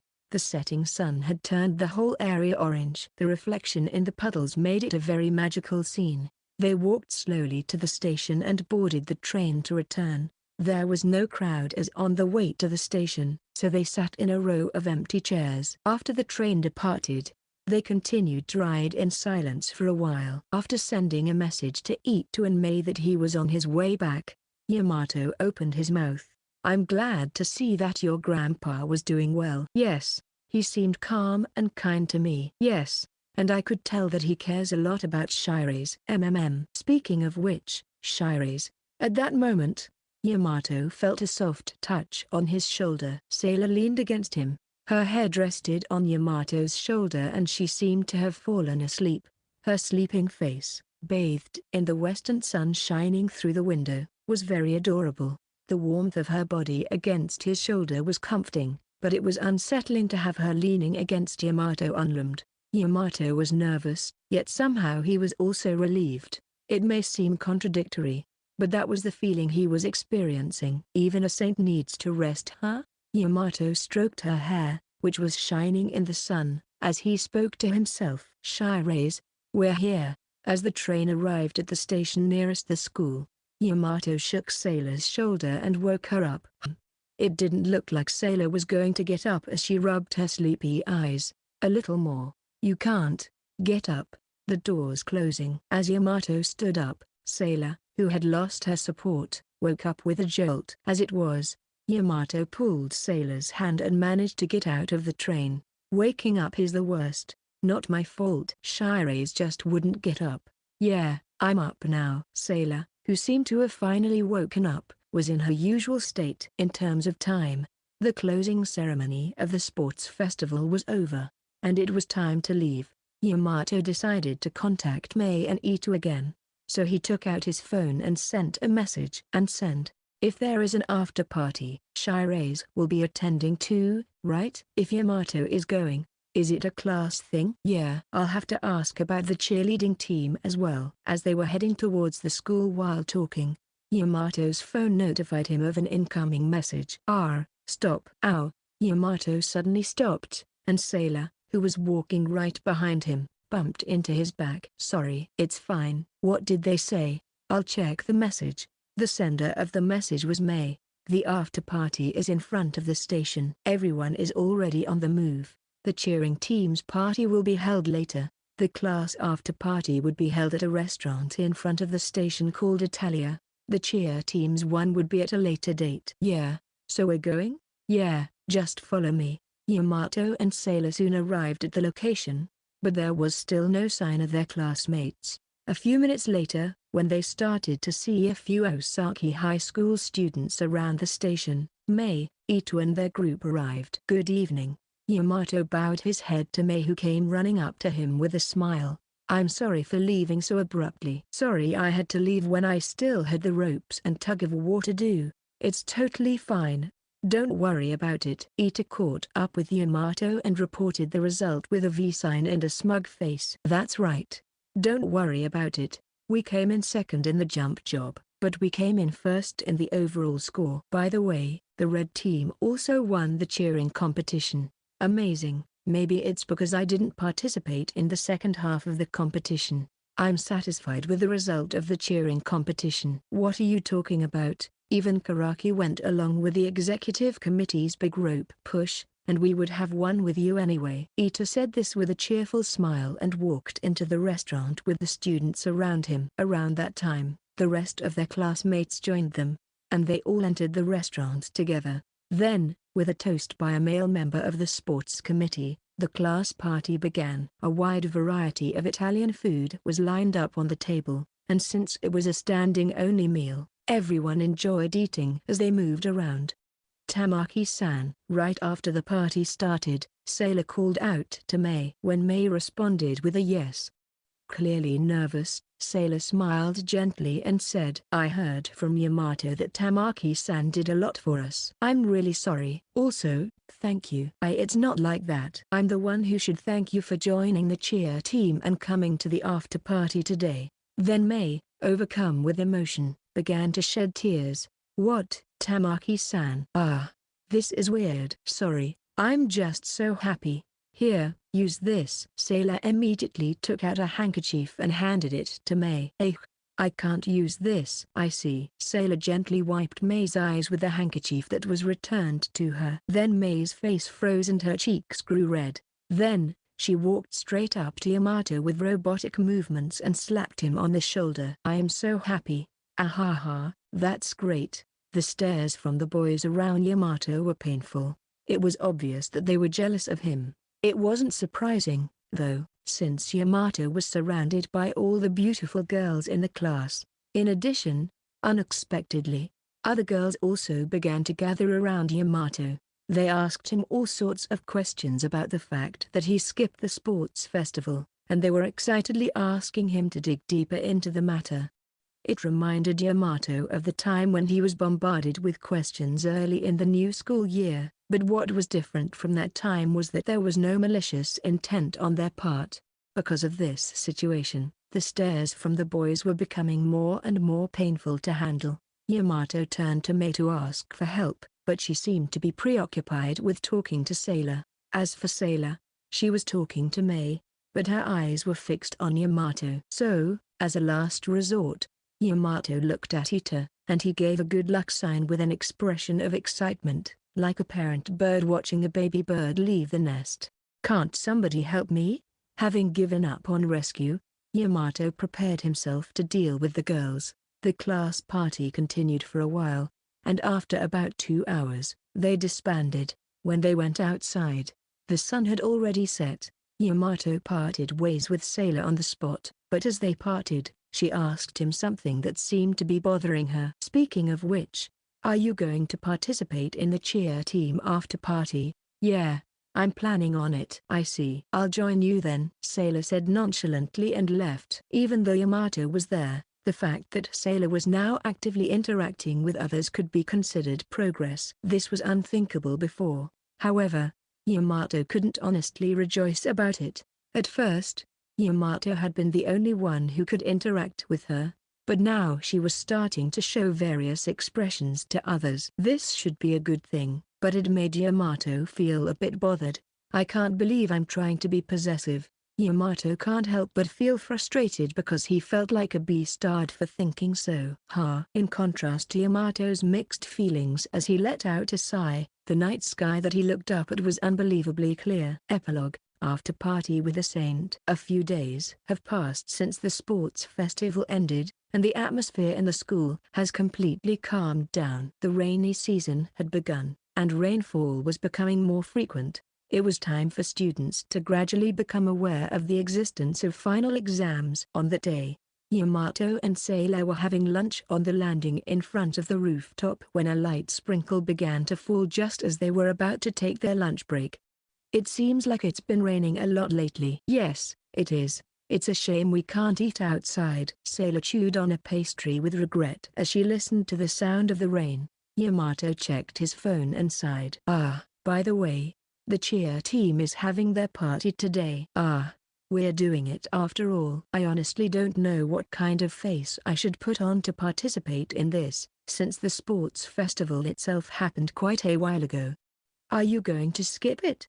No, I've already paid for it, and I feel bad for Tamaki-san if I do, so I'll participate. Yamato couldn't bring himself to waste the 2,000 yen participation fee. As for Yamato, he intends to at least get his money's worth out of the meal. Of course, Yamato also wanted to be considerate to May.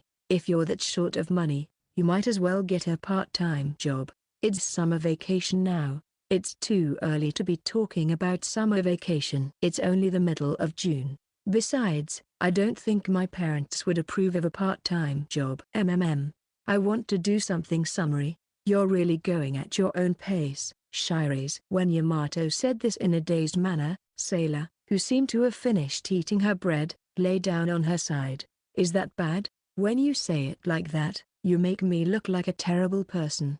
It's not like I mind if you say it's bad.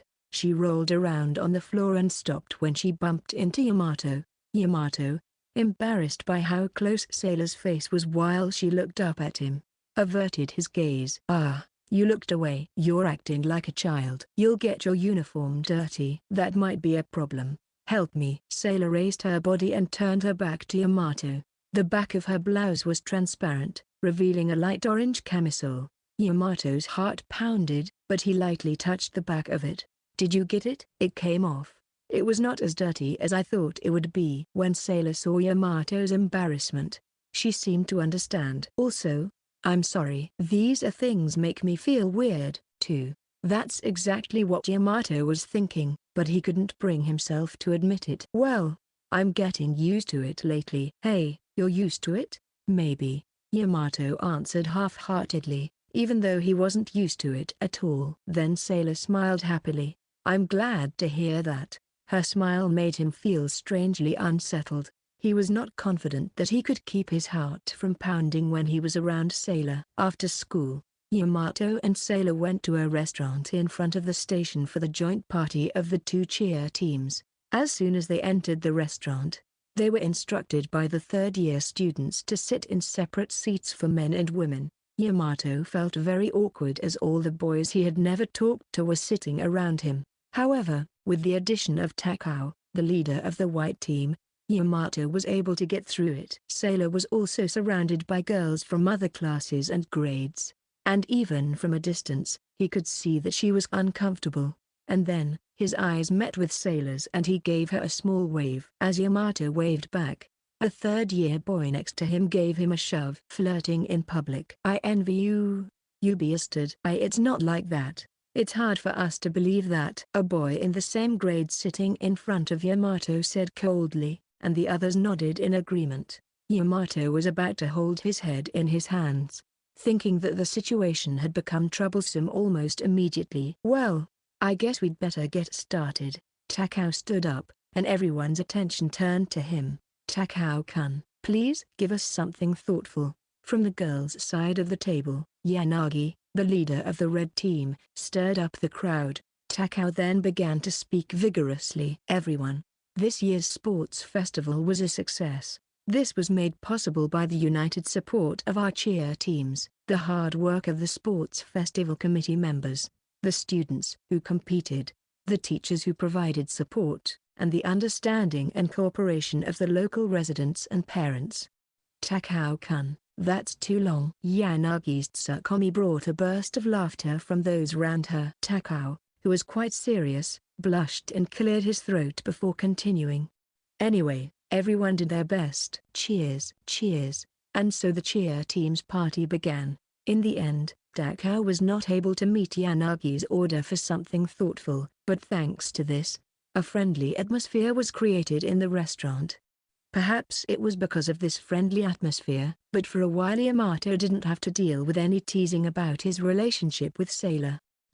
Takao-senpai was rejected. The atmosphere on the boys' side changed when one of the first-year boys shouted loudly. Takao replied with an indifferent face as he gobbled down his food. "Oh, that. I tried to tell her when we finished cleaning up, but she wouldn't let me. She said she wanted to concentrate on her studies." Apparently, it was Yanagi. Some people even said that they were a perfect couple, which was why it surprised everyone as the two didn't get together. From there, the conversation shifted to romance. While everyone was talking about who went out with whom and who broke up with whom, one of the boys opened his mouth.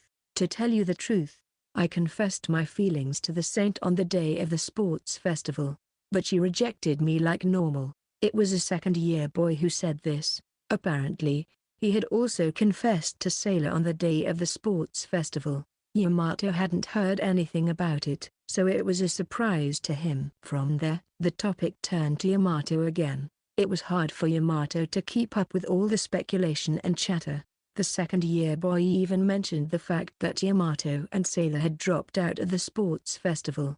"That's enough, since he says it's not true." Takao was the one who raised his voice. While chewing on food at the same time, Takao continued. Karaki and Shirase-san were asked to join. Don't mess with them now that they've joined us. In spite of his hearty appetite, Takao expressed his opinion calmly. The people around him quieted down when he said that.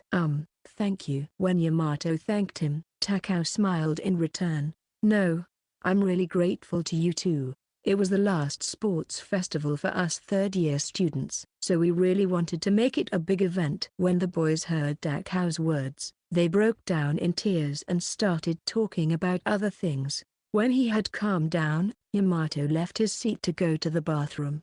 When he got to the hallway, he ran into Sailor. What's going on your side? Yamato asked, but she seemed to take his comment in a different way. It's okay. The all-you-can-eat thing is good, but since it's just the girls, the cooking pace is too slow. It tastes good, though. No, I'm not talking about the food. When Yamato said this in a dumbfounded manner, Sailor seemed to have finally understood. That's right. I think it's the same with Yamato. They all talked about love. Thanks to Takao Danchu, I was able to get through it. Yanagi Danchu followed up with me here too. Maybe the two of them had planned for this already. Yanagi and Takao were able to communicate with each other in such a close manner, and no matter how one looked at it, they were a perfect match for each other. But still, Yanagi had rejected Takao's confession. This was difficult for Yamato to believe. Could it be that studying for exams was that important to Yanagi? Perhaps Yanagi hadn't talked about the confession on the girls' side of the table, but Sailor made no pretense of broaching the subject. Sailor just said, "Well, I'll see you later," and left. When Yamato returned after using the restroom, he found that the gluttony championship had started without his knowledge. Yamato, who was forced to participate, was made to eat a lot, and the party ended with all the boys on the verge of collapse. The party disbanded in front of the restaurant, and as everyone began to disperse, Yanagi approached Yamato and Sailor. "Good evening, you two." "I didn't get to talk that much with Karaki-kun because we were seated too far apart." Yes. "Good evening." "Thank you, Karaki-kun, and Shirase-san the Saint, for joining the cheer team." "I really can't thank you two enough for that." "No, it's nothing. You don't have to be so modest. After all, it is the intertwining ties that we should have." Yanagi nodded happily. It seemed that even she was still excited from the party. If Yamato hadn't heard about the confession from Takao, he never would have thought that Yanagi would be the one to reject Takao. Perhaps Yamato's awkward feelings were showing on his face. Yanagi, who seemed to have sensed something, smiled gently. "Did you hear it? That I rejected Takao-kun." "Eh?" Sailor was more than a little surprised when Yanagi revealed it herself. She hadn't even thought about the two of them getting together. This was the typical Sailor, though. "Yes, I was wondering about that. I heard you were trying to concentrate on your studies." Since Yanagi spoke up on her own, Yamato answered honestly. Then, Yanagi opened her mouth after thinking for a moment. "Well, I guess you're right. I mean, there are a lot of stories about how two people in a relationship got through studying for exams together." "Yes, to put it bluntly." Yanagi approached Yamato and continued to whisper in his ear.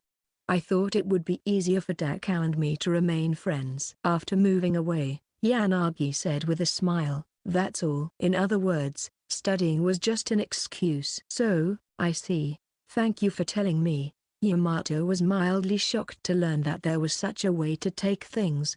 Yamato couldn't help but feel a buzz around his chest. The third year in front of him had suddenly become a more unfamiliar person. Yanagi's words were barely loud enough for Yamato to hear, and Sailor tilted her head curiously. "I won't say anything to you, Shirase-san." "Sorry, Karaki-kun." "Don't tell her anything either," Yanagi said somewhat coldly.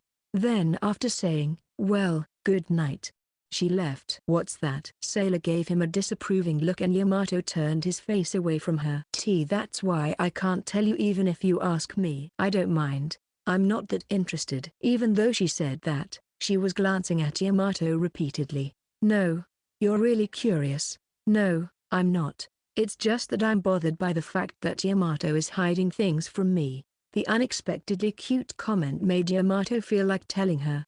However, if he told Sailor here, he didn't know what Yanagi would do if she found out, so he kept his mouth shut. Then, Sailor seemed to have given up pursuing the matter.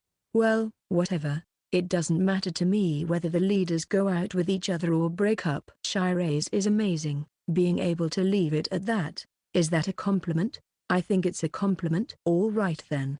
Let's go home. Sailor, already having settled on the matter, began to walk. You're right. It's already dark. I'll walk you halfway. Thank you. After a while of walking, Yamato began to speak as if thinking about the past. Now it finally feels like the sports festival is completely over. Right. It felt so long. How was it, Shiraise? Did you enjoy it? I enjoyed it, but I had to deal with a lot of people, so it was troublesome at times.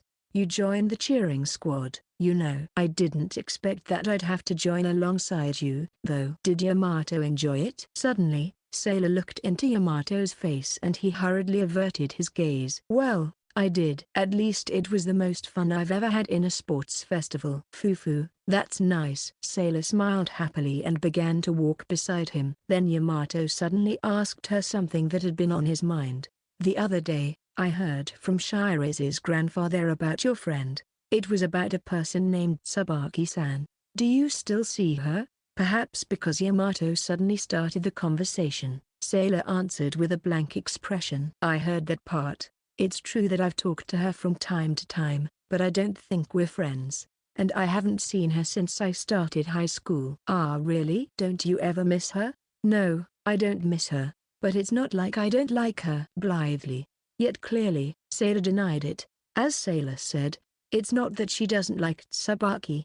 However, Yamato was also sure that Sailor didn't want to see Tsubaki anytime soon. Therefore, Yamato decided not to dig any deeper. Oh, okay, I was just a little curious. They walked along the street for a while, and when they reached the main street, Sailor turned around. Here's fine. Saying that, Sailor lightly waved. I'll see you later. Yeah, bye-bye. After they said goodbye, Sailor turned.